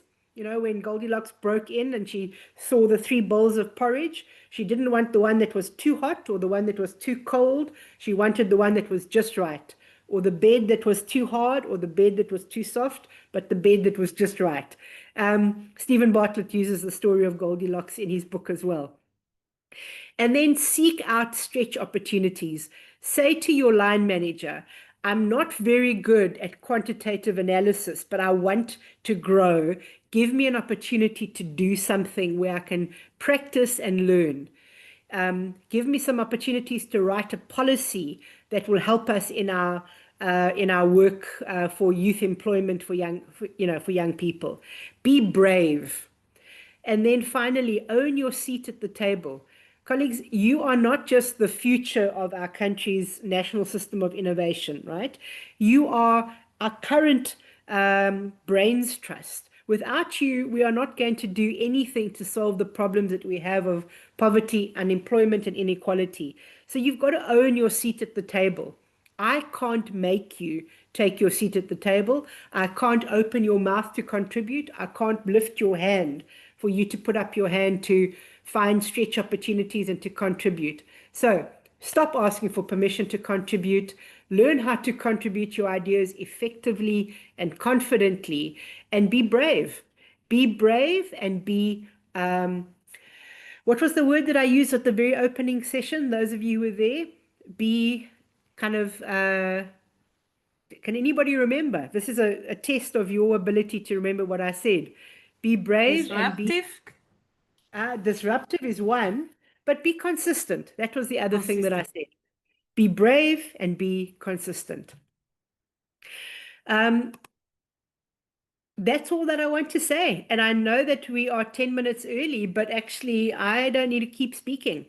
And so I'm very happy to hear a few closing comments, but I also know that Latricia is saying, please complete the evaluation survey.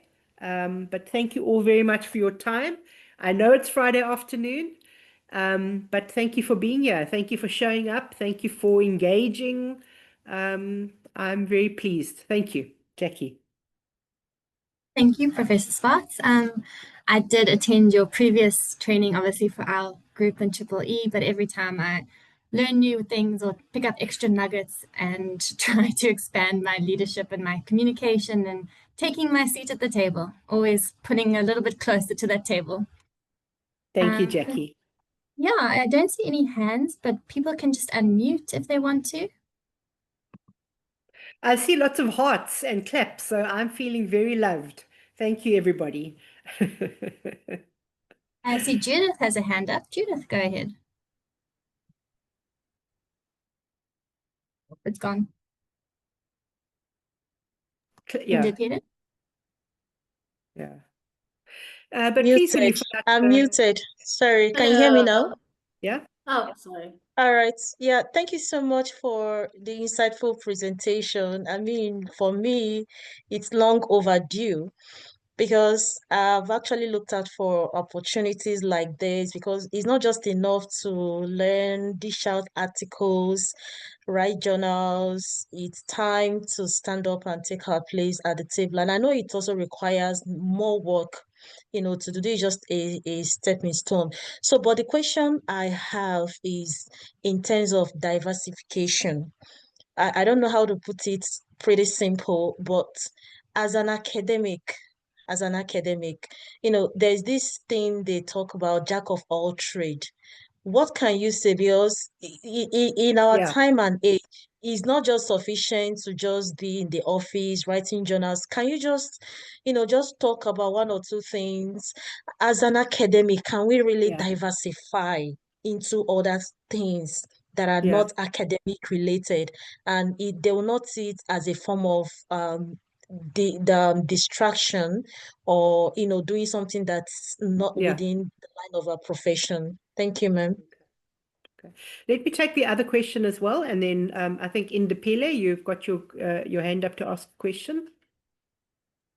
It's not necessarily a question. I just wanted to comment that when we were sharing in our group, I thought back to one of the things that I said was that I have an issue with imposter syndrome. So that's one of the things that I want to work on, because I spoke to a colleague of mine who said that her mentoring style is figuring out what the blockage is that is blocking you into becoming what you want to become and achieving your goals. So I remembered when you said that as I am in the stage of emerging academic, so being in a space with people like Shalene Swartz, who just told me she has 10 books, because what? Being in a space like that, when you get into academia, you feel very intimidated by being in a space with people like that. So you think, what if I say something and they just like put their nose up at me, or if that's even the expression. So thank you for that. And then you went back to it when you came back for the groups, and you said, I will not raise your hand for you, which yeah, I just wanted to comment on that and reflect on the fact that it's quite difficult. It's quite difficult to be an emerging academic because it feels like everyone knows a lot. But then again, one of my basic values is that use the people you have, not use in the wrong Yeah. sense, but like Yeah. take the help that you're being offered. I always say, if you say, come to me anytime you need something, I will use that. I will Yeah. very much No, use that's an brilliant. invitation to ask for help. So Great. thank you for Wonderful. that. Somebody said it was 15 and not 10, right? My books. But I like your comment because I also want you to be able to know that before I do media interviews, I am extremely nervous and I have to like try very hard to prepare myself for media interviews. I'm also very aware that even at this stage of my career, there's some things that I do very well, but there's also some things that I'm not very good at. And you'll ask my team, I've been involved in some coaching. I've been receiving coaching where they've given me feedback and I've then told my team what that feedback is. Some of the things that I do that are, not great in my leadership journey and some of the things that I do that are good. And I've tried to keep a really good balance between not thinking too much of myself, but also not thinking too little of myself. And it is a balance. The other question about can you be a jack of all trades? And the thing I didn't speak about today, because it's another session, is how do you develop your expertise as a research leader?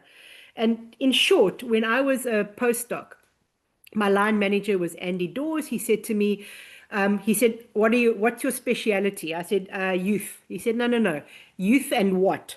And I want you to come up with 3 things around youth and what, because if you've got a 20-year career, you can't just be interested in youth and work, right? You've got to have at least 3 areas that you're interested in, because 20 years is a long time.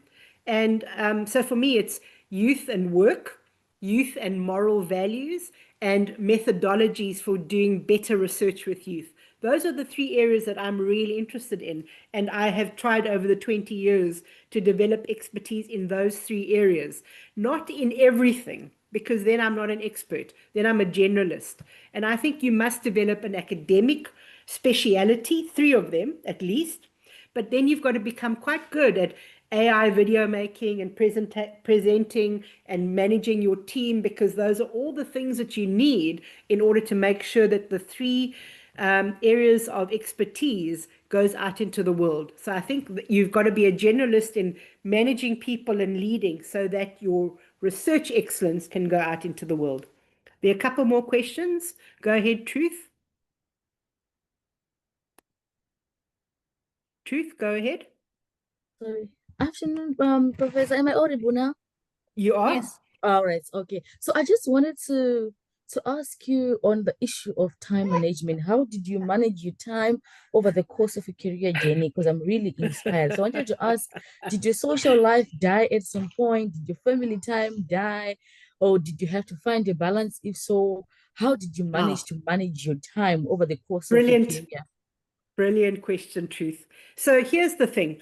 When I was just starting, I worked day and night all the time, weekends, and I never stopped. I remember that book that I spoke about earlier about Teenage Tata. I worked on it for 2 weeks, and I think I only slept every second night, right? Because I was so keen to get it out. But after a couple of years, I realized that 2 things happen. One, I can't bring my best if I'm always tired and if I don't have balance. And also, I get resentful. I start hating my job because all I do is work. And even though my work is so important and I think it makes a difference to our country and to our continent and to our world, I have to find a work-life balance. So I very quickly found a work-life balance. Now, when I was more junior, it was very hard to put it in place because if my boss phones me on the weekend or at night, then I have to respond. But when I became a boss, and I actually became a boss quite early, right? I became a senior research director in the HSRC after 4 years on the staff. I started putting that in place with my team. You can ask my team. I don't phone them at night. I don't phone them on the weekends. I try to make sure I don't overburden them. I don't give the same person 5 jobs. And so in one sense, Truth, you've got to become that boss. but also you've got to start saying it, talking back to your supervisors in a way that doesn't offend them, right? And I think that that's really important. You've also got to manage your manager. But I do not work at night and I do not work on the weekend, but I still get my 15 books out because I'm not resentful. I make time for gym and swimming and hiking. I make time for friends and family. And so I don't feel resentful. And so I find that I'm producing a lot more. Now, I have a boss in the HSRC, and I've often have to, push back and say, nope, not 6 o'clock tonight. How about tomorrow morning? And people actually take that quite well if you do it well, and if you're showing up in other positive ways, contributing, and not just demanding things, but giving things. Joshua, you're the last Thank question. you so much, Prof. Okay, pleasure. Joshua, you're the last question. Thanks for the clap, Inba. Go ahead, Joshua. Thank you so much. You talked about we need to also preempt this area of changing systems in our society, which is not really tapped. And you mentioned that policy skills could be really good for one to hone. I just wanted you to re-echo or talk about how we can tap in doing research in social impact or social impact innovation policies, because most of the research, like in the sciences, most people talk about the science, the technology. Now AI has come, but sometimes we feel inferior, us who are coming with a social science background, who want to do research basically in the social impact innovation. So that's where I want you to talk about. Thank you so much. So Joshua, I mean, it's a fantastic question, but it is the topic of another 2 or 4 hour seminar, because you're asking a few things. How do we influence policy? And, partly it's luck.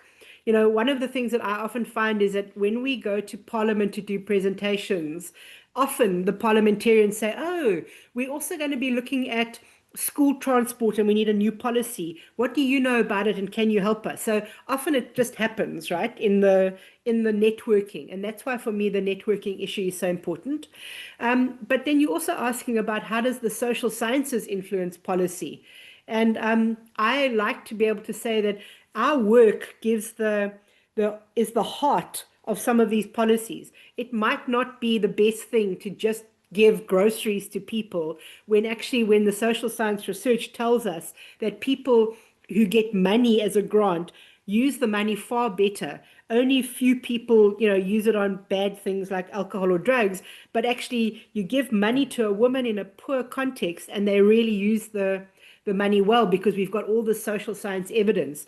So we've got a huge contribution to make to policy making, but how we make it, that really is the subject of another seminar.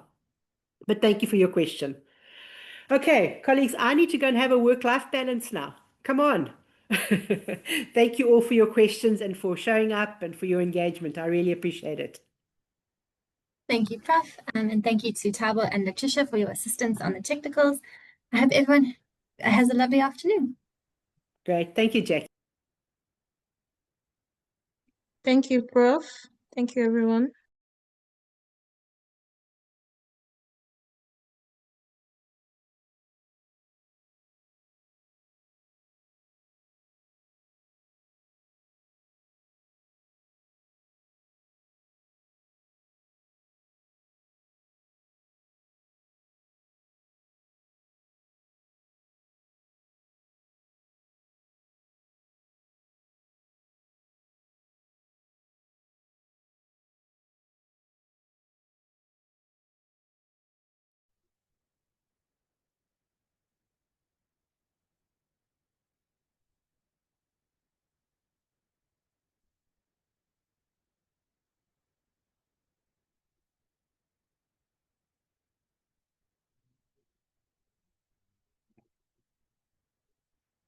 Darren, I was asking myself, what's happening now? I don't know how that happened. Okay. You scared me. Good afternoon, everyone, and What a way to start. welcome to one of our final sessions of this academy. This session is titled Preparing Masters and PhD Proposals. I am Darren Wisgary from the Human Sciences Research Council, and I'll be chairing the session. We are also supported by my colleague, Ms. Natasha Saunders from the Human Sciences Research Council. You want to say hi, Natasha? Hi everyone, are you able to see me? Yes, we can. So today we have a very exciting presentation from a seasoned scholar, Dr. Nyawo Gumede.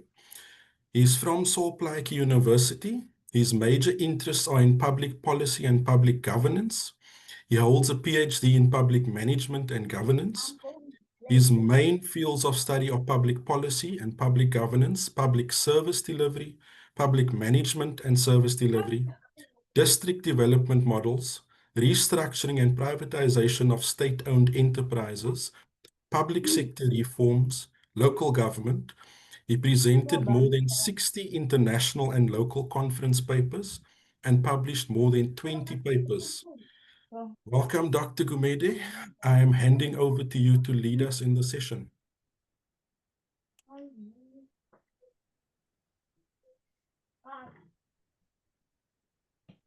Thank you so much for a wonderful introduction.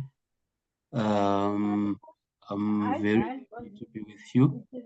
And I want to also thank my wonderful colleague, Dr. Vanessa. She is always trying to bring exciting things for us at the university. Thank you, Dr. Vanessa, so much for all your efforts. It's a pleasure. You're welcome. Thank you. All the best with your presentation. Thank you so On much. behalf of the Human Sciences Research Council, welcome, Dr. Vanessa, and thank you for joining us. Thank you. Thank you so much. I don't know whether you are going to be sharing my presentation from that side. I can, yes. Let me just quickly pull it up.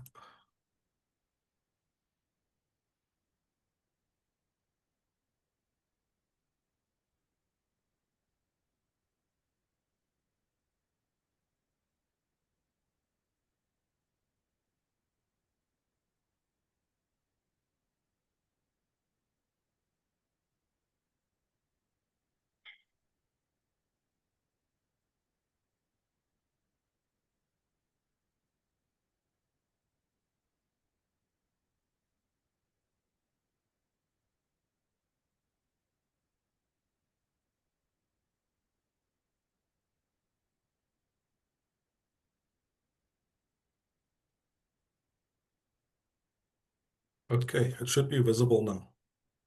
Yes, I can see. Thank you so much. Thank you so much, colleagues, and good afternoon, everyone. I'm going to navigate with you this thematic frame, preparing a master's and a PhD proposal. You know, these are very crucial stages of postgraduate studies, doing a master's and a PhD proposal. So I also want to thank HSRC for really coming up with this thematic frame. You can go.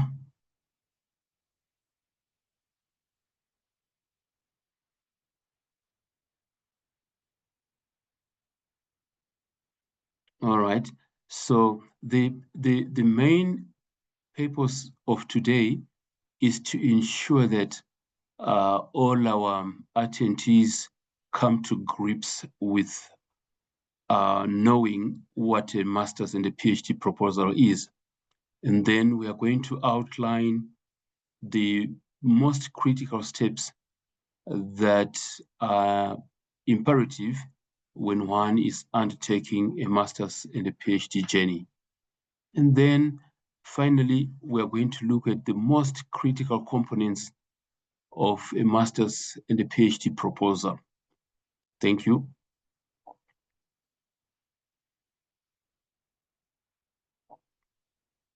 A master's and a PhD proposal is a very important part of our studies.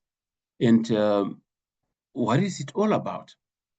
It is a presentation of what you plan to do in the research and how you plan to do it. It is actually a critical document with essential features of your study and how you are going to conduct it, you know, and it's also an outline of the details of the research project that you are about to undertake, including all the factualities and all the instrumentalities that lead to the attainment of the desired results. So a proposal reflects all of that. Actually, a proposal makes certain aspects of your plan. It ensures that you show a deep grasp of what you are going to study through the instrumentality of literature. It shows that your literature is well done and you are well conversant of what you are going to look at. And apart from that, it's very important as an instrument to check your competency on what you are about to study and what you're about to research.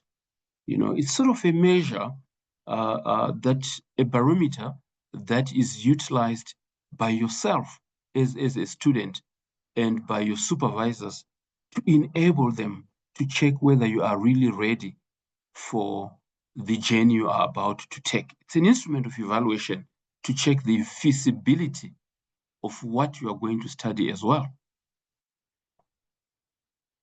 Thank you. And it is important because it also usually has to have a reflection of what you are about, what you are going to accomplish, and how you are going to go there. Usually, it should be 2,500 words, but there's no limit to that, depending on each institution, and you really need to inform the reader of your proposal the main question that you are looking at and your understanding of it.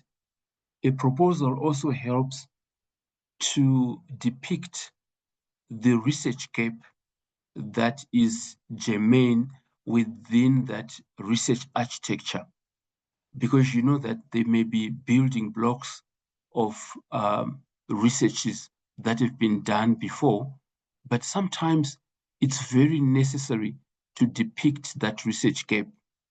And the research proposal is pivotal and preponderantly important to outline that research gap. You have to show that there's a research gap. And it is also very important institutionally, because it helps you to define the ethical standards and the requirements of the institution that you are going to be registered to. Thank you.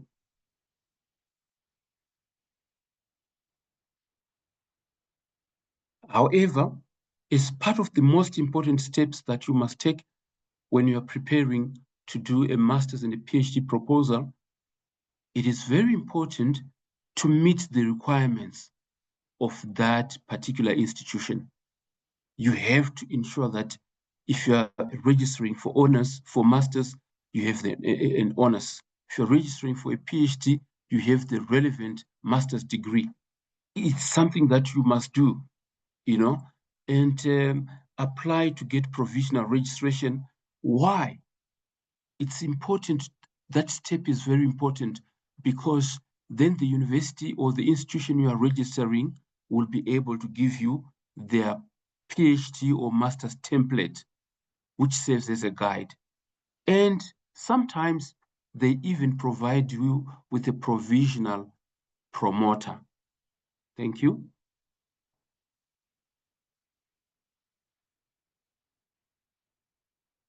there are things that you need to master when you are preparing a master's and a PhD proposal. What are the contents that you are going to put inside your proposal? Those contents must be very clear, must be very succinct, must be very scientific, and the objectives that you set your sight on must actually be very realistic. And you must always ask yourself, why must you be funded? If someone is sitting at NRF looking at your proposal, why exactly must they fund you? If someone is sitting at Anglo American, why must they fund you? If someone is sitting at HSRC, why must they fund you? If someone is sitting at Pick and Pay, why must they fund you? So it's important to have succinct, clear ideas, because you must always remember that someone sitting there to judge your proposal may not have the necessary expertise just like you. Therefore, state and justify your objectives very clearly. Make sure you answer the question on how the research is going to benefit the community broadly in the widest perspective. How is this research going to benefit? And it's very important also as far as your style is concerned. Your style must actually be punchy in terms of your title. Is your title really attractive? You need to state your title in such a manner that it attracts readers and it tallies well with your main objective. You need to create a structure that is very clear, short, and precise. And when writing sentences describing what you are writing about, the sentences must be very short and to the point. When necessary, use images and charts and diagrams. Why is it important to use short sentences? It's because you want the reader to clearly understand profoundly what you are proposing to do. Remember, it's a proposal. Thank you. It's also very important to take note of the process, because there are some administrative processes that actually take place for a proposal to go through. You need to identify a possible supervisor and check your idea. That is why you see that some universities, if you go to their websites, for every department, for any structure in the university or organization, they have the name of a lecturer and they have an attachment of his or her personal CV. Why? Because they do it so that when you are navigating to look for a master's and a PhD student, you will be able to identify, oh, okay, Professor Mkize or Professor Sean is relevant to my discussion. And allow yourself to be led. When you get a supervisor in drafting your proposal, be ready to accept the corrections or be ready to learn from them as well. Because I know that a lot of PhD students, a lot of master students, they feel that if they have got a particular topic, a provisional topic, they are so rigid that they don't want to stretch a second to some kind of dimension. Be flexible, because you need ideas that can sell well. And stick to your guidelines and deadlines as well. Thank you. Now, what are the major components in any master's or research PhD proposal? You must have a title. You must have a title. What is it that you want to do? What is it that you want to study? Have a provisional title. Have an introduction. I'm going to discuss this in detail, but for now, I'm just outlining It is the title that you have. It is introduction that you have. You should put a background which depicts what is it that you have. You must also depict the research problem. One of the main components is the area for motivation, justification, or the rationale. Okay, the purpose of the study, aims and objectives. Thank you. You also need to show the limitations of your study. That component is necessary, and a critical element of the proposal is literature review. Okay, you need also to show us, you need to write the research methodology area. Okay, you need to have a reference area as well. You also need to have chapters laid out as well. And you need to have a time frame and a list of activities that you are going to do. You also need a budget, and when necessary, appendices. Thank you.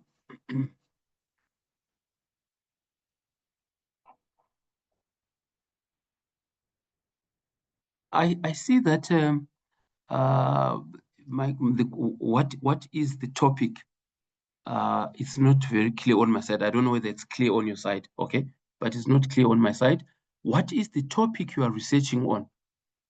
What do you want to research on? You know, sometimes it's very important. Sometimes it's very important to look at what you want to research on, okay? You need to focus on a particular research area, coin up a research topic. However, I want to indicate that a research topic is not just yes, a research title. It's not something that is fixed, something that you stick to. You may find as you go on, your title changes. So don't worry about what we call a provisional title. Thank you.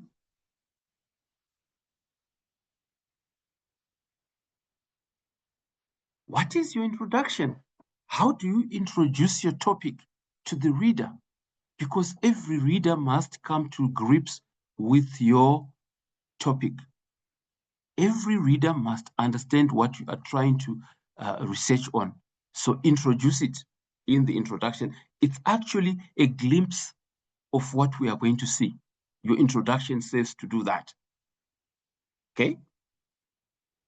Thank you. Do you have sufficient background information? I want to caution here. Don't come up with a topic that you do not have sufficient background on. That's why it's very important to navigate through information as you are coming up with your topic, so that you are in a position to give the reader a background that is sufficient for current and past information regarding that particular topic. Thank you.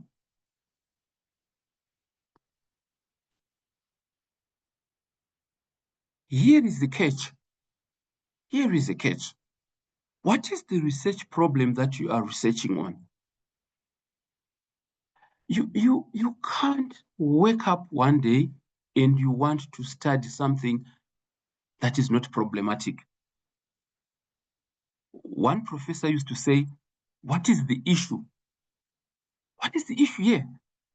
What are you trying to research on? Problematize the issue. Can we see that what you are trying to research on is a problem? Thank you. What is the rationale? Can you motivate why you want to undertake a particular research? What is the research gap? I want to caution those people who want to do masters and PhD today that the current global practice in terms of masters and PhD supervision is that a supervisor must ask you, what is the research gap that you want to fill in? The research gap that you're trying to fill in is an identified space in terms of study on something that has not been researched on. That is why you need to read broadly in the widest scientific sense before you come to a supervisor and you say, I want to write a proposal. They will ask you, what is the research gap? Why? Because you can't be writing on something that has been written about. So the research gap identification is your justification, is the rationale why you want to take or undertake a particular research proposal, a particular research journey. A particular research journey preponderantly is informed by the research gap that has been identified. Thank you.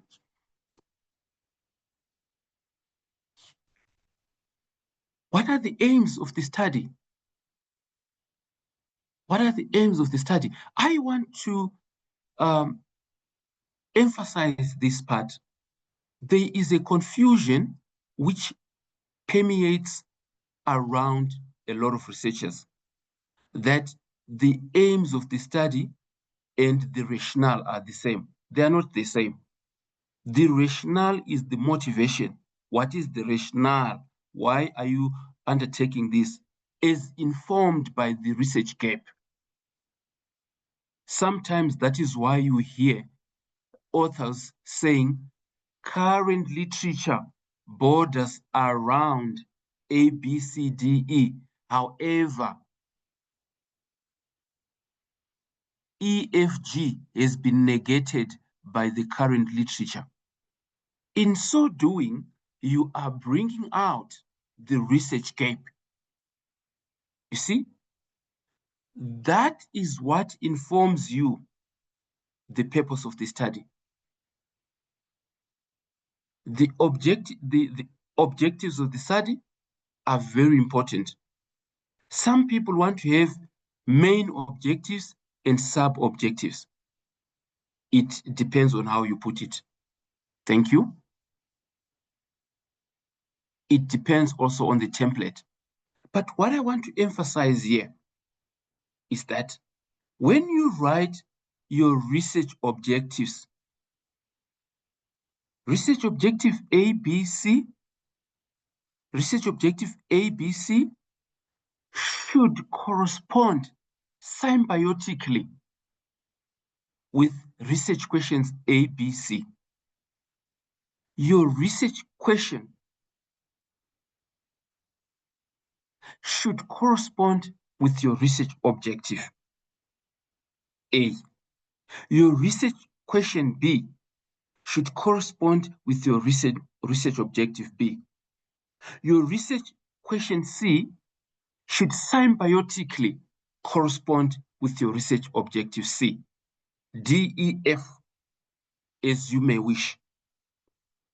When supervisors are looking for correspondence and symbiosis between your facts, they check that symbiotic code of relationship between your research questions and your research objectives. Okay, thank you. You then have a section called limitation of the study. What is the limitation of your study? Professor Ofisi at Northwest University, he is so clear with exclusionary and inclusionary criteria. What do you wish to include in your research? What do you want to exclude in your research? What is your exclusionary criteria? What is your inclusionary criteria? Because what you include should inform us about the scope and extent of your research. You know why? Research is very sweet, and it's sweetest as you go with it. As you get more literature on your topic, there is a tendency of being excited because you are discovering and unearthing and uncovering a lot of information. However, this is where scope, this is where discipline comes in. There are certain things you must just say, goodbye, no matter how sweet they are. Focus on the scope of your study. Thank you. Then comes the area that you must be very careful about. Literature review. What is the literature available on this particular topic that you're looking at? You get it where? In journals, in books, and sources. And I want to say to you, Dr. Vanessa would say, be careful of predatory journals, because you are going to use information that is in predatory journals, and if discovered, you fail.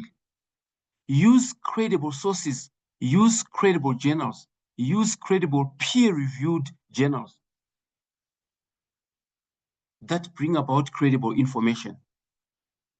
Gather your literature. Literature is very important. In fact, what you must know is that you must know that any reader just sees whether you are able to undertake this research by the quality of literature that you have so far searched.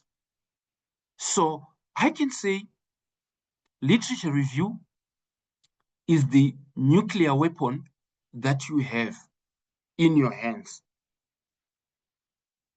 to win the war on a research proposal, because every reader wants to check, do you have up-to-date information which is not more than 5 years? Do you have the relevant sources? Because particular thematic frames, particular sub-themes, particular topics are covered by particular scholars, by particular institutions. So your supervisor and any other reader hemispherically will look into those to judge the authenticity and the relevance of your literature. Thank you.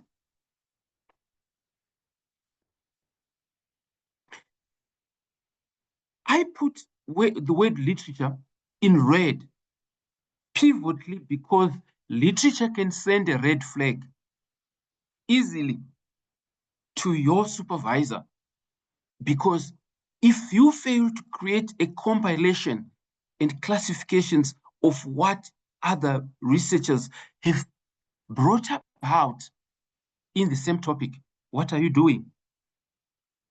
Literature is what is known about your topic currently, theoretically or otherwise. Thank you.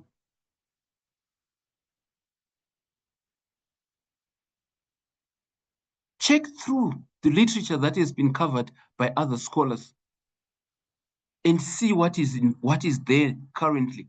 Because by so doing, even your research questions, even your research objectives, even your research gap is unearthed when you do intensive literature search.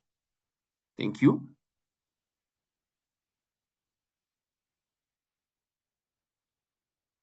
What's very important, however, is that literature helps you to shed light into research gaps. It helps you to interpret the contributions that have been made by others and the relationship thereof as far as the information you are looking for is concerned, bearing in mind that the more voracious you become in unearthing more literature, the more light you have in discovering the research gap or gaps. Thank you.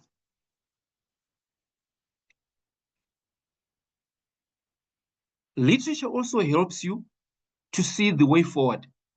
It also helps you not to duplicate what has been written around, or it also helps you to see the conflicts and the contradictions in your topic.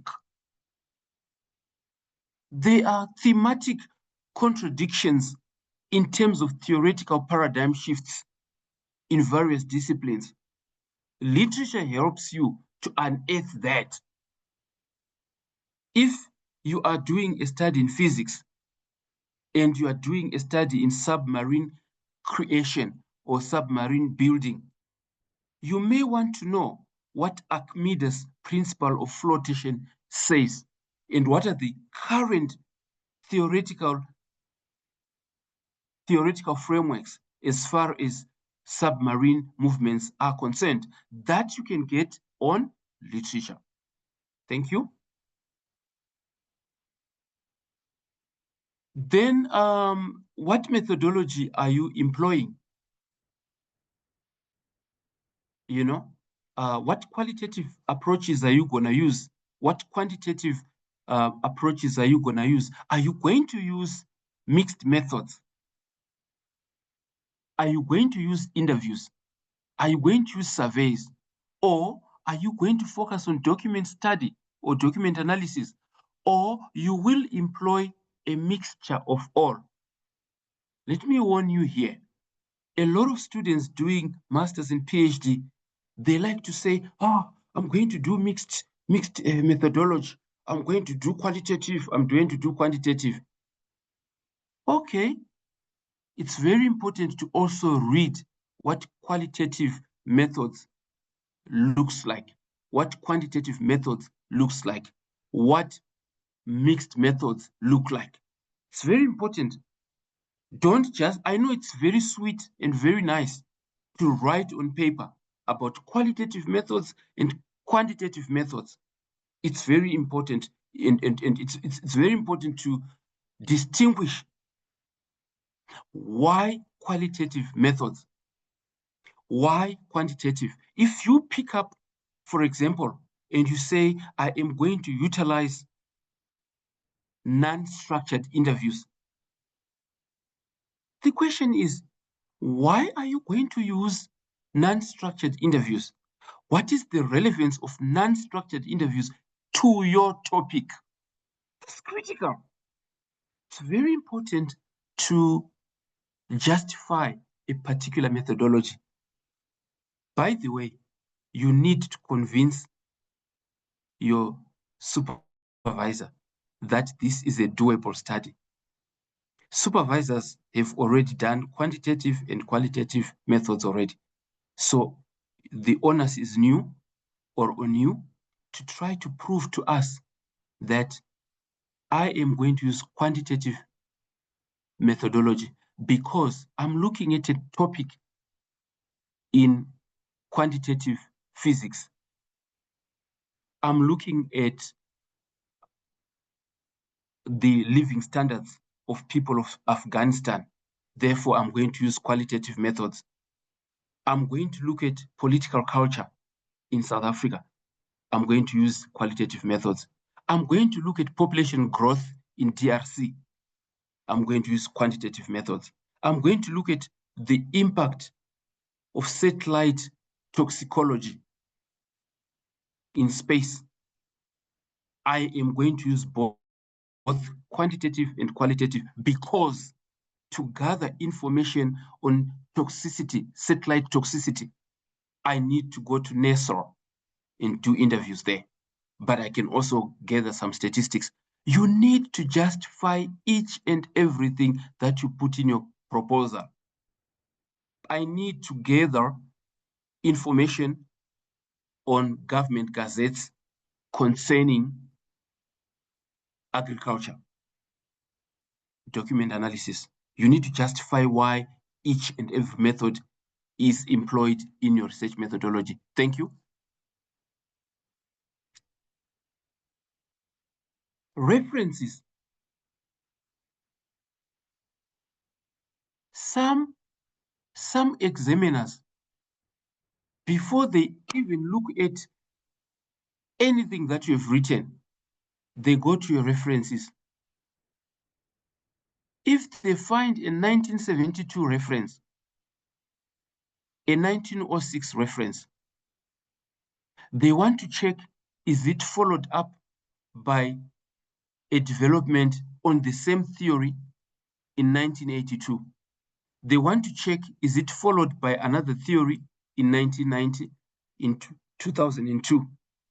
Is there a symbiosis in your references? Are you giving us information that is up to date?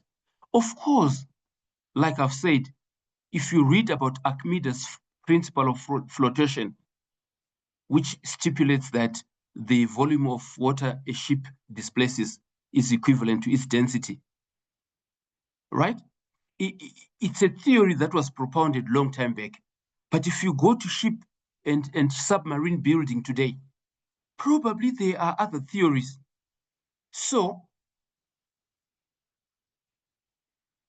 readers, they want to see the relevance of a particular theory. Maslow's hierarchy of needs. It's an old theory, but is it relevant on your theoretical framework? Is it peer-reviewed? That's what's very important. You need to use peer-reviewed knowledge. In summary, you need to use credible sources. You need to use credible sources. And on your proposal, ensure that you don't just put references that you haven't used. Put references of documents that you have used, because other examiners are very particular. Use up-to-date sources as well, and reference all sources, because plagiarism is not allowed. It's unethical in terms of ethical standards of institutions and universities. Thank you. And then, what is your chapter layout? What is your chapter layout? How are your chapters going to look like?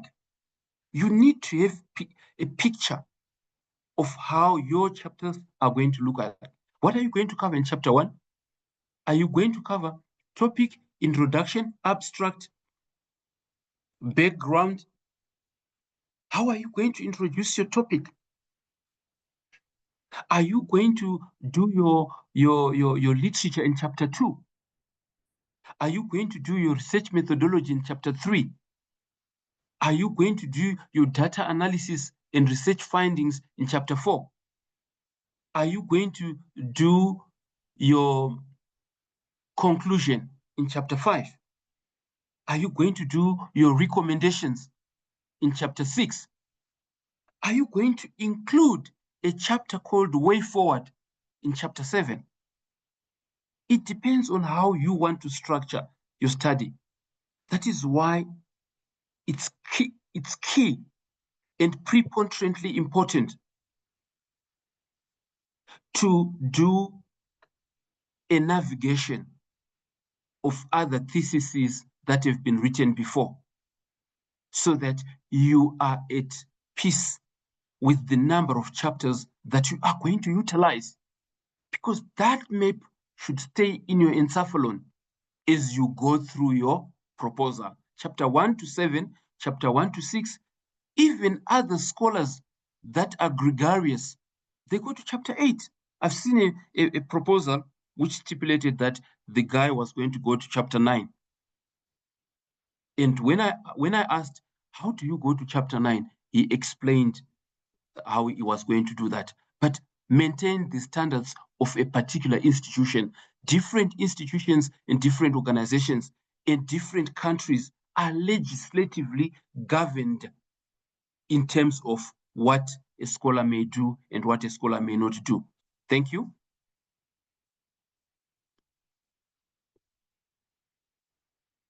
A. What is the time frame of your degree? Huh? We don't want ancestral degrees here. What is the time frame of your activity? What is your time frame and what are the activities you are going to do? Put that in mind every second of your life. We don't want ancestral degrees. There is what is called ethical clearance. Ethical clearance, it lapses. So if you are going to keep yourself delayed, some students in particular segments of our society have a tendency of, I'm putting my studies on hold. You put your studies on hold. This time, there is a thing called ethical clearance. It lapses. You have to redo it again. So once you establish your time frames, please stick to it. Please stick to your registration dates and your completion dates, because you must graduate in or on record time. It's very important, because the ethical clearance is a license, but it lapses. So don't delay. Put that framework and stick to it. Always refer back to it. And where possible, put it as your picture on your cell phone. Thank you.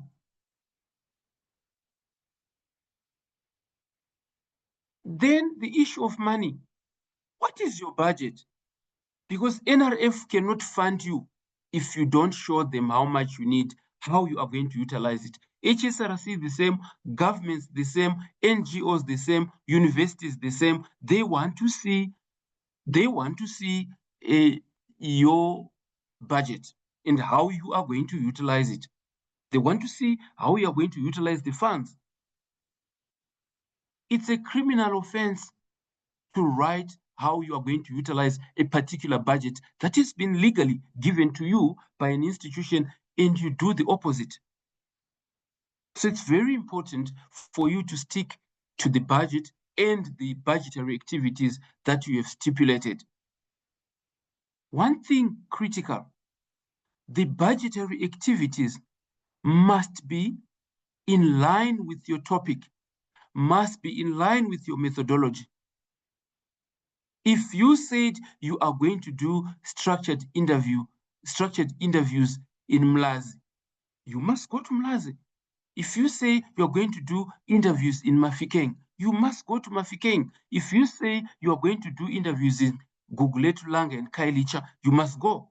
If you said you were going to go to Brussels, you must go and produce in your appendices the receipts and the financial statements on how you have used the budget.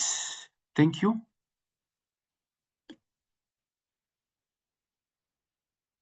Thank you so much for giving me some ears.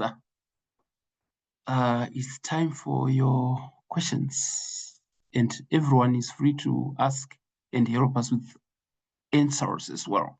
Thank you. Thank you for that very interesting presentation, Dr. Gumede. I'd like to invite questions. Are there any hands? Please raise your hand and I'll call on you to ask your question. Darren, there's about 7 questions from the various participants. Okay, in the chat. It's in the Q&A in box. the Q&A. Yeah. Okay. So Dr. Gumede, the first question we have is from Nokonwaba, and she's asking, what is a provisional promoter?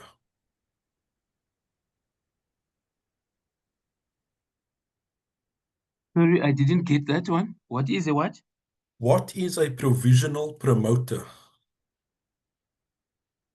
Oh, what is a provisional? Okay. Thank you for that. Provisional promoter. Would you want me to answer them like that, or can I take 5 and then answer 5? Or Okay. What do you prefer? Whichever you prefer. Okay, can I have at least 5 questions? I'm looking at our time as well. Okay, so we still have quite a bit of time. Our session is scheduled to end at 4. Okay. All right, so I can do one by one. Okay.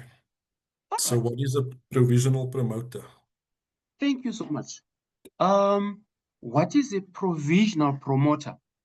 A provisional promoter is a promoter that yourself you have identified on the a website of a university and you have seen a professor or a doctor who has done topics in your interest, and you approach them informally and you say that I want to do a master's, I want to do a PhD in this particular area. Would you be interested in assisting me? And they will tell you that they have no official relationship with you unless you are registered, unless you are provisionally registered. When you are provisionally registered, they also indicate to you that you can indicate to the in your application that you have done some provisional preliminary discussion with me. And then depending on the structure of the department, when all proposals are submitted for master's or PhD, they will be able to say, we can designate Professor Mkize provisionally for you to deal with. But a provisional promoter is also known officially by the department.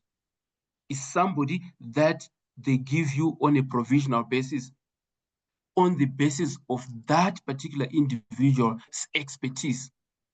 Is there a relationship between the expertise of this particular person with you?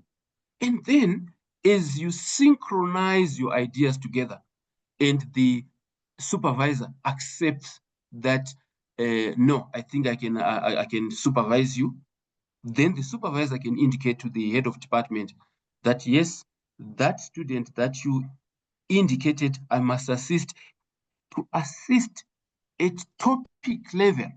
Remember, you are just navigating on creation of a viable provisional topic.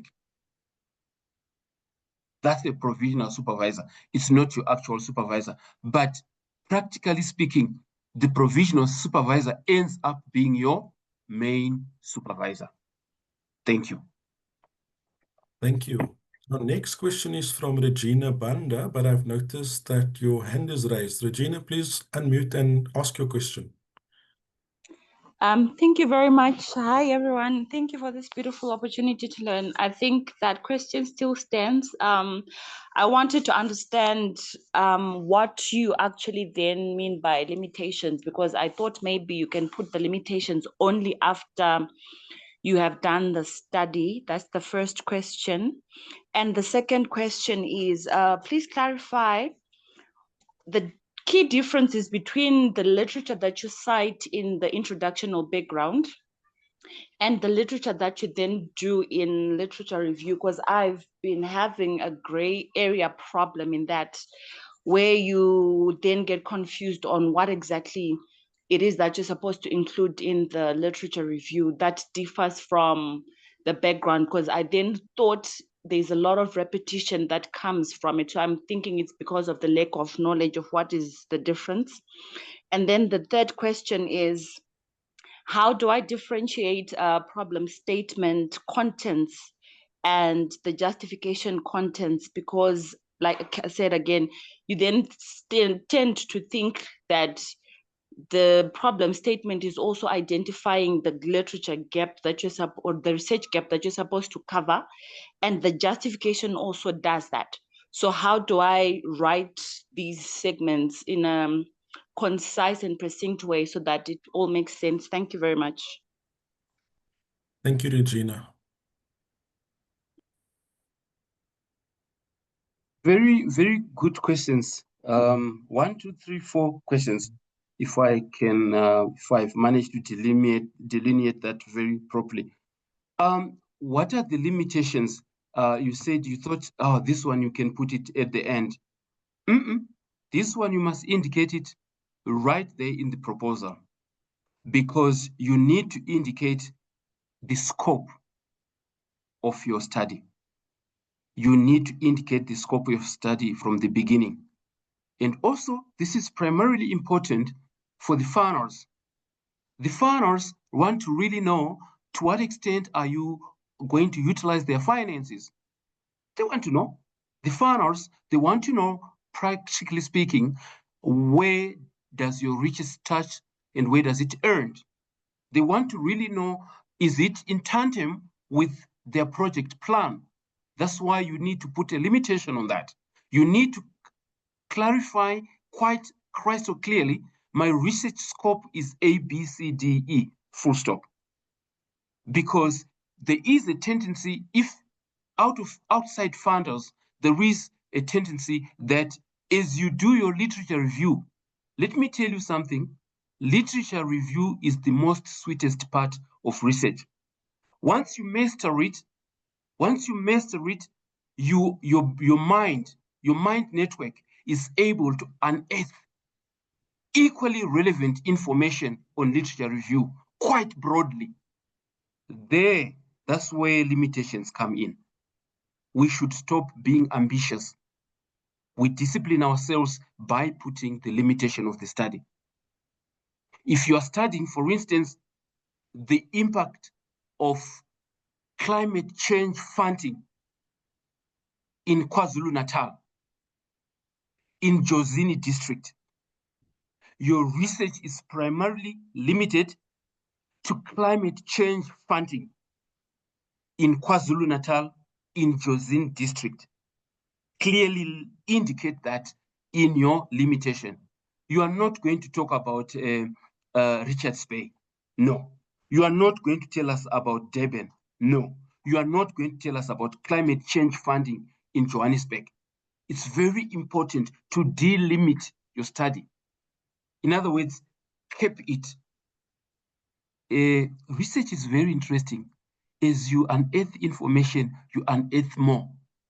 So you need to limit it and say, my research starts here and ends there.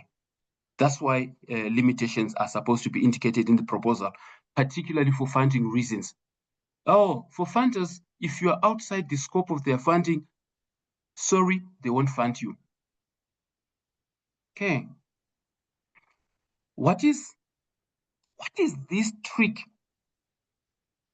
I like your question, ma'am. There is a trick here on literature that you put in the background and literature that you majorly put under the title literature review. What is the trick? Because you're saying that in most cases, people find themselves repeating it. The literature in the background is repeated in the literature review section. What is it? I will answer you this way. Literature that you put in the background should be succinctly delineated by you. You must delineate information, literature that you call a glimpse. A glimpse. A glimpse is not everything. All right? And then major literature, you are going to put it under the literature review section. In other words, it's a continuum that begins with the background. But however, ensure that the information, the literature information that you utilize in the background is not repeated in the literature review section. So it's a continuum, it's a continuation of literature. However, don't repeat it. Ensure that you don't repeat it. All right? Then you said the statement of the problem and the justification section, the rationale, with particular regards to the research gap. What is it? What is the trick? The trick is simple. The problem statement simply wants you to tell us what is the problem. Full stop. What is the problem? In other words, some people call it statement of the problem. Can you briefly tell us the statement of the problem? What is the problem? What do you see as the problem that warrants research? Okay? What do you think is the problem that warrants research? And then you say there's a confusion again in outline what is the research gap with particular regards to justification, because the same problem is the one that you must manipulate again in extrapolating the existence of a research gap. You see, what is the problem? And then what is the research gap? The language you use, Regina, is different. Okay? The language you use is different, and it depends on the fact that has that problem been researched before. If the problem has been researched before, there's no research gap there. So you can outline that there's a problem of poor service delivery, all right? In Constantia Park, there's a problem of poor service delivery in Constantia Park, but there's no research gap there because the literature that has been done already has covered everything. There is no research gap there, but there is a problem. You can write a statement of the problem, which, however, does not link to the research gap. A research gap is the kind of problem that you say, having looked at all the literature that has been extrapolated by and elucidated by a plethora of scholars, still there is this thing that is still lacking. Let me give you a practical example. Various studies have been done on restructuring and privatization of state-owned enterprises globally. The pivotal focus of scholars that have done the impact of restructuring privatization on state-owned enterprises, guess what? Pivotally and fundamentally was geared preponderantly at enhancing financial performance. You see, they focused on how to improve state-owned enterprises' financial performance. Most of the studies, improvement, financial performance, improvement, ESCOM must improve, Telcom must improve financial performance. Then you will see little studies have been done on how to empower employees to cushion them against cost-cutting measures. So as you write, there are problems in state-owned enterprises, it's a problem, right? But you have identified a key problem on the impact of cost-cutting measures on employee layoffs. So when you are justifying your topic, when you are writing on the rationale, highlight what studies have done and what they have not done. What was not done is the research gap. In other words, using this particular case study, you will say various studies have been done on privatization, restructuring of state-owned enterprises. However, they've, in majority of instances, focused on how to enhance organizational financial performance to maintain financial viability of those state-owned enterprises and win them off government financial support. However, there are very few studies that have focused on the impact of cost-cutting measures on women in middle management jobs. You see, specificity, touching on a specific problem that has not been researched. You know, researchers have researched broadly and widely, but there are certain minute areas that they've not touched on. If you look at climate change, majority of studies, climate change funding, climate change financial corruption, okay? But you will see there's an element of climate change impact on smallholder farmers, right? So you have to pinpoint what has not been researched. And it's easy to do that when you've done your literature widely. So then that small part that you say, this one has not been researched, it is the research gap. And the research gap identifies a specific area that you want to focus on. And funders will say, oh yes,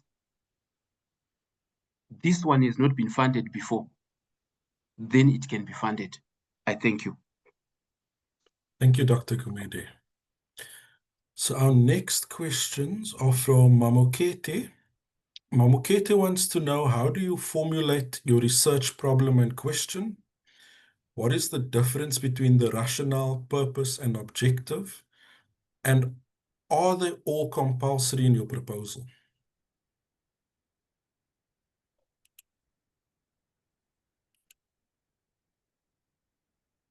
That's a very good question.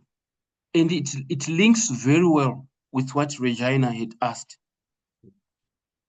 Yeah. Research question. Research question, research objective. Before I discuss anything, I want to say to you, maintain a clear symbiosis between your research objective and your research question. Okay? And I want to say the two are compulsory. Without them, there's no research. Okay? A research question is what you are asking to research on, is what you want to research on. The main objective of this research is to examine drug abuse in Mlazi, KwaZulu-Natal. The main objective of this research is to examine drug abuse in Mlazi.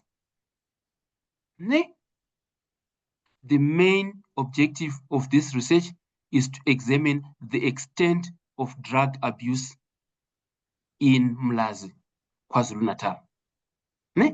That's the main objective. What is the tandem research question? The research question is, what is the extent of drug abuse in Mlazi, in KwaZulu-Natal? Do you see the symbiosis? There should be a link, a complete link. The main objective of this research is to examine the extent of drug abuse in Umlazi, Durban.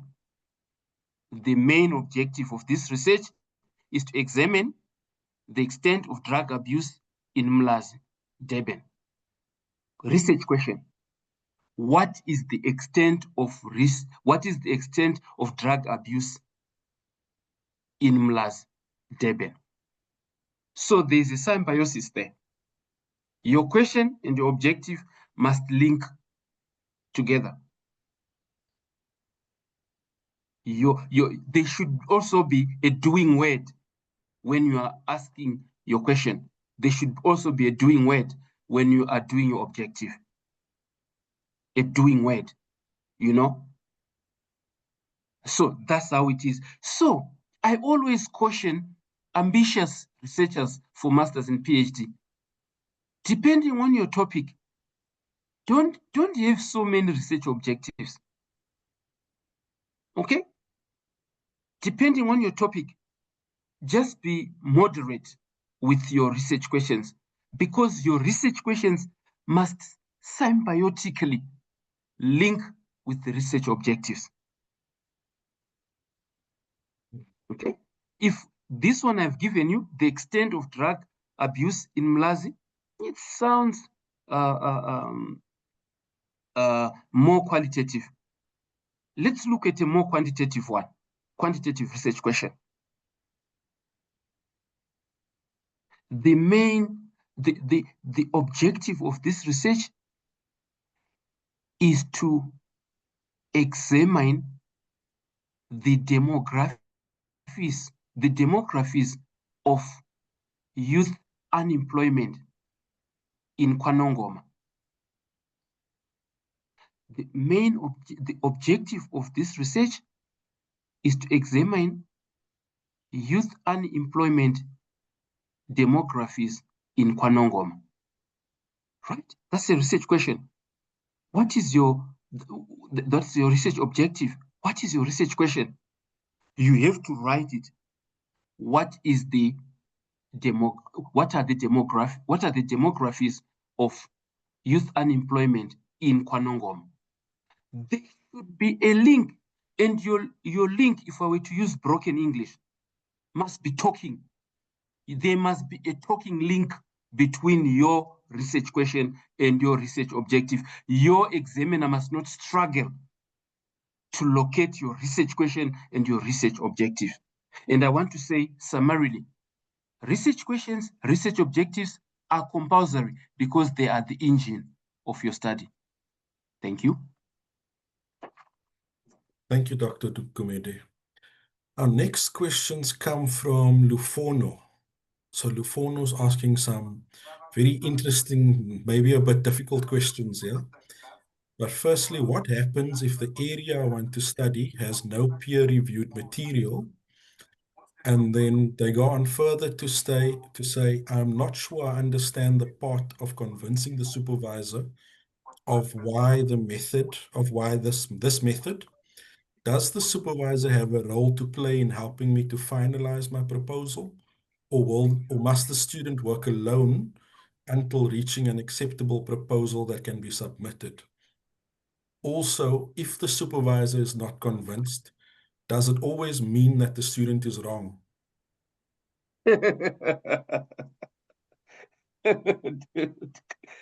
Oh, sorry.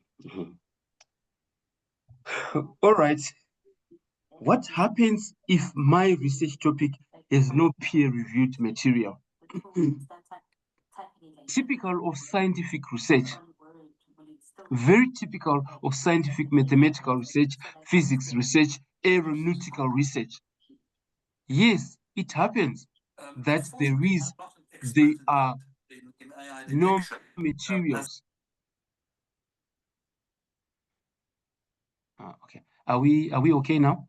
Yes, sorry, it was our IT that was not muted. Okay. My apologies for that. All right. What happens if my research has no peer-reviewed material? Okay, I want to say that nothing on this planet has never been studied before. Okay? There is always a peer review information somewhere about a particular element. Because remember, research is about creating knowledge that is scientific broadly in the widest sense. Research is a process of creating knowledge that is scientific broadly in the widest sense. Everything that is on this planet Earth, engineering, humanities, social science, politics, most of the things have been researched. But what we have are add-ons which result in new creations of knowledge, right? New developments, but it doesn't mean that there were no developments before, all right? You can create new submarines today, but submarines have been created a long time back. So there is always peer-reviewed information on any aspect of knowledge in life. There is somewhere where particular knowledge is developed. I can give you an example of the guy, the guy that is in the news because we live in a constitutional democracy, we can quote that because we see it on news. So he can't sue me and say now he wants some money from me. There's a guy, I won't mention his name, who has got a lawsuit about a particular company regarding a particular invention which they have made for it, and the company is in very permeable industries, and he was recently in court, and the issue went on and on. he or she claims that he or she has discovered something, okay? But I want to go back to the question of peer-reviewed. What is peer-reviewed about that thing that the inventor is talking about? Is that is the method, is the tool that they have. But what is not new is that such things have been existing. You see, so anyone wants to write about that, they start with the background of things that have been there, peer-reviewed, and then they can go on to their new invention. Okay, it's a new invention, but it has got a background where it is coming from. So every information that we have, every knowledge that we have, it has been anchored somewhere, somehow, by existing knowledge. And that is the existing knowledge we want you to write in your literature review. Even if you talk of Pythagoras theorem, that a squared is equal to c squared and b squared in brackets, Pythagoras theorem. Before Pythagoras, there were other theories. So those theories before Pythagoras, which are mathematical, are the ones that you peer review. Okay? For those who are doing sociology, they will know that there are so many theories that are arising. Max Weber, the Weberian model, for example, Max Weber, if you want me to say that. Max Weber he invented the theory on hierarchy of authority. He described the theory of hierarchy of authority quite clearly. But before him, there was Frederick Winslow Taylor, who discussed scientific management theory. Okay? Max Weber says, okay, there is scientific management theory which talks about how we can manage organizations scientifically and effectively. Max Weber said, no, it is about authority. He talks about hierarchy of authority, right? And if you look at the same theory again, in the same line, Orsbonia and Khibla, he've talked about the entrepreneuring spirit of management. Entrepreneuring spirit of management. He wrote about it in 1992. But if you look at the same theory again, currently, new public governance, it talks about networking, you know? So you develop a theory over another theory. Knowledge is discovered, however, it develops on top of other knowledges. Those are the peer reviews we are talking about. What about the role of the supervisor? I laugh when he or she said, should what the supervisor say go? I'm using today's language. You know, is it what we take and throw away mine? Or is the word of the supervisor final? Yeah, okay. I just need to be frank with you here. Okay? If you check Aristotle said knowledge depends on the knower.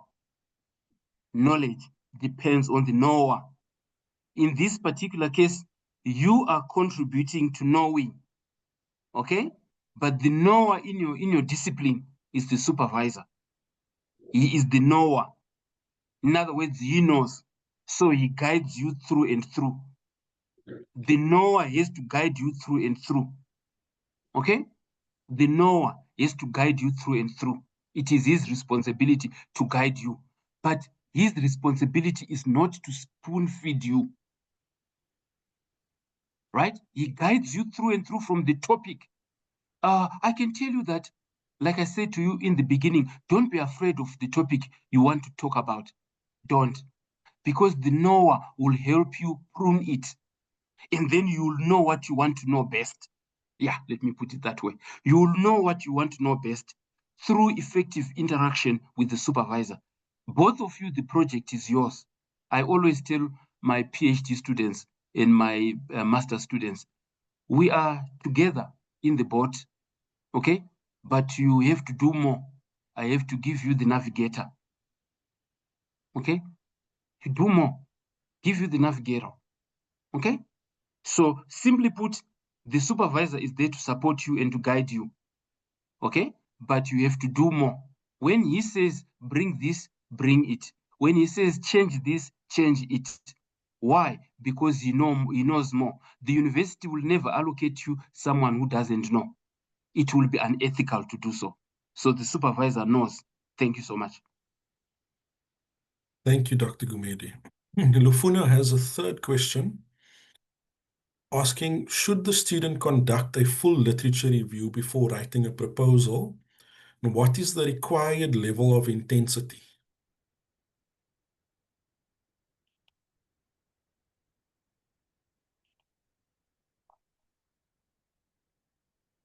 Okay.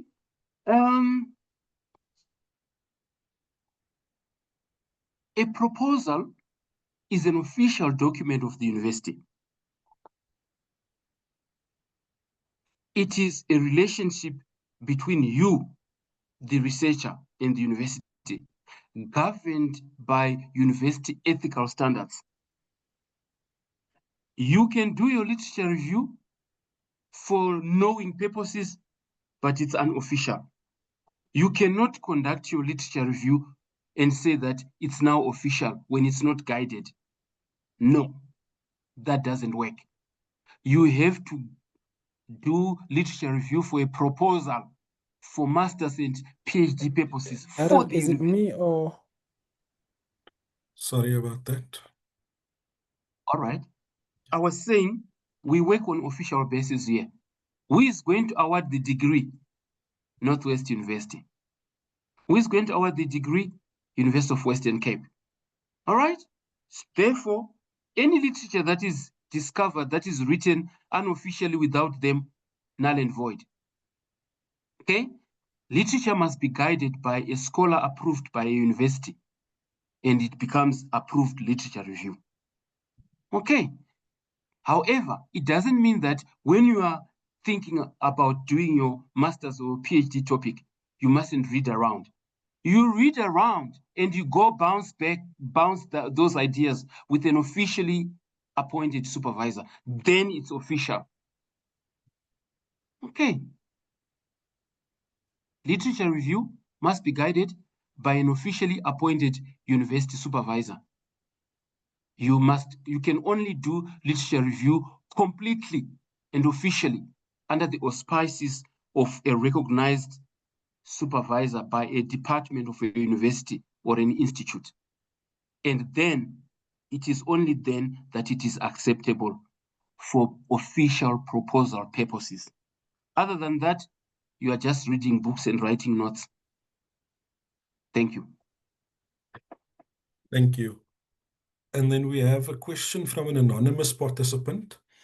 Why is it said that when you have a hypothesis, there is no need for a research question or objectives?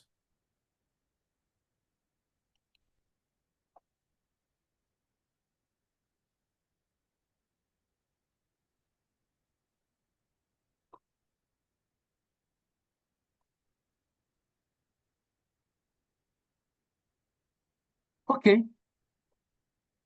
Democracy is very nice, right?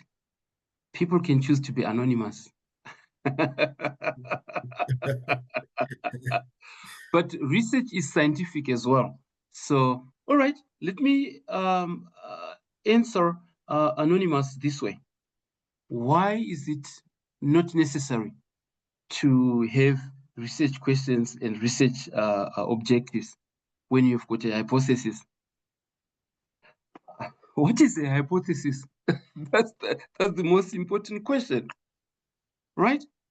You are with a hypothesis, you are saying to us, this is what I want to go and research about. However, I think that it is going to turn out like this. All right? This is what I want to go and research on, but I think it's going to turn around to be like this. And I want to prove to you that this is how it is going to turn around. Okay? It's like these people who put a rabbit in a box and it turns out into something else and they put it back. That's a hypothesis. So when we say put research questions and put research objectives, you can, instead of that, put a hypothesis, because that guides us into what you want to achieve and how you want to achieve it. When you say the main objective of this research is to examine the influence of drugs in Empangeni High School. Okay? And then your research question says, what is the impact of drugs at Empangeni High School? All right?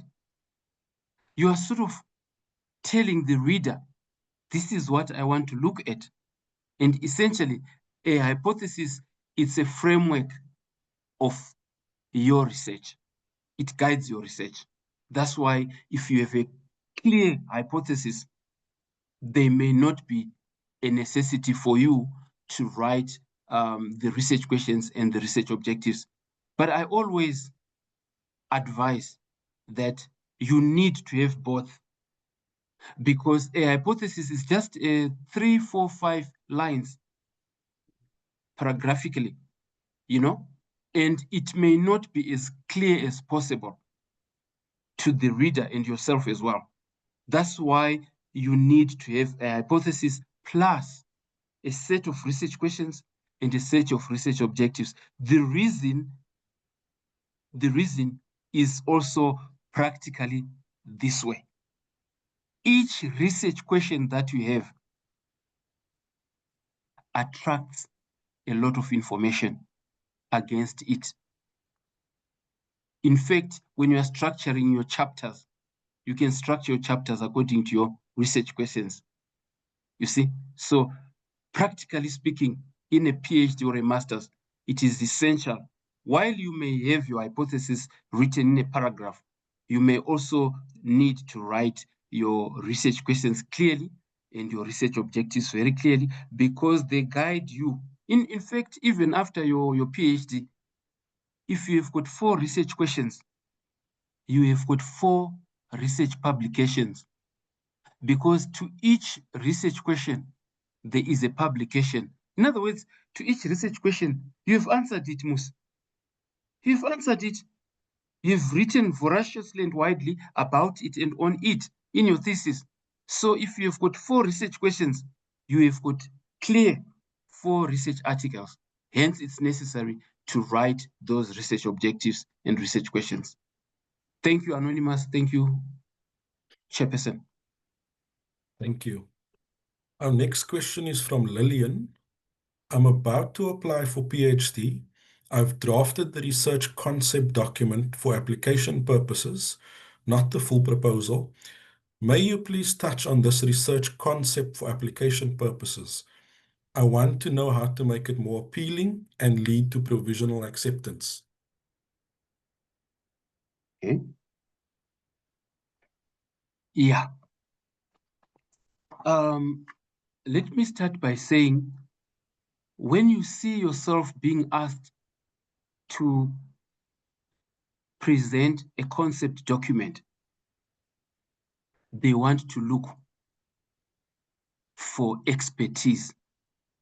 They want to check around the department where you are applying to say that, do we have expertise in the department? They want to, firstly, they want to check that. Secondly, if they identify a possible supervisor, they want to give your concept to the supervisor, to the prospective supervisor, to the provisional supervisor. But when a person is handling your document and you don't know them officially, they are allocated to this concept document. They want to do it. That's what the department wants to do. Now, for your concept document to be accepted easily, I want to use the word I've used in the presentation. I used the word punchy. Punchy. Punchy. Punchy.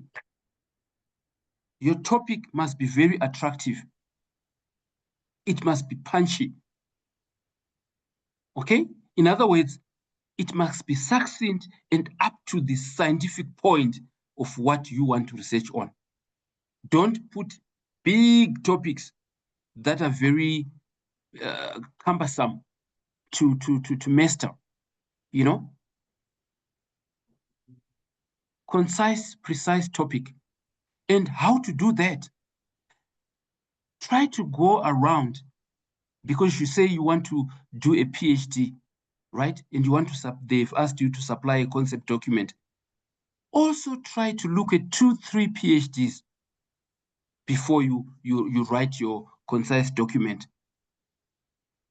on a topic that is more or less similar to yours. It's not harmful as well to look at 2 master's research documents already. Just see how it has been structured. But the whole point is understand what you want to present to someone else. In other words, you are asking, can you accept me? And the clear criteria to be accepted is to write a clear and concise topic. In other words, a concept document, they are trying to ask for a mini proposal. They want you to put a preliminary provisional topic and write something about it, because the provisional supervisor or the would-be supervisor wants to understand exactly what you want to do. So tell them what you want to majorly do. What is the preponderant idea in your encephalon? What is the preponderant idea that you want to research on? That is what must overarchingly and crystal clearly appear repeatedly in your concept document, so that the person will know this is what you want to study. In other words, be short, precise, and up to the point and punchy. Thank you. Thank you. We have another question from an anonymous participant. How does a student deal with delayed feedback from the supervisor that will affect the project timeframe?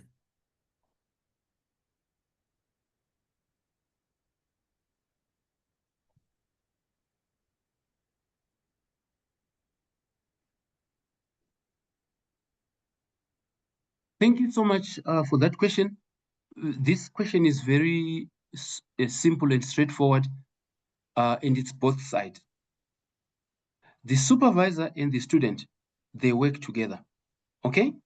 So the student must always keep a record of her requests or his requests for feedback from the supervisor. If a student sends a proposal today, they must maybe in 3 days follow up with the supervisor. Dear supervisor, I am just following up on my proposal. Okay? It is the same thing also with supervisors as well. Supervisors also follow up with an email, because they are leaders in each and every department that are tasked with the responsibility to check progress of the students. So the student must be able to have email proof to say, I sent my document on this particular day, but I feel that I am delayed. But then you must have documentary evidence to that effect. You know, a student must always keep a record of their polite request to their supervisor. Dear supervisor, I'm just doing a follow-up on the proposal that I've sent to you. Then that record is very important. You know, of course, you know, there are some students who are very fast, you know, in what they are doing. And they also forget that the very same supervisor Perhaps is also a lecturer who has got classes to undertake and has got other students. So they give a proposal today, tomorrow they want it, you know. So there should be some kind of understanding. But I think the bottom line is both the supervisor and the student must keep a record of their communication. It's very important. Thank you. Thank you. We've got a question from Nomsa. When budgeting for a research study, is there a guideline on how to cost each activity or estimate an overall cost?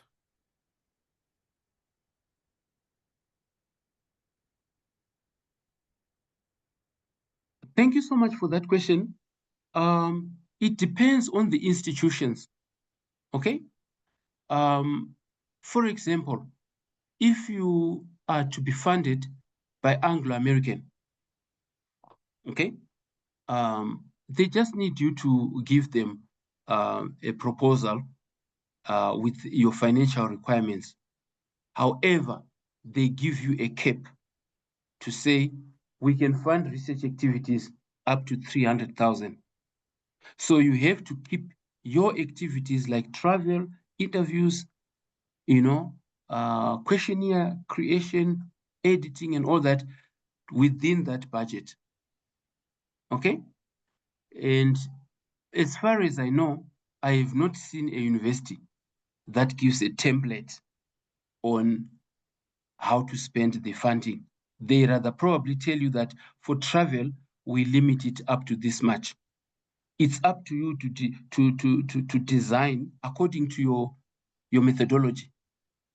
Because this money essentially is for your methodology. You know, it's for your methodology. It's how you are going to acquire data. So it's up to you to create an Excel document where you say traveling, you put the frequency and the amount. Mode of transport, you put the frequency and the amount, right? For copies like that, you know, for accommodation like that, you know. And sometimes you need to go to a mine, you know, and you need to stay at the mine for 5 days, 6 days before you can see mine workers coming out. So you need to indicate all of those things together. And then you put the prices there. But the prices are just estimates. Of course, nowadays, they will say, just give us a quotation for the airlines, for the buses. You know, you have to do that. They also know that there is a possibility of 5 to 7% inflation. So, yes, as far as I can remember, I have not seen an institution which gives you a template. But what I know they will give you is the limit of the amount that they can be able to give to you. And it's up to you how you use that. And on the appendices, as I've said earlier, you will need to attach all those things. Thank you. Thank you. And then we have a related question from Jack. Jack asks, what happens if you over budget? Do you have to pay back the money?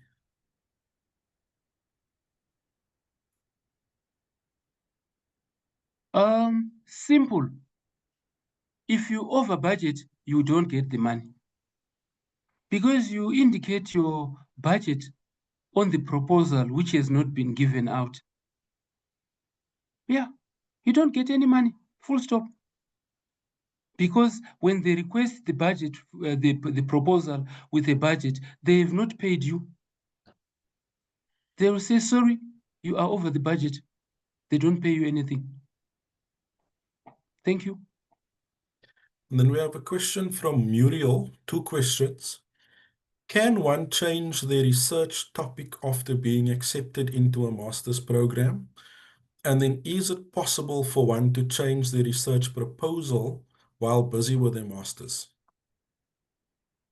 Oh, sorry, you were cutting. So Muriel asks, can one change their topic after being accepted into the master's program? And is it possible to change the research proposal while busy with their master's degree? I'll start with the last one. You can't be busy with a master's whose proposal has not been accepted. There's a proposal committee. There's a postgraduate committee that looks at your proposal. Once your proposal is accepted, happy and lucky you continue with your master's. Okay? So that's why I'm starting with the last one. You know? So there's no need of changing it. It has been accepted, right? If your proposal has been accepted, you are given a green light. The next stage is ethical clearance. Okay? So there's no need, you can't change this one. You see? Unless you want to say, I want to start afresh, although you guys have accepted my proposal, I no longer want it. which is very very rare. Okay? Because students struggle to get their master's proposal accepted. So once it's accepted, it's doable. Okay? Then under what circumstances can a student change their topic? They change their topic when the proposal committee find it not doable. Because the proposal committee can sit down and say, no, this one is not doable.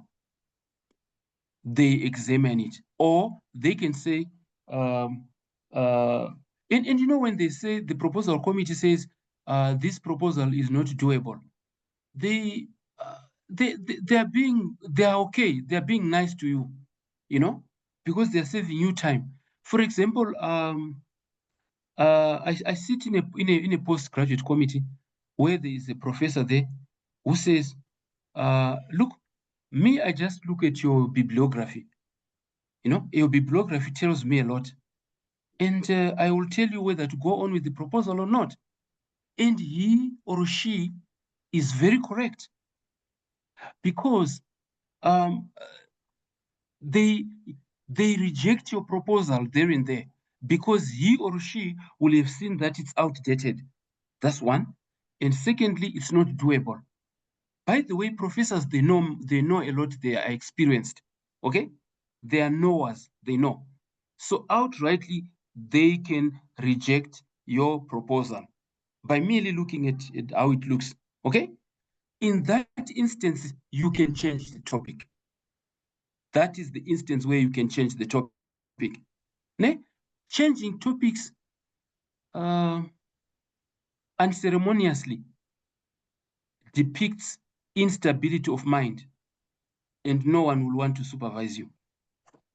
You can't change your topic today, change your topic tomorrow. You know, you need to pursue a particular topic, allow the legislative processes of the department or the faculty to take place. It must go through the proposal committee. Remember, you will have worked with the supervisor, right? You'll have worked a lot with the supervisor to prune it, to clear it. Okay? And then it goes to the proposal committee, in which case you have worked with the supervisor.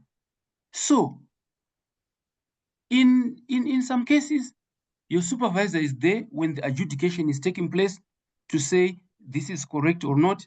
In some cases, they are generous universities. They say, no, let him or she, let him sit there, you know, so that he can hear for himself or herself what are the pitfalls in this proposal. Then they can hear it. They can get the feedback quietly sitting there, and they take it to the student and say, now we can change the topic.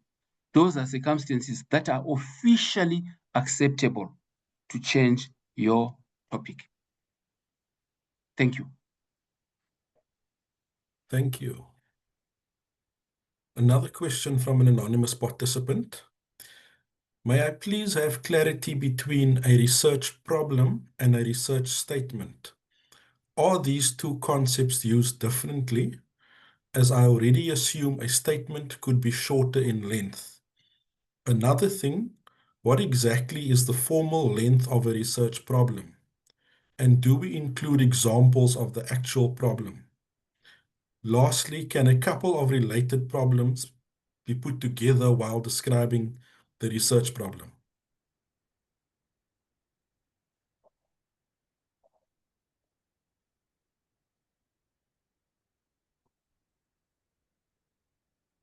Okay.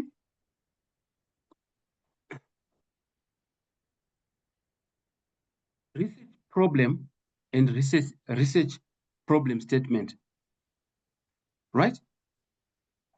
A research problem statement is asked initially by Regina in the earlier on. A research problem statement, sometimes they call it problem statement.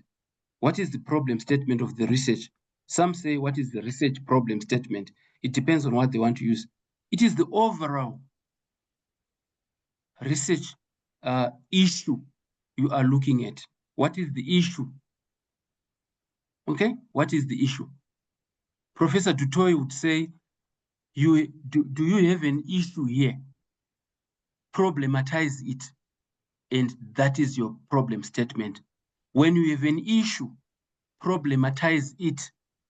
Make an issue sound like a problem, and then you write it. That's your research problem statement. Professor Dutoy would clearly tell you that. That's the simplest way at arriving at a research problem statement.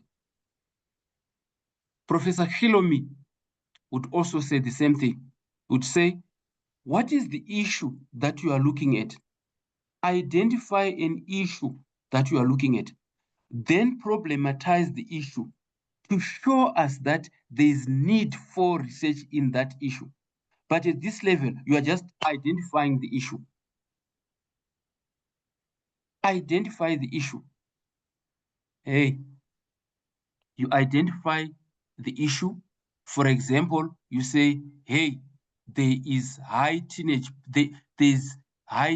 pregnancies in Khalishiwe High School. Okay? What is the issue? What is the issue? Teenage pregnancies. Okay? But problematize it. Teenage pregnancies, it is an issue which is there. Problematize it. Prof. Dutoy would say, tell us it's a problem. How do you tell us it's a problem? High teenage pregnancies. Okay, so in your research, in your problem statement,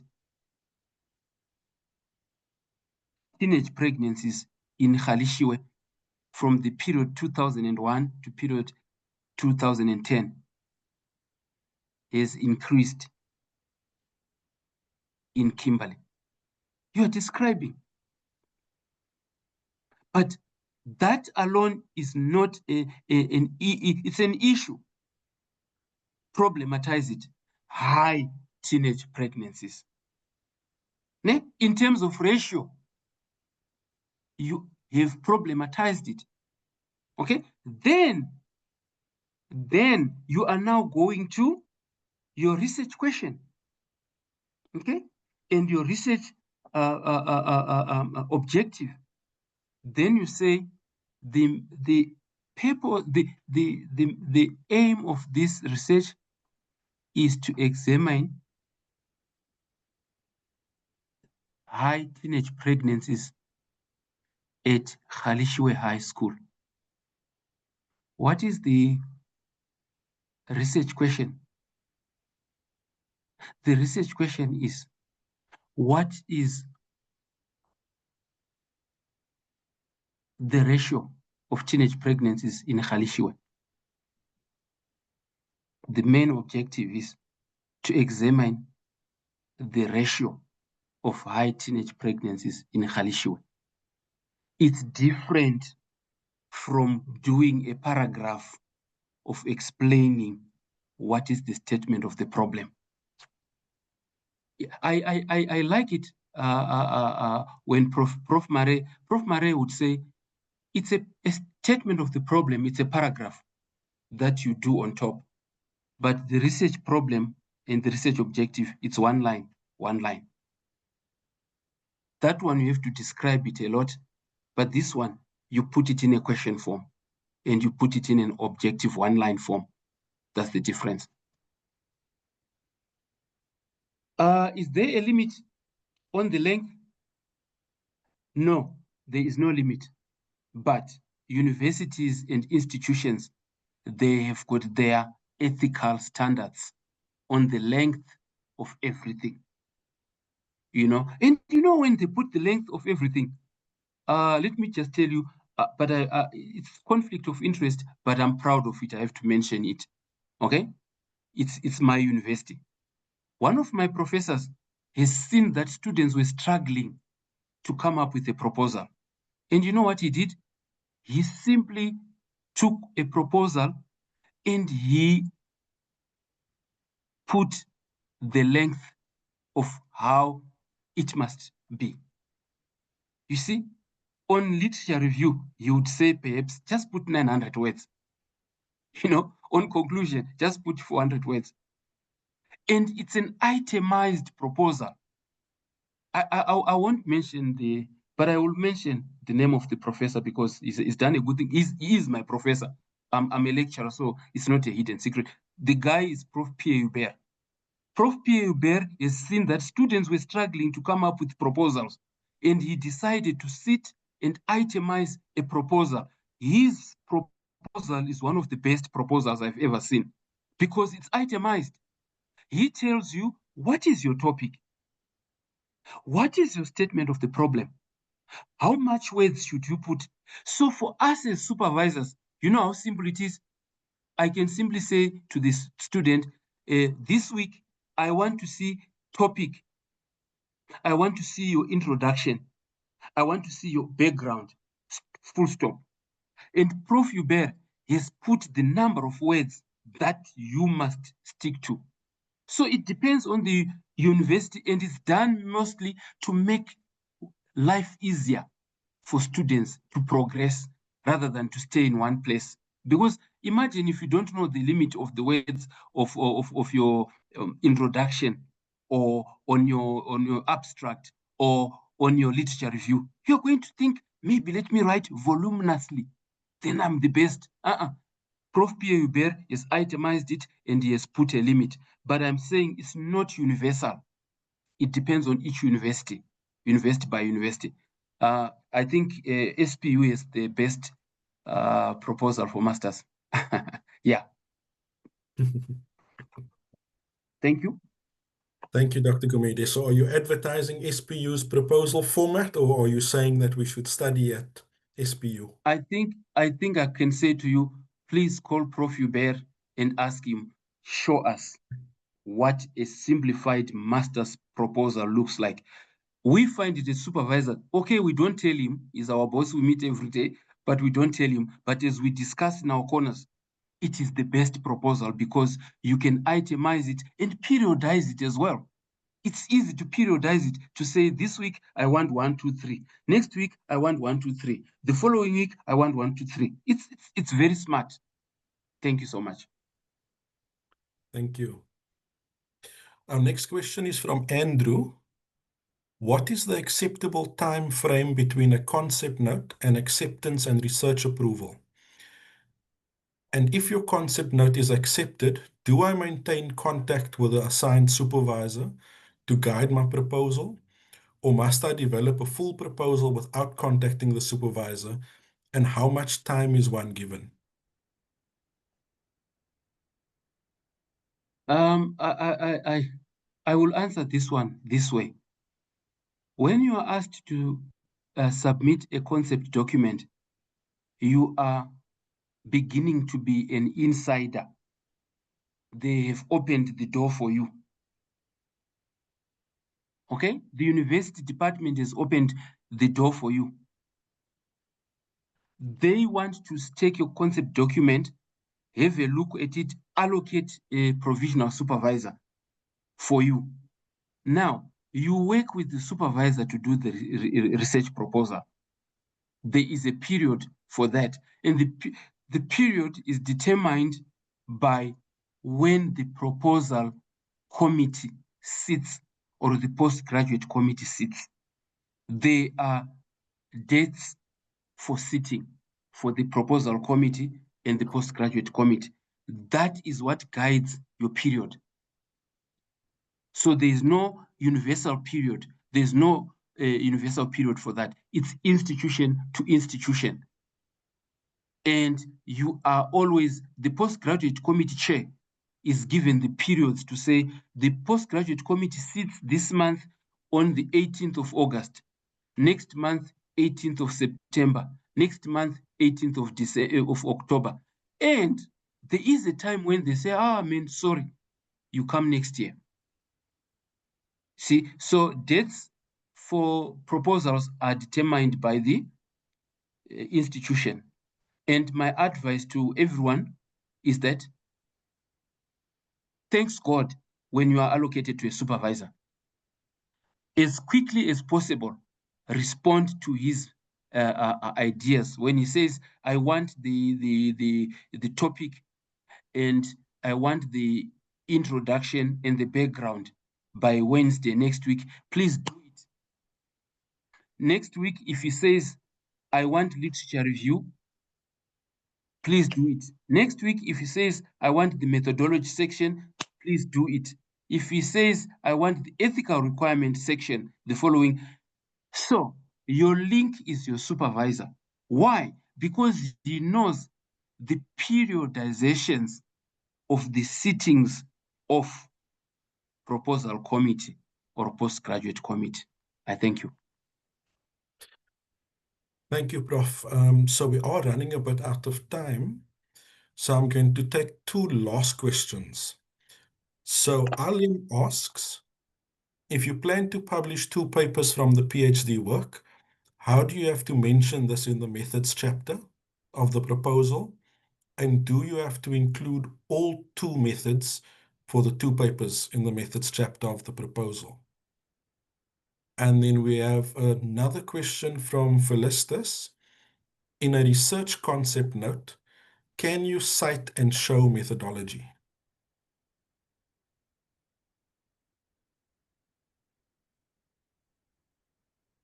Come again on the last one. In a research concept note, can you cite and show methodology? Okay. Thank you. Those are very wonderful questions. Actually, I like the one on 2 papers for the PhD. I think it's a very good question because we were almost going to lose sight of one aspect of our PhD and master's proposals. Prof. Pierre Hubert likes to say that, you know, it is best to do a PhD by research articles. He's correct there. When you do your PhD by research articles, by the time you do your first article, it's published. You have a publication, but it's moving towards your PhD. You do your second article, it's published. You are moving towards attainment of your PhD. You do your third article, like that, like that, like that. At the end of your articles, you are awarded a PhD, but you are not the same as a person who has done a monologue. You know, a monologue is a full thesis where people brag and say, me, I did 600 pages. I did 400 pages, you know, which is okay. It's a typology of a PhD full thesis. It's okay. Sometimes it's comfortable for some people to do a full PhD thesis, okay? Not a research by research, but Prof. Pierre would say, but then in a research thesis by articles, you benefit, you graduate, but you already have your articles. And also professionally, it enhances your chances of promotion. Now, this guy who says, is it possible to indicate in my research concept note that I want to publish 2 papers? Yes, you must indicate if your PhD modality is PhD through research articles. Yes, you must indicate that. Yeah, your supervisor must know that that's what you want. You see?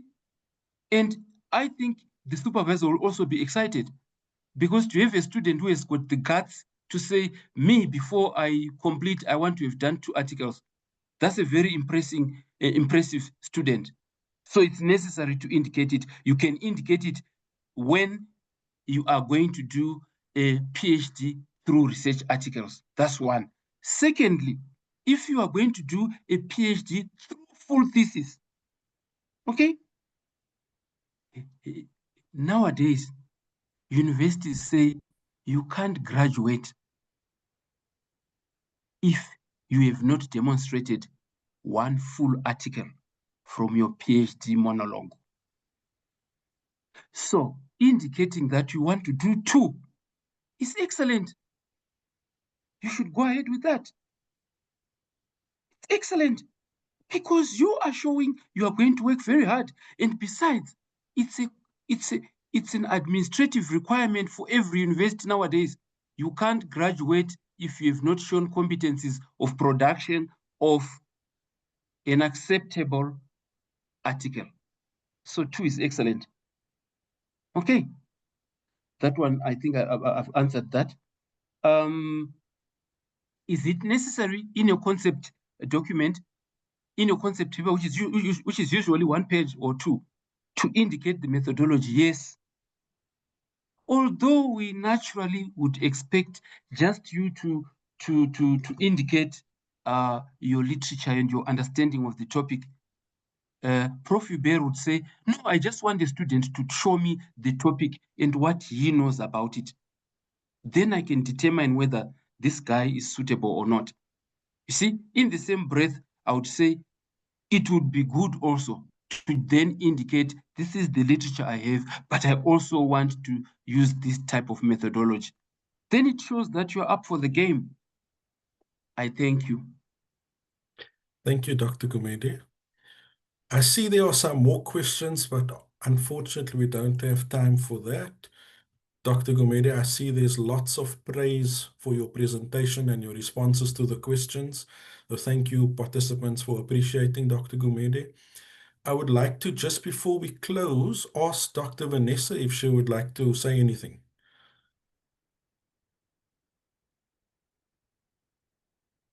Dr. Vanessa? I wasn't expecting that anyway, but I'm glad that I'm here. Just to start by appreciating you for chairing the session quite professionally. I also want to thank Dr. Gumede for the presentation. He finished quite early, so some presenters would finish late and not have a lot of time for questions, like I did this morning. So he finished quite early and had a lot of time, 1 hour, and I'm like, how is he going to, what are we going to say in 1 hour, 15 minutes? But interestingly, the questions kept coming and coming and coming. And it's amazing that there are still questions that can't even be touched on within the time frame. It also shows that these things emerge and people have different needs and different concerns. And the idea of the academy is to introduce subjects, to introduce topics, and then also give access to the people that are able to answer and respond to such queries. And then the engagement should continue. I believe that Dr. Gumede has his contact on his bio, and we can always reach out to him, and the engagement should continue. It shouldn't end here. We can always email ourselves. We can always find ourselves on social media and connect and reach out to each other. It's a community of practice, and no one knows it all. So you hear Dr. Gumede mentioning people's names, in as much as one would think, but why is he mentioning people's name? He should just talk. But he's also showing that he has risen upon the shoulder.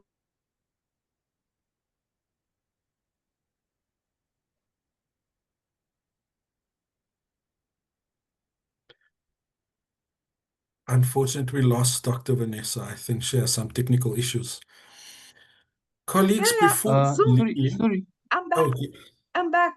Oh, Indeed. you're back. Indeed. I was surprised. I was surprised to be kicked out. So it also shows that he's risen. I was saying that it shows that he's risen on the shoulders of people. And that's very peculiar to the academic journey, that you draw on people's knowledge, you draw on people's expertise, you build, expand. And as you grow, in the academic career, people also begin to make reference to you and learn from you. And the culture of intellectual humility is something we should always appreciate, always share what you know. You talked about the knower at the beginning. Yes, we are learners, but we also aspire to be knowers and specialists in our field. So it's very interesting. The PhD journey, master's journey can be tedious, but it's doable. So I tell people, like I tell my children, has anybody ever done it before? And they say yes. Do they have two heads? And they tell me no. So if they don't have two heads, then you can. So I just want to encourage everybody on that stage to stay on track, keep the focus, don't get discouraged. You can get help. If your supervisor is not assisting, you can get a more critical friend. You can reach out to people within your institution or outside the institution. Try and build networks that are productive, that can assist you in navigating the challenges of the journey. One key thing that Dr. Gumede also mentioned is the peculiarity of institutions.